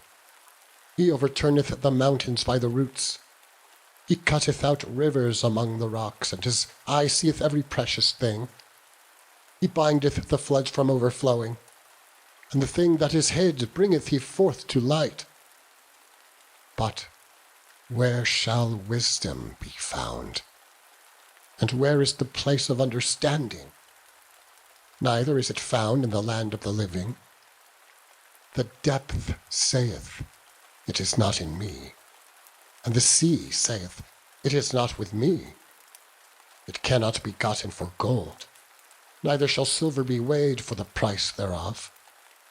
It cannot be valued with the gold of Ophir, with the precious onyx, or the sapphire. The gold and the crystal cannot equal it, and the exchange of it shall not be for jewels of fine gold. No mention shall be made of coral or of pearls, for the price of wisdom is above rubies. The topaz of Ethiopia shall not equal it, neither shall it be valued with pure gold. Whence then cometh wisdom, and where is the place of understanding, seeing it is hid from the eyes of all living, and kept close from the fowls of the air? Destruction and death say, we have heard the fame thereof with our ears. God understandeth the way thereof, and he knoweth the place thereof. For he looketh to the ends of the earth, and seeth under the whole heaven, to make the weight for the winds, and he weigheth the waters by measure. When he made a decree for the rain, and a way for the lightning of the thunder, then did he see it, and declare it. He prepared it, yea, and searched it out. And unto man he said, behold the fear of the Lord, that is wisdom, and to depart from evil is understanding. Chapter 29. Moreover, Job continued his parable, and said, O that I were as in months past, as in the days when God preserved me, when his candle shined upon my head, and when by his light I walked through darkness, as I was in the days of my youth, and the secret of God was upon my tabernacle, when the Almighty was yet with me, and my children were about me. And I washed my steps with butter, and the rock poured me out rivers of oil. When I went out to the gate through the city, when I prepared my seat in the street, the young men saw me and hid themselves, and the aged arose and stood up. The princes refrained talking, and laid their hand on their mouth. The nobles held their peace, and their tongue cleaved to the roof of their mouth. When the ear heard me, then it blessed me, and when the eye saw me, it gave witness to me, because I delivered the poor that cried, and the fatherless, and him that had none to help him. The blessing of him that was ready to perish came upon me, and I caused the widow's heart to sing for joy. I put on righteousness, and it clothed me. My judgment was as a robe and a diadem. I was eyes to the blind, and feet was I to the lame. I was a father to the poor, and the cause which I knew not I searched out, and I brake the jaws of the wicked, and plucked the spoil out of his teeth. Then I said, I shall die in my nest, and I shall multiply my days as the sand. My root was spread out by the waters, and the dew lay all night upon my branch. My glory was fresh in me, and my bow was renewed in my hand. Unto me men gave ear, and waited, and kept silence at my counsel. After my words they spake not again, and my speech dropped upon them. And they waited for me as for the rain, and they opened their mouth as for the latter rain. If I laughed on them, they believed it not, and the light of my countenance they cast not down. I chose out their way, and sat chief, and dwelt as a king in the army, as one that comforteth the mourners. Chapter 30. But now they that are younger than I have me in derision, whose fathers I would have disdained to have set with the dogs of my flock. Yea, whereto might the strength of their hands profit me, in whom old age was perished? For want of famine they were solitary, fleeing into the wilderness in former time, desolate and waste, who cut up mallows by the bushes, and juniper roots for their meat. They were driven forth from among men. They cried after them, as after a thief, to dwell in the cliffs of the valley, in caves of the earth, and in the rocks. Among the bushes they brayed. Under the nettles they were gathered together. They were children of fools, yea, children of base men. They were viler than the earth. And now I am their song. Yea, I am their byword. They abhor me, they flee far from me, and spare not to spit in my face. Because he hath loosed my cord and afflicted me, they have also let loose the bridle before me. Upon my right hand rise the youth.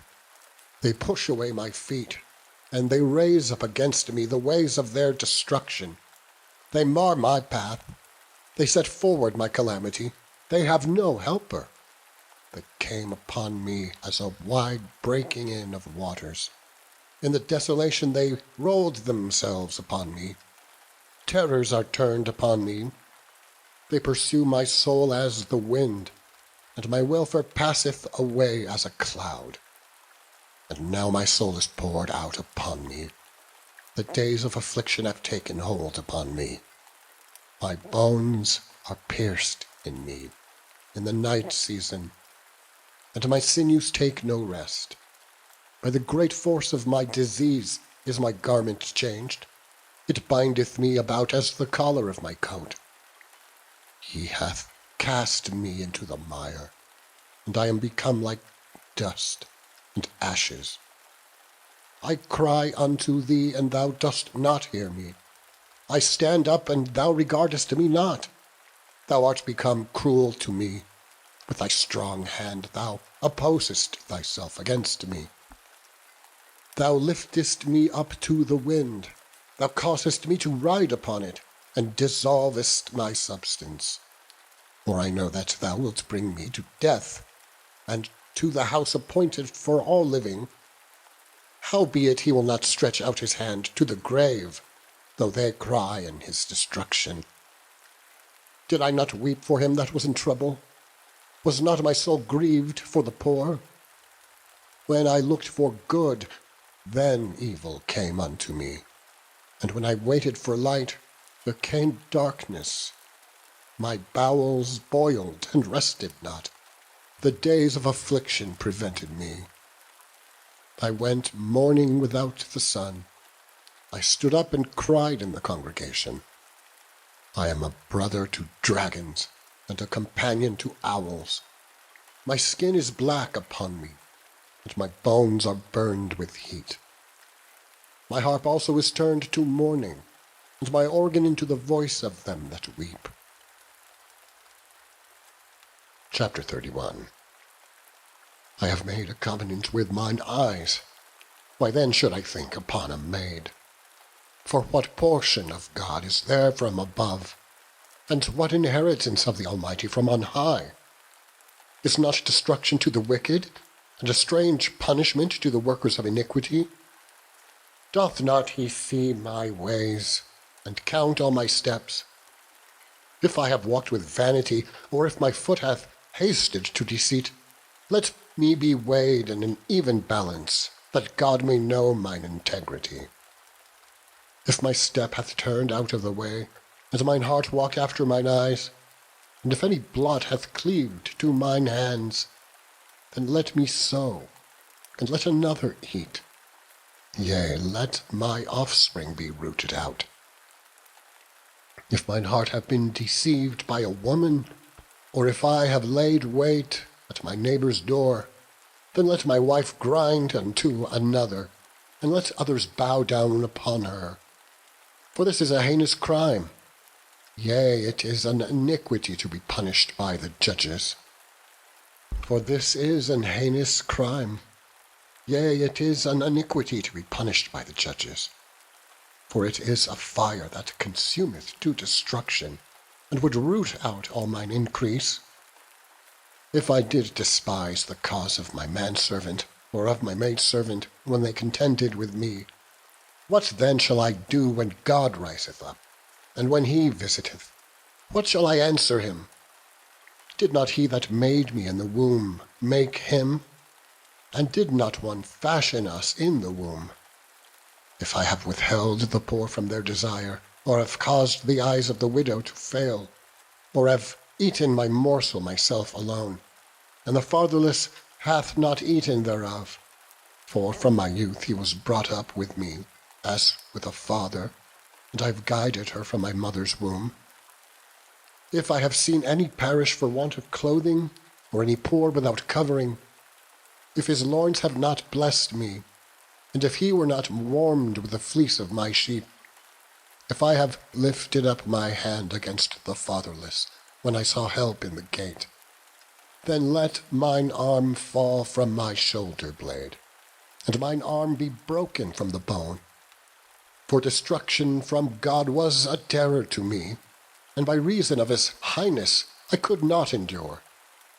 If I have made gold my hope, or have said to the fine gold, Thou art my confidence, if I rejoice because my wealth was great, and because mine hand had gotten much, if I beheld the sun when it shined, or the moon walking in brightness, and my heart hath been secretly enticed, or my mouth hath kissed my hand, this also were an iniquity to be punished by the judge. For I should have denied the God that is above. If I rejoice at the destruction of him that hated me, or lifted up myself when evil found him, neither have I suffered my mouth to sin by wishing a curse to a soul. if the men of my tabernacle said not, 'Oh, that we had of his flesh, we cannot be satisfied.' The stranger did not lodge in the street, but I opened my doors to the traveller. If I covered my transgressions as Adam, by hiding mine iniquity in my bosom, did I fear a great multitude? Or did the contempt of families terrify me, that I kept silent and went not out of the door? Oh, that one would hear me! My desire is that the Almighty would answer me, and that mine adversary had written a book. Surely I would take it upon my shoulder, and bind it as a crown to me. I would declare unto him the number of my steps. As a prince would I go near unto him. If my land cry against me, or that the furrows likewise thereof complain, if I have eaten the fruits thereof without money, or have caused the owners thereof to lose their life, let thistles grow instead of wheat, and cockle instead of barley." The words of Job are ended. Chapter 32. So these 3 men ceased to answer Job, because he was righteous in his own eyes. Then was kindled the wrath of Elihu, the son of Barachel the Buzite, of the kindred of Ram. Against Job was his wrath kindled, because he justified himself rather than God. Also against his 3 friends was his wrath kindled, because they had found no answer, and yet had condemned Job. Now Elihu had waited till Job had spoken, because they were elder than he. When Elihu saw that there was no answer in the mouth of these 3 men, then his wrath was kindled. And Elihu the son of Barachel the Buzite answered and said, "I am young, and ye are very old. Wherefore was I afraid, and durst not shew you mine opinion? I said, days should speak, and a multitude of years should teach wisdom. But there is a spirit in man, and the inspiration of the Almighty giveth them understanding. Great men are not always wise, neither do the aged understand judgment. Therefore I said, hearken to me, I also will shew mine opinion. Behold, I waited for your words, I gave ear to your reasons, whilst ye searched out what to say. Yea, I attended unto you, and behold, there was none of you that convinced Job, or that answered his words. Lest ye should say, we have found out wisdom, God thrusteth him down, not man. Now he hath not directed his words against me, neither will I answer him with your speeches." They were amazed. They answered no more. They left off speaking. When I had waited, for they spake not, but stood still, and answered no more, I said, I will answer also my part. I also will shew mine opinion. For I am full of matter, the spirit within me constraineth me. Behold, my belly is as wine which hath no vent, it is ready to burst like new bottles. I will speak, that I may be refreshed. I will open my lips and answer. Let me not, I pray you, accept any man's person, neither let me give flattering titles unto man. For I know not to give flattering titles. In so doing, my Maker would soon take me away. Chapter 33. Wherefore, Job, I pray thee, hear my speeches, and hearken to all my words. Behold, now I have opened my mouth, my tongue hath spoken in my mouth. My words shall be of the uprightness of my heart, and my lips shall utter knowledge clearly. The Spirit of God hath made me, and the breath of the Almighty hath given me life. If thou canst answer me, set thy words in order before me. Stand up. Behold, I am, according to thy wish, in God's stead. I also am formed out of the clay. Behold, my terror shall not make thee afraid, neither shall my hand be heavy upon thee. Surely thou hast spoken in mine hearing, and I have heard the voice of thy words, saying, I am clean without transgression, I am innocent, neither is there iniquity in me. Behold, he findeth occasions against me, he counteth me for his enemy, he putteth my feet in the stocks, he marketh all my paths. Behold, in this thou art not just. I will answer thee, that God is greater than man. Why dost thou strive against him? For he giveth not account of any of his matters. For God speaketh once, yea, twice, yet man perceiveth it not. In a dream, in a vision of the night, when deep sleep falleth upon men, and slumberings upon the bed, then he openeth the ears of men, and sealeth their instruction, that he may withdraw man from his purpose, and hide pride from man. He keepeth back his soul from the pit, and his life from perishing by the sword. He is chastened also with pain upon his bed, and the multitude of his bones with strong pain, so that his life abhorreth bread, and his soul dainty meat. His flesh is consumed away, that it cannot be seen, and his bones that were not seen stick out. Yea, his soul draweth near unto the grave, and his life to the destroyers. If there be a messenger with him, an interpreter, one among 1,000, to shew unto man his uprightness, then he is gracious unto him, and saith, Deliver him from going down to the pit. I have found a ransom. His flesh shall be fresher than a child's. He shall return to the days of his youth. He shall pray unto God, and he will be favourable unto him. And he shall see his face with joy, for he will render unto man his righteousness. He looketh upon men, and if any say, I have sinned, and perverted that which was right, and it profited me not, he will deliver his soul from going into the pit, and his life shall see the light. Lo, all these things worketh God oftentimes with man, to bring back his soul from the pit, to be enlightened with the light of the living. Mark well, O Job, hearken unto me, hold thy peace, and I will speak. If thou hast anything to say, answer me. Speak, for I desire to justify thee. If not, hearken unto me, hold thy peace, and I shall teach thee wisdom. Chapter 34. Furthermore Elihu answered and said, Hear my words, O ye wise men, and give ear unto me, ye that have knowledge, for the ear trieth words as the mouth tasteth meat. Let us choose to us judgment. Let us know among ourselves what is good. For Job hath said, I am righteous, and God hath taken away my judgment.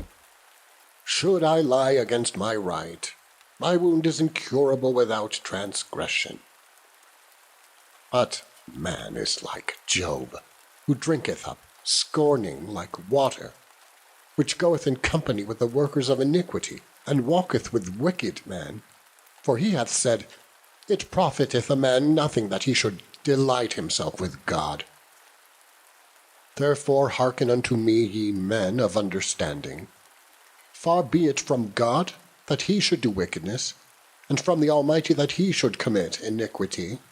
For the work of a man shall he render unto him, and cause every man to find according to his ways. Yea, surely God will not do wickedly, neither will the Almighty pervert judgment.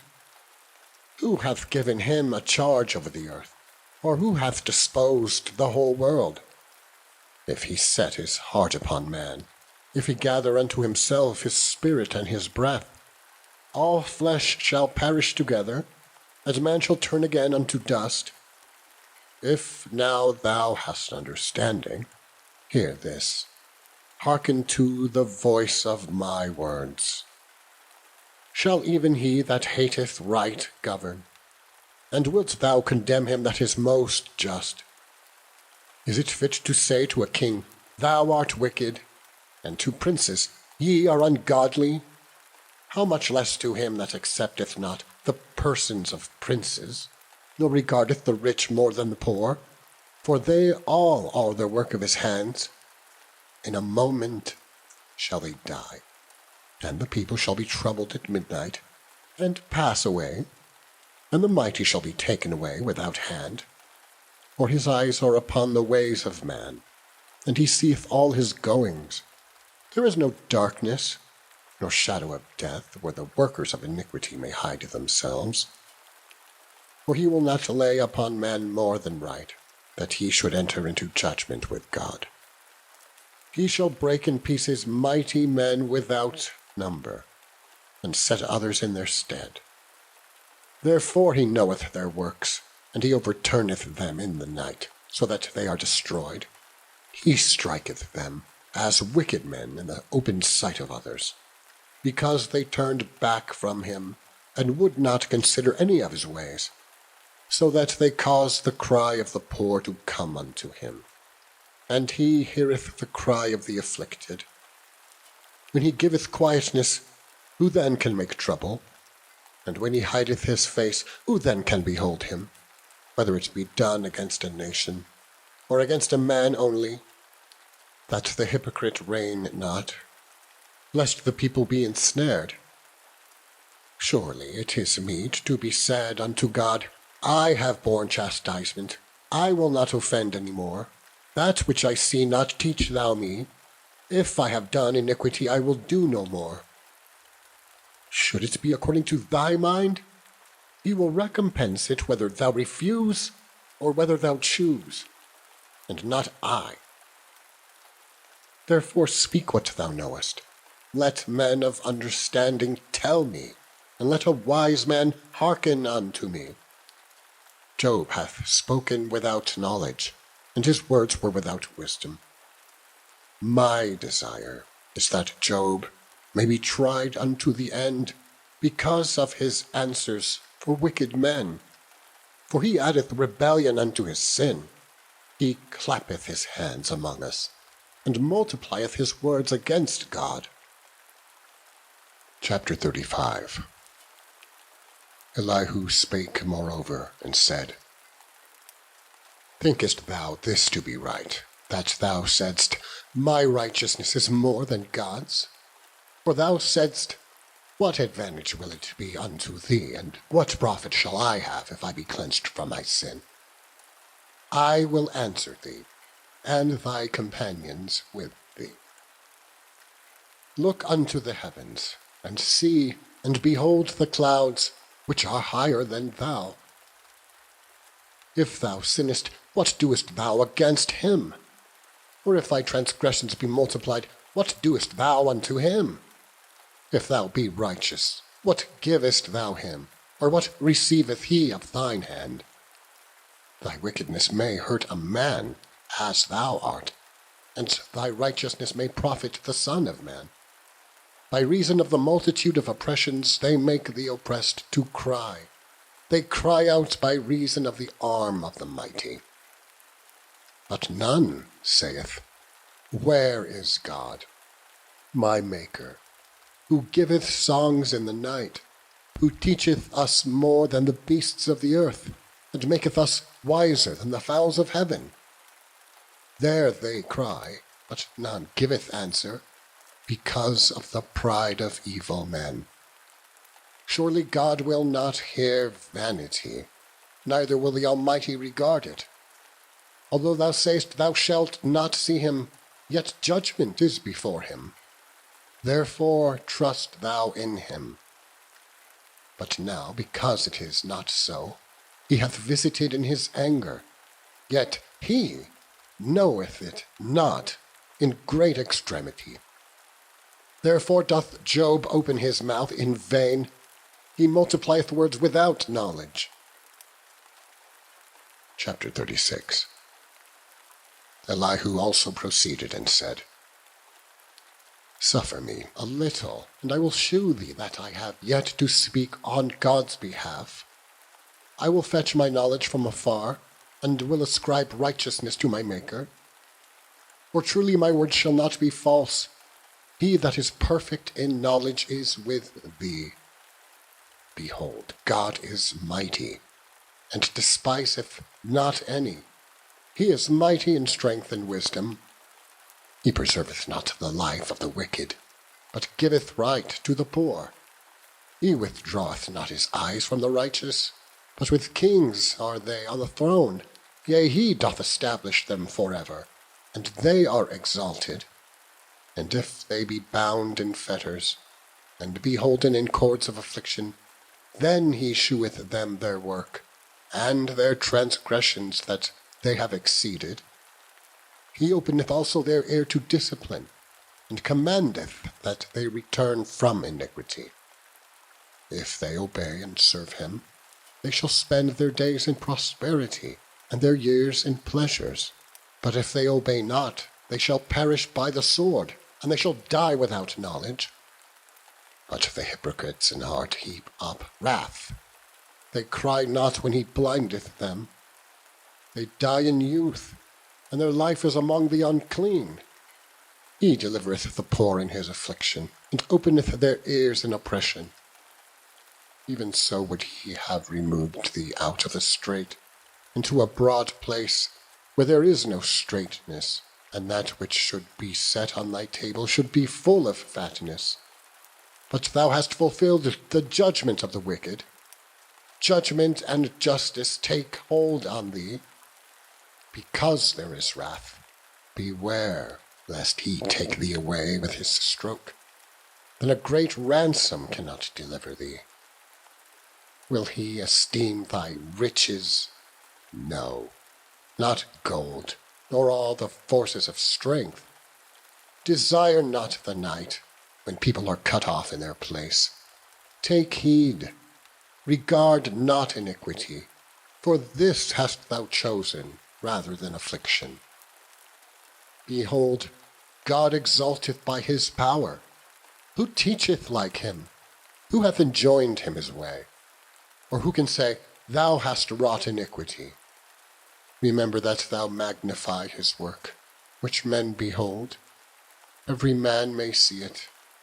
Man may behold it afar off. Behold, God is great, and we know him not. Neither can the number of his years be searched out.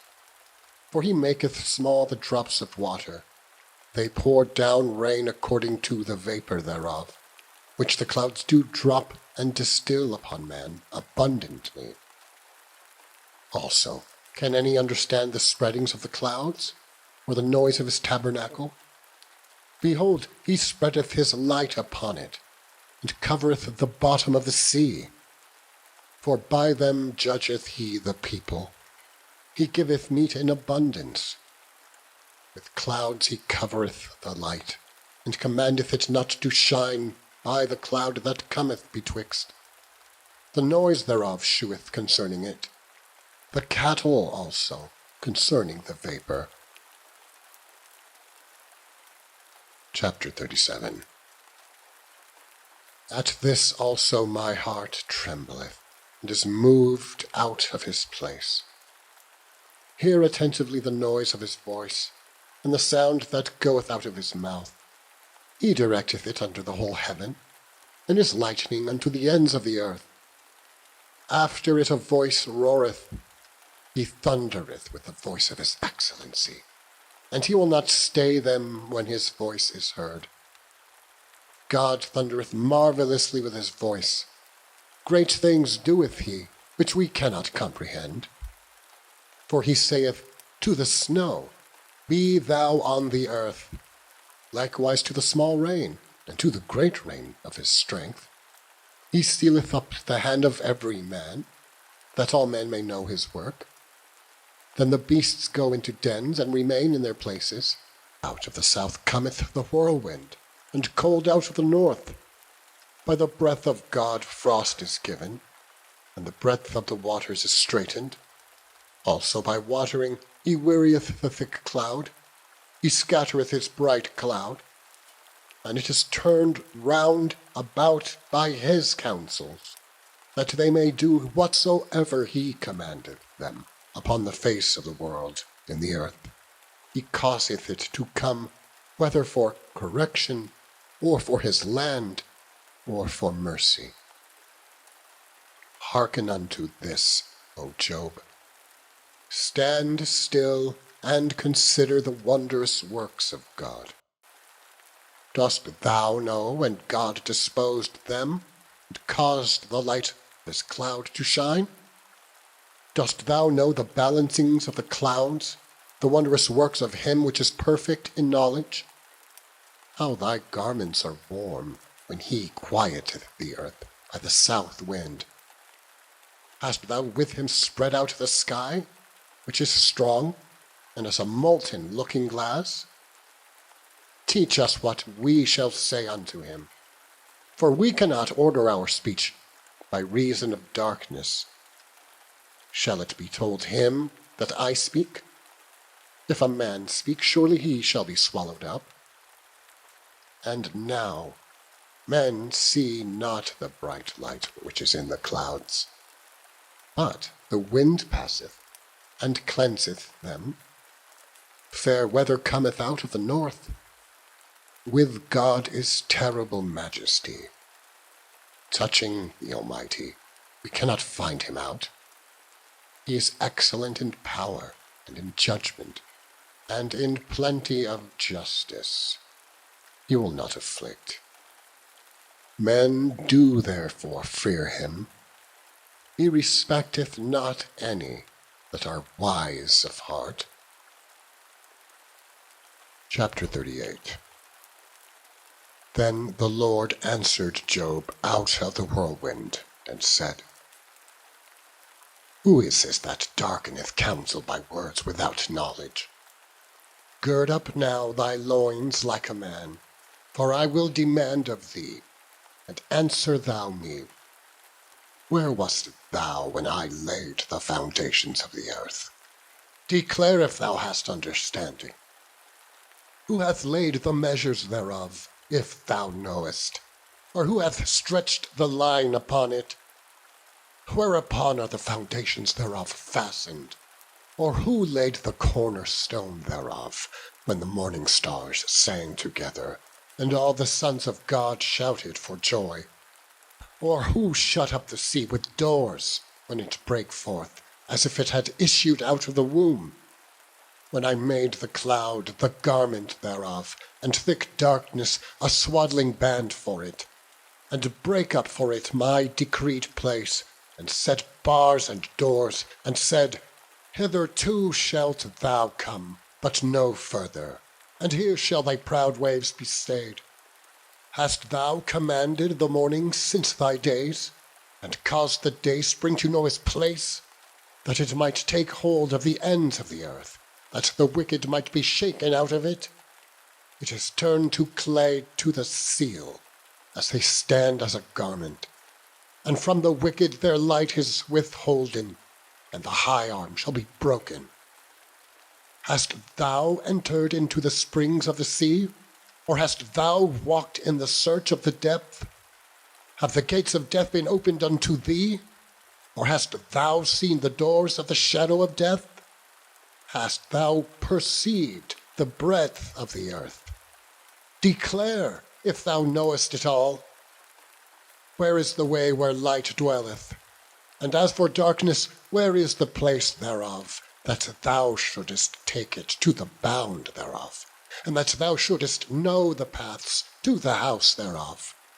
Knowest thou it because thou wast then born, or because the number of thy days is great? Hast thou entered into the treasures of the snow, or hast thou seen the treasures of the hail, which I have reserved against the time of trouble, against the day of battle and war? By what way is the light parted, which scattereth the east wind upon the earth?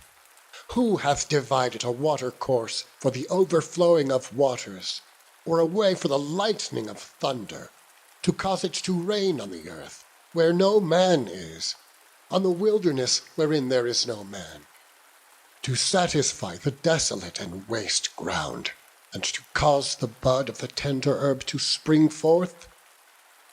Hath the rain a father? Or who hath begotten the drops of dew? Out of whose womb came the ice?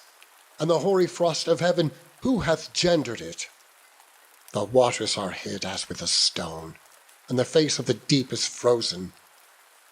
Canst thou bind the sweet influences of Pleiades, or loose the bands of Orion?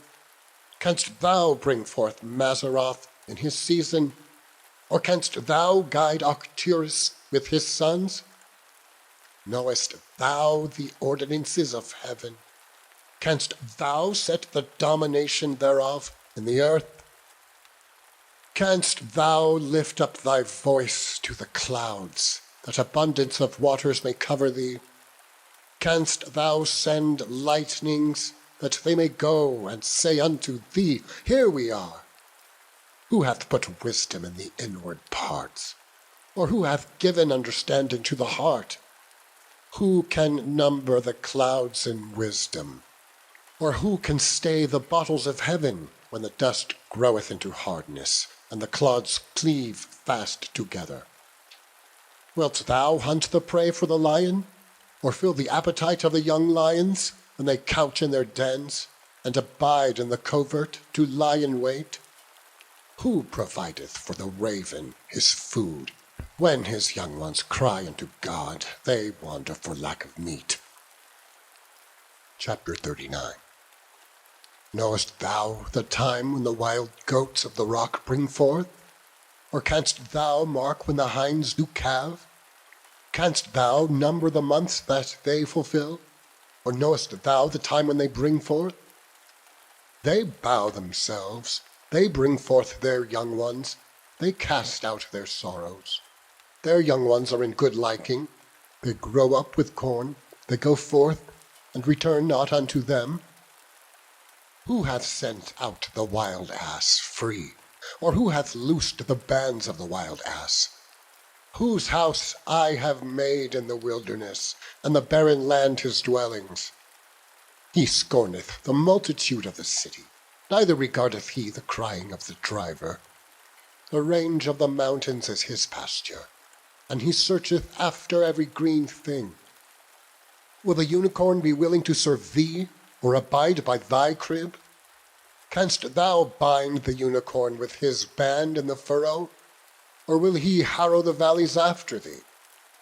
Wilt thou trust him because his strength is great, or wilt thou leave thy labor to him? Wilt thou believe him that he will bring home thy seed, and gather it into thy barn? Gavest thou the goodly wings unto the peacocks, or wings and feathers unto the ostrich, which leaveth her eggs in the earth, and warmeth them in dust, and forgetteth that the foot may crush them, or that the wild beast may break them? She is hardened against her young ones, as though they were not hers. Her labor is in vain without fear, because God hath deprived her of wisdom, neither hath he imparted to her understanding. What time she lifteth up herself on high, she scorneth the horse and his rider. Hast thou given the horse strength? Hast thou clothed his neck with thunder? Canst thou make him afraid as a grasshopper? The glory of his nostrils is terrible. He paweth in the valley, and rejoiceth in his strength. He goeth on to meet the armed men. He mocketh at fear, and is not affrighted, neither turneth he back from the sword. The quiver rattleth against him, the glittering spear and the shield. He swalloweth the ground with fierceness and rage, neither believeth he that is the sound of the trumpet. He saith among the trumpets, Ha, ha! And he smelleth the battle afar off, the thunder of the captains, and the shouting. Doth the hawk fly by thy wisdom, and stretch her wings toward the south? Doth the eagle mount up at thy command, and make her nest on high? She dwelleth and abideth on the rock, upon the crag of the rock, and the strong place. From thence she seeketh the prey, and her eyes behold afar off. Her young ones also suck up blood, and where the slain are, there is she. Chapter 40. Moreover the Lord answered Job and said, Shall he that contendeth with the Almighty instruct him? He that reproveth God, let him answer it. Then Job answered the Lord and said, Behold, I am vile. What shall I answer thee? I will lay mine hand upon my mouth. Once have I spoken, but I will not answer. Yea, twice, but I will proceed no further. Then answered the Lord unto Job out of the whirlwind, and said, Gird up thy loins now like a man. I will demand of thee, and declare thou unto me.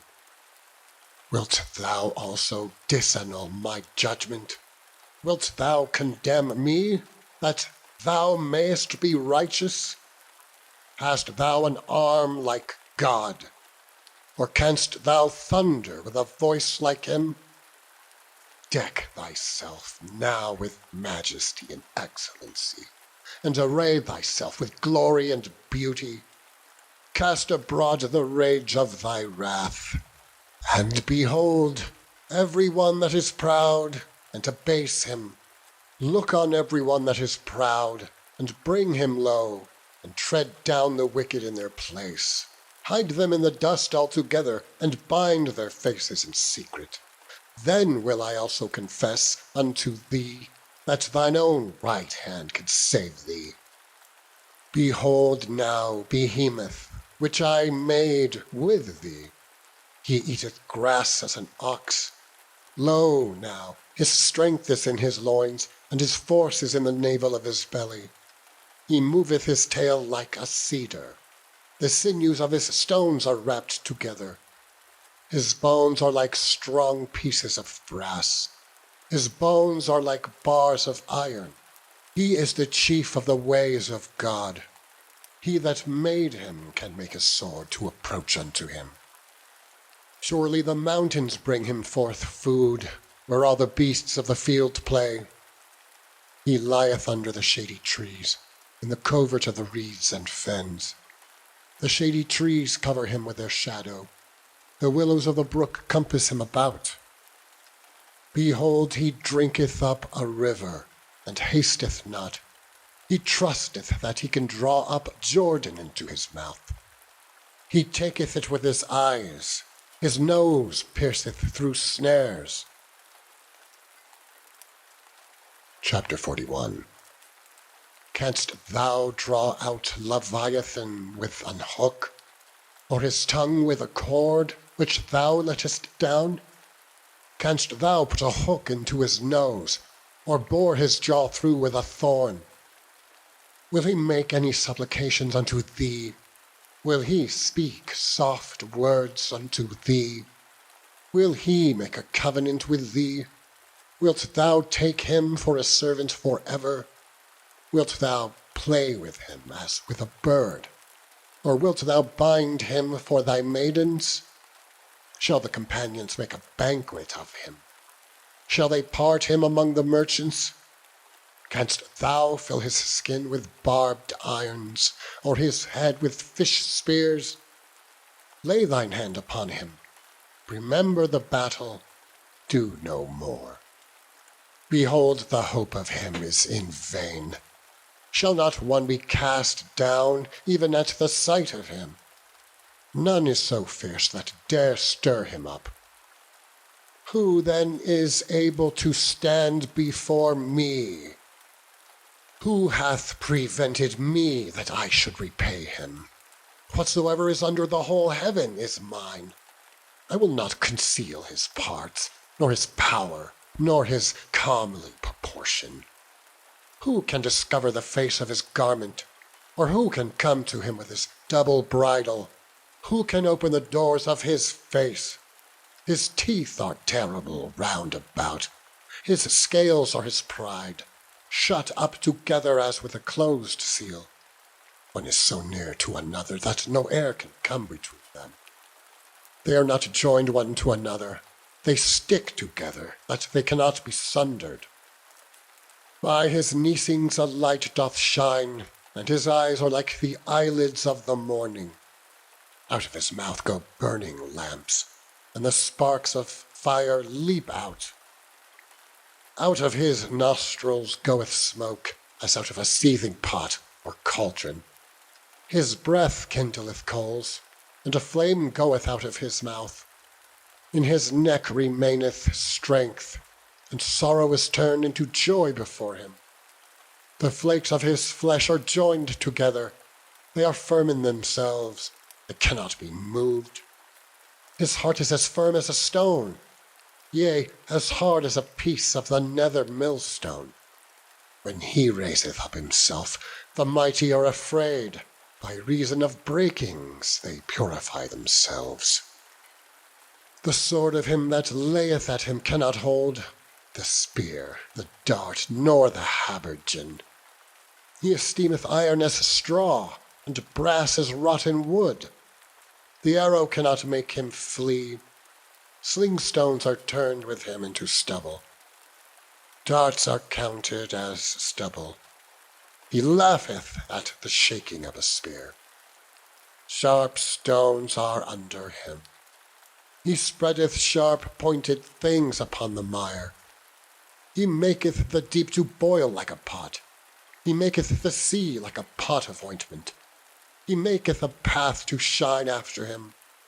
One would think the deep to be hoary. Upon earth there is not his like. Who is made without fear? He beholdeth all high things. He is a king over all the children of pride. Chapter 42. Then Job answered the Lord and said, I know that thou canst do everything, and that no thought can be withholden from thee. Who is he that hideth counsel without knowledge? Therefore have I uttered things that I understood not, things too wonderful for me, which I knew not. Hear, I beseech thee, and I will speak. I will demand of thee, and declare thou unto me. I have heard of thee by the hearing of the ear, but now mine eye seeth thee. Wherefore I abhor myself, and repent in dust and ashes. And it was so, that after the Lord had spoken these words unto Job, the Lord said to Eliphaz the Temanite, My wrath is kindled against thee, and against thy 2 friends, for ye have not spoken of me the thing that is right, as my servant Job hath. Therefore take unto you now 7 bullocks and 7 rams, and go to my servant Job, and offer up for yourselves a burnt offering. And my servant Job shall pray for you, for him will I accept, lest I deal with you after your folly, in that ye have not spoken of me the thing which is right, like my servant Job. So Eliphaz the Temanite, and Bildad the Shuhite, and Zophar the Naamathite went, and did according as the Lord commanded them. The Lord also accepted Job. And the Lord turned the captivity of Job when he prayed for his friends. Also the Lord gave Job twice as much as he had before. Then came there unto him all his brethren, and all his sisters, and all they that had been of his acquaintance before, and did eat bread with him in his house. And they bemoaned him, and comforted him over all the evil that the Lord had brought upon him. Every man also gave him a piece of money, and every one an earring of gold. So the Lord blessed the latter end of Job more than his beginning, for he had 14,000 sheep, and 6,000 camels, and 1,000 yoke of oxen, and 1,000 she-asses. He also had 7 sons and 3 daughters. And he called the name of the first Jemimah, and the name of the second Keziah, and the name of the third Keren-Hapuk. And in all the land were no women found so fair as the daughters of Job, and their father gave them inheritance among their brethren. After this Job lived 140 years, and saw his sons and his sons' sons, even 4 generations. So Job died, being old and full of days.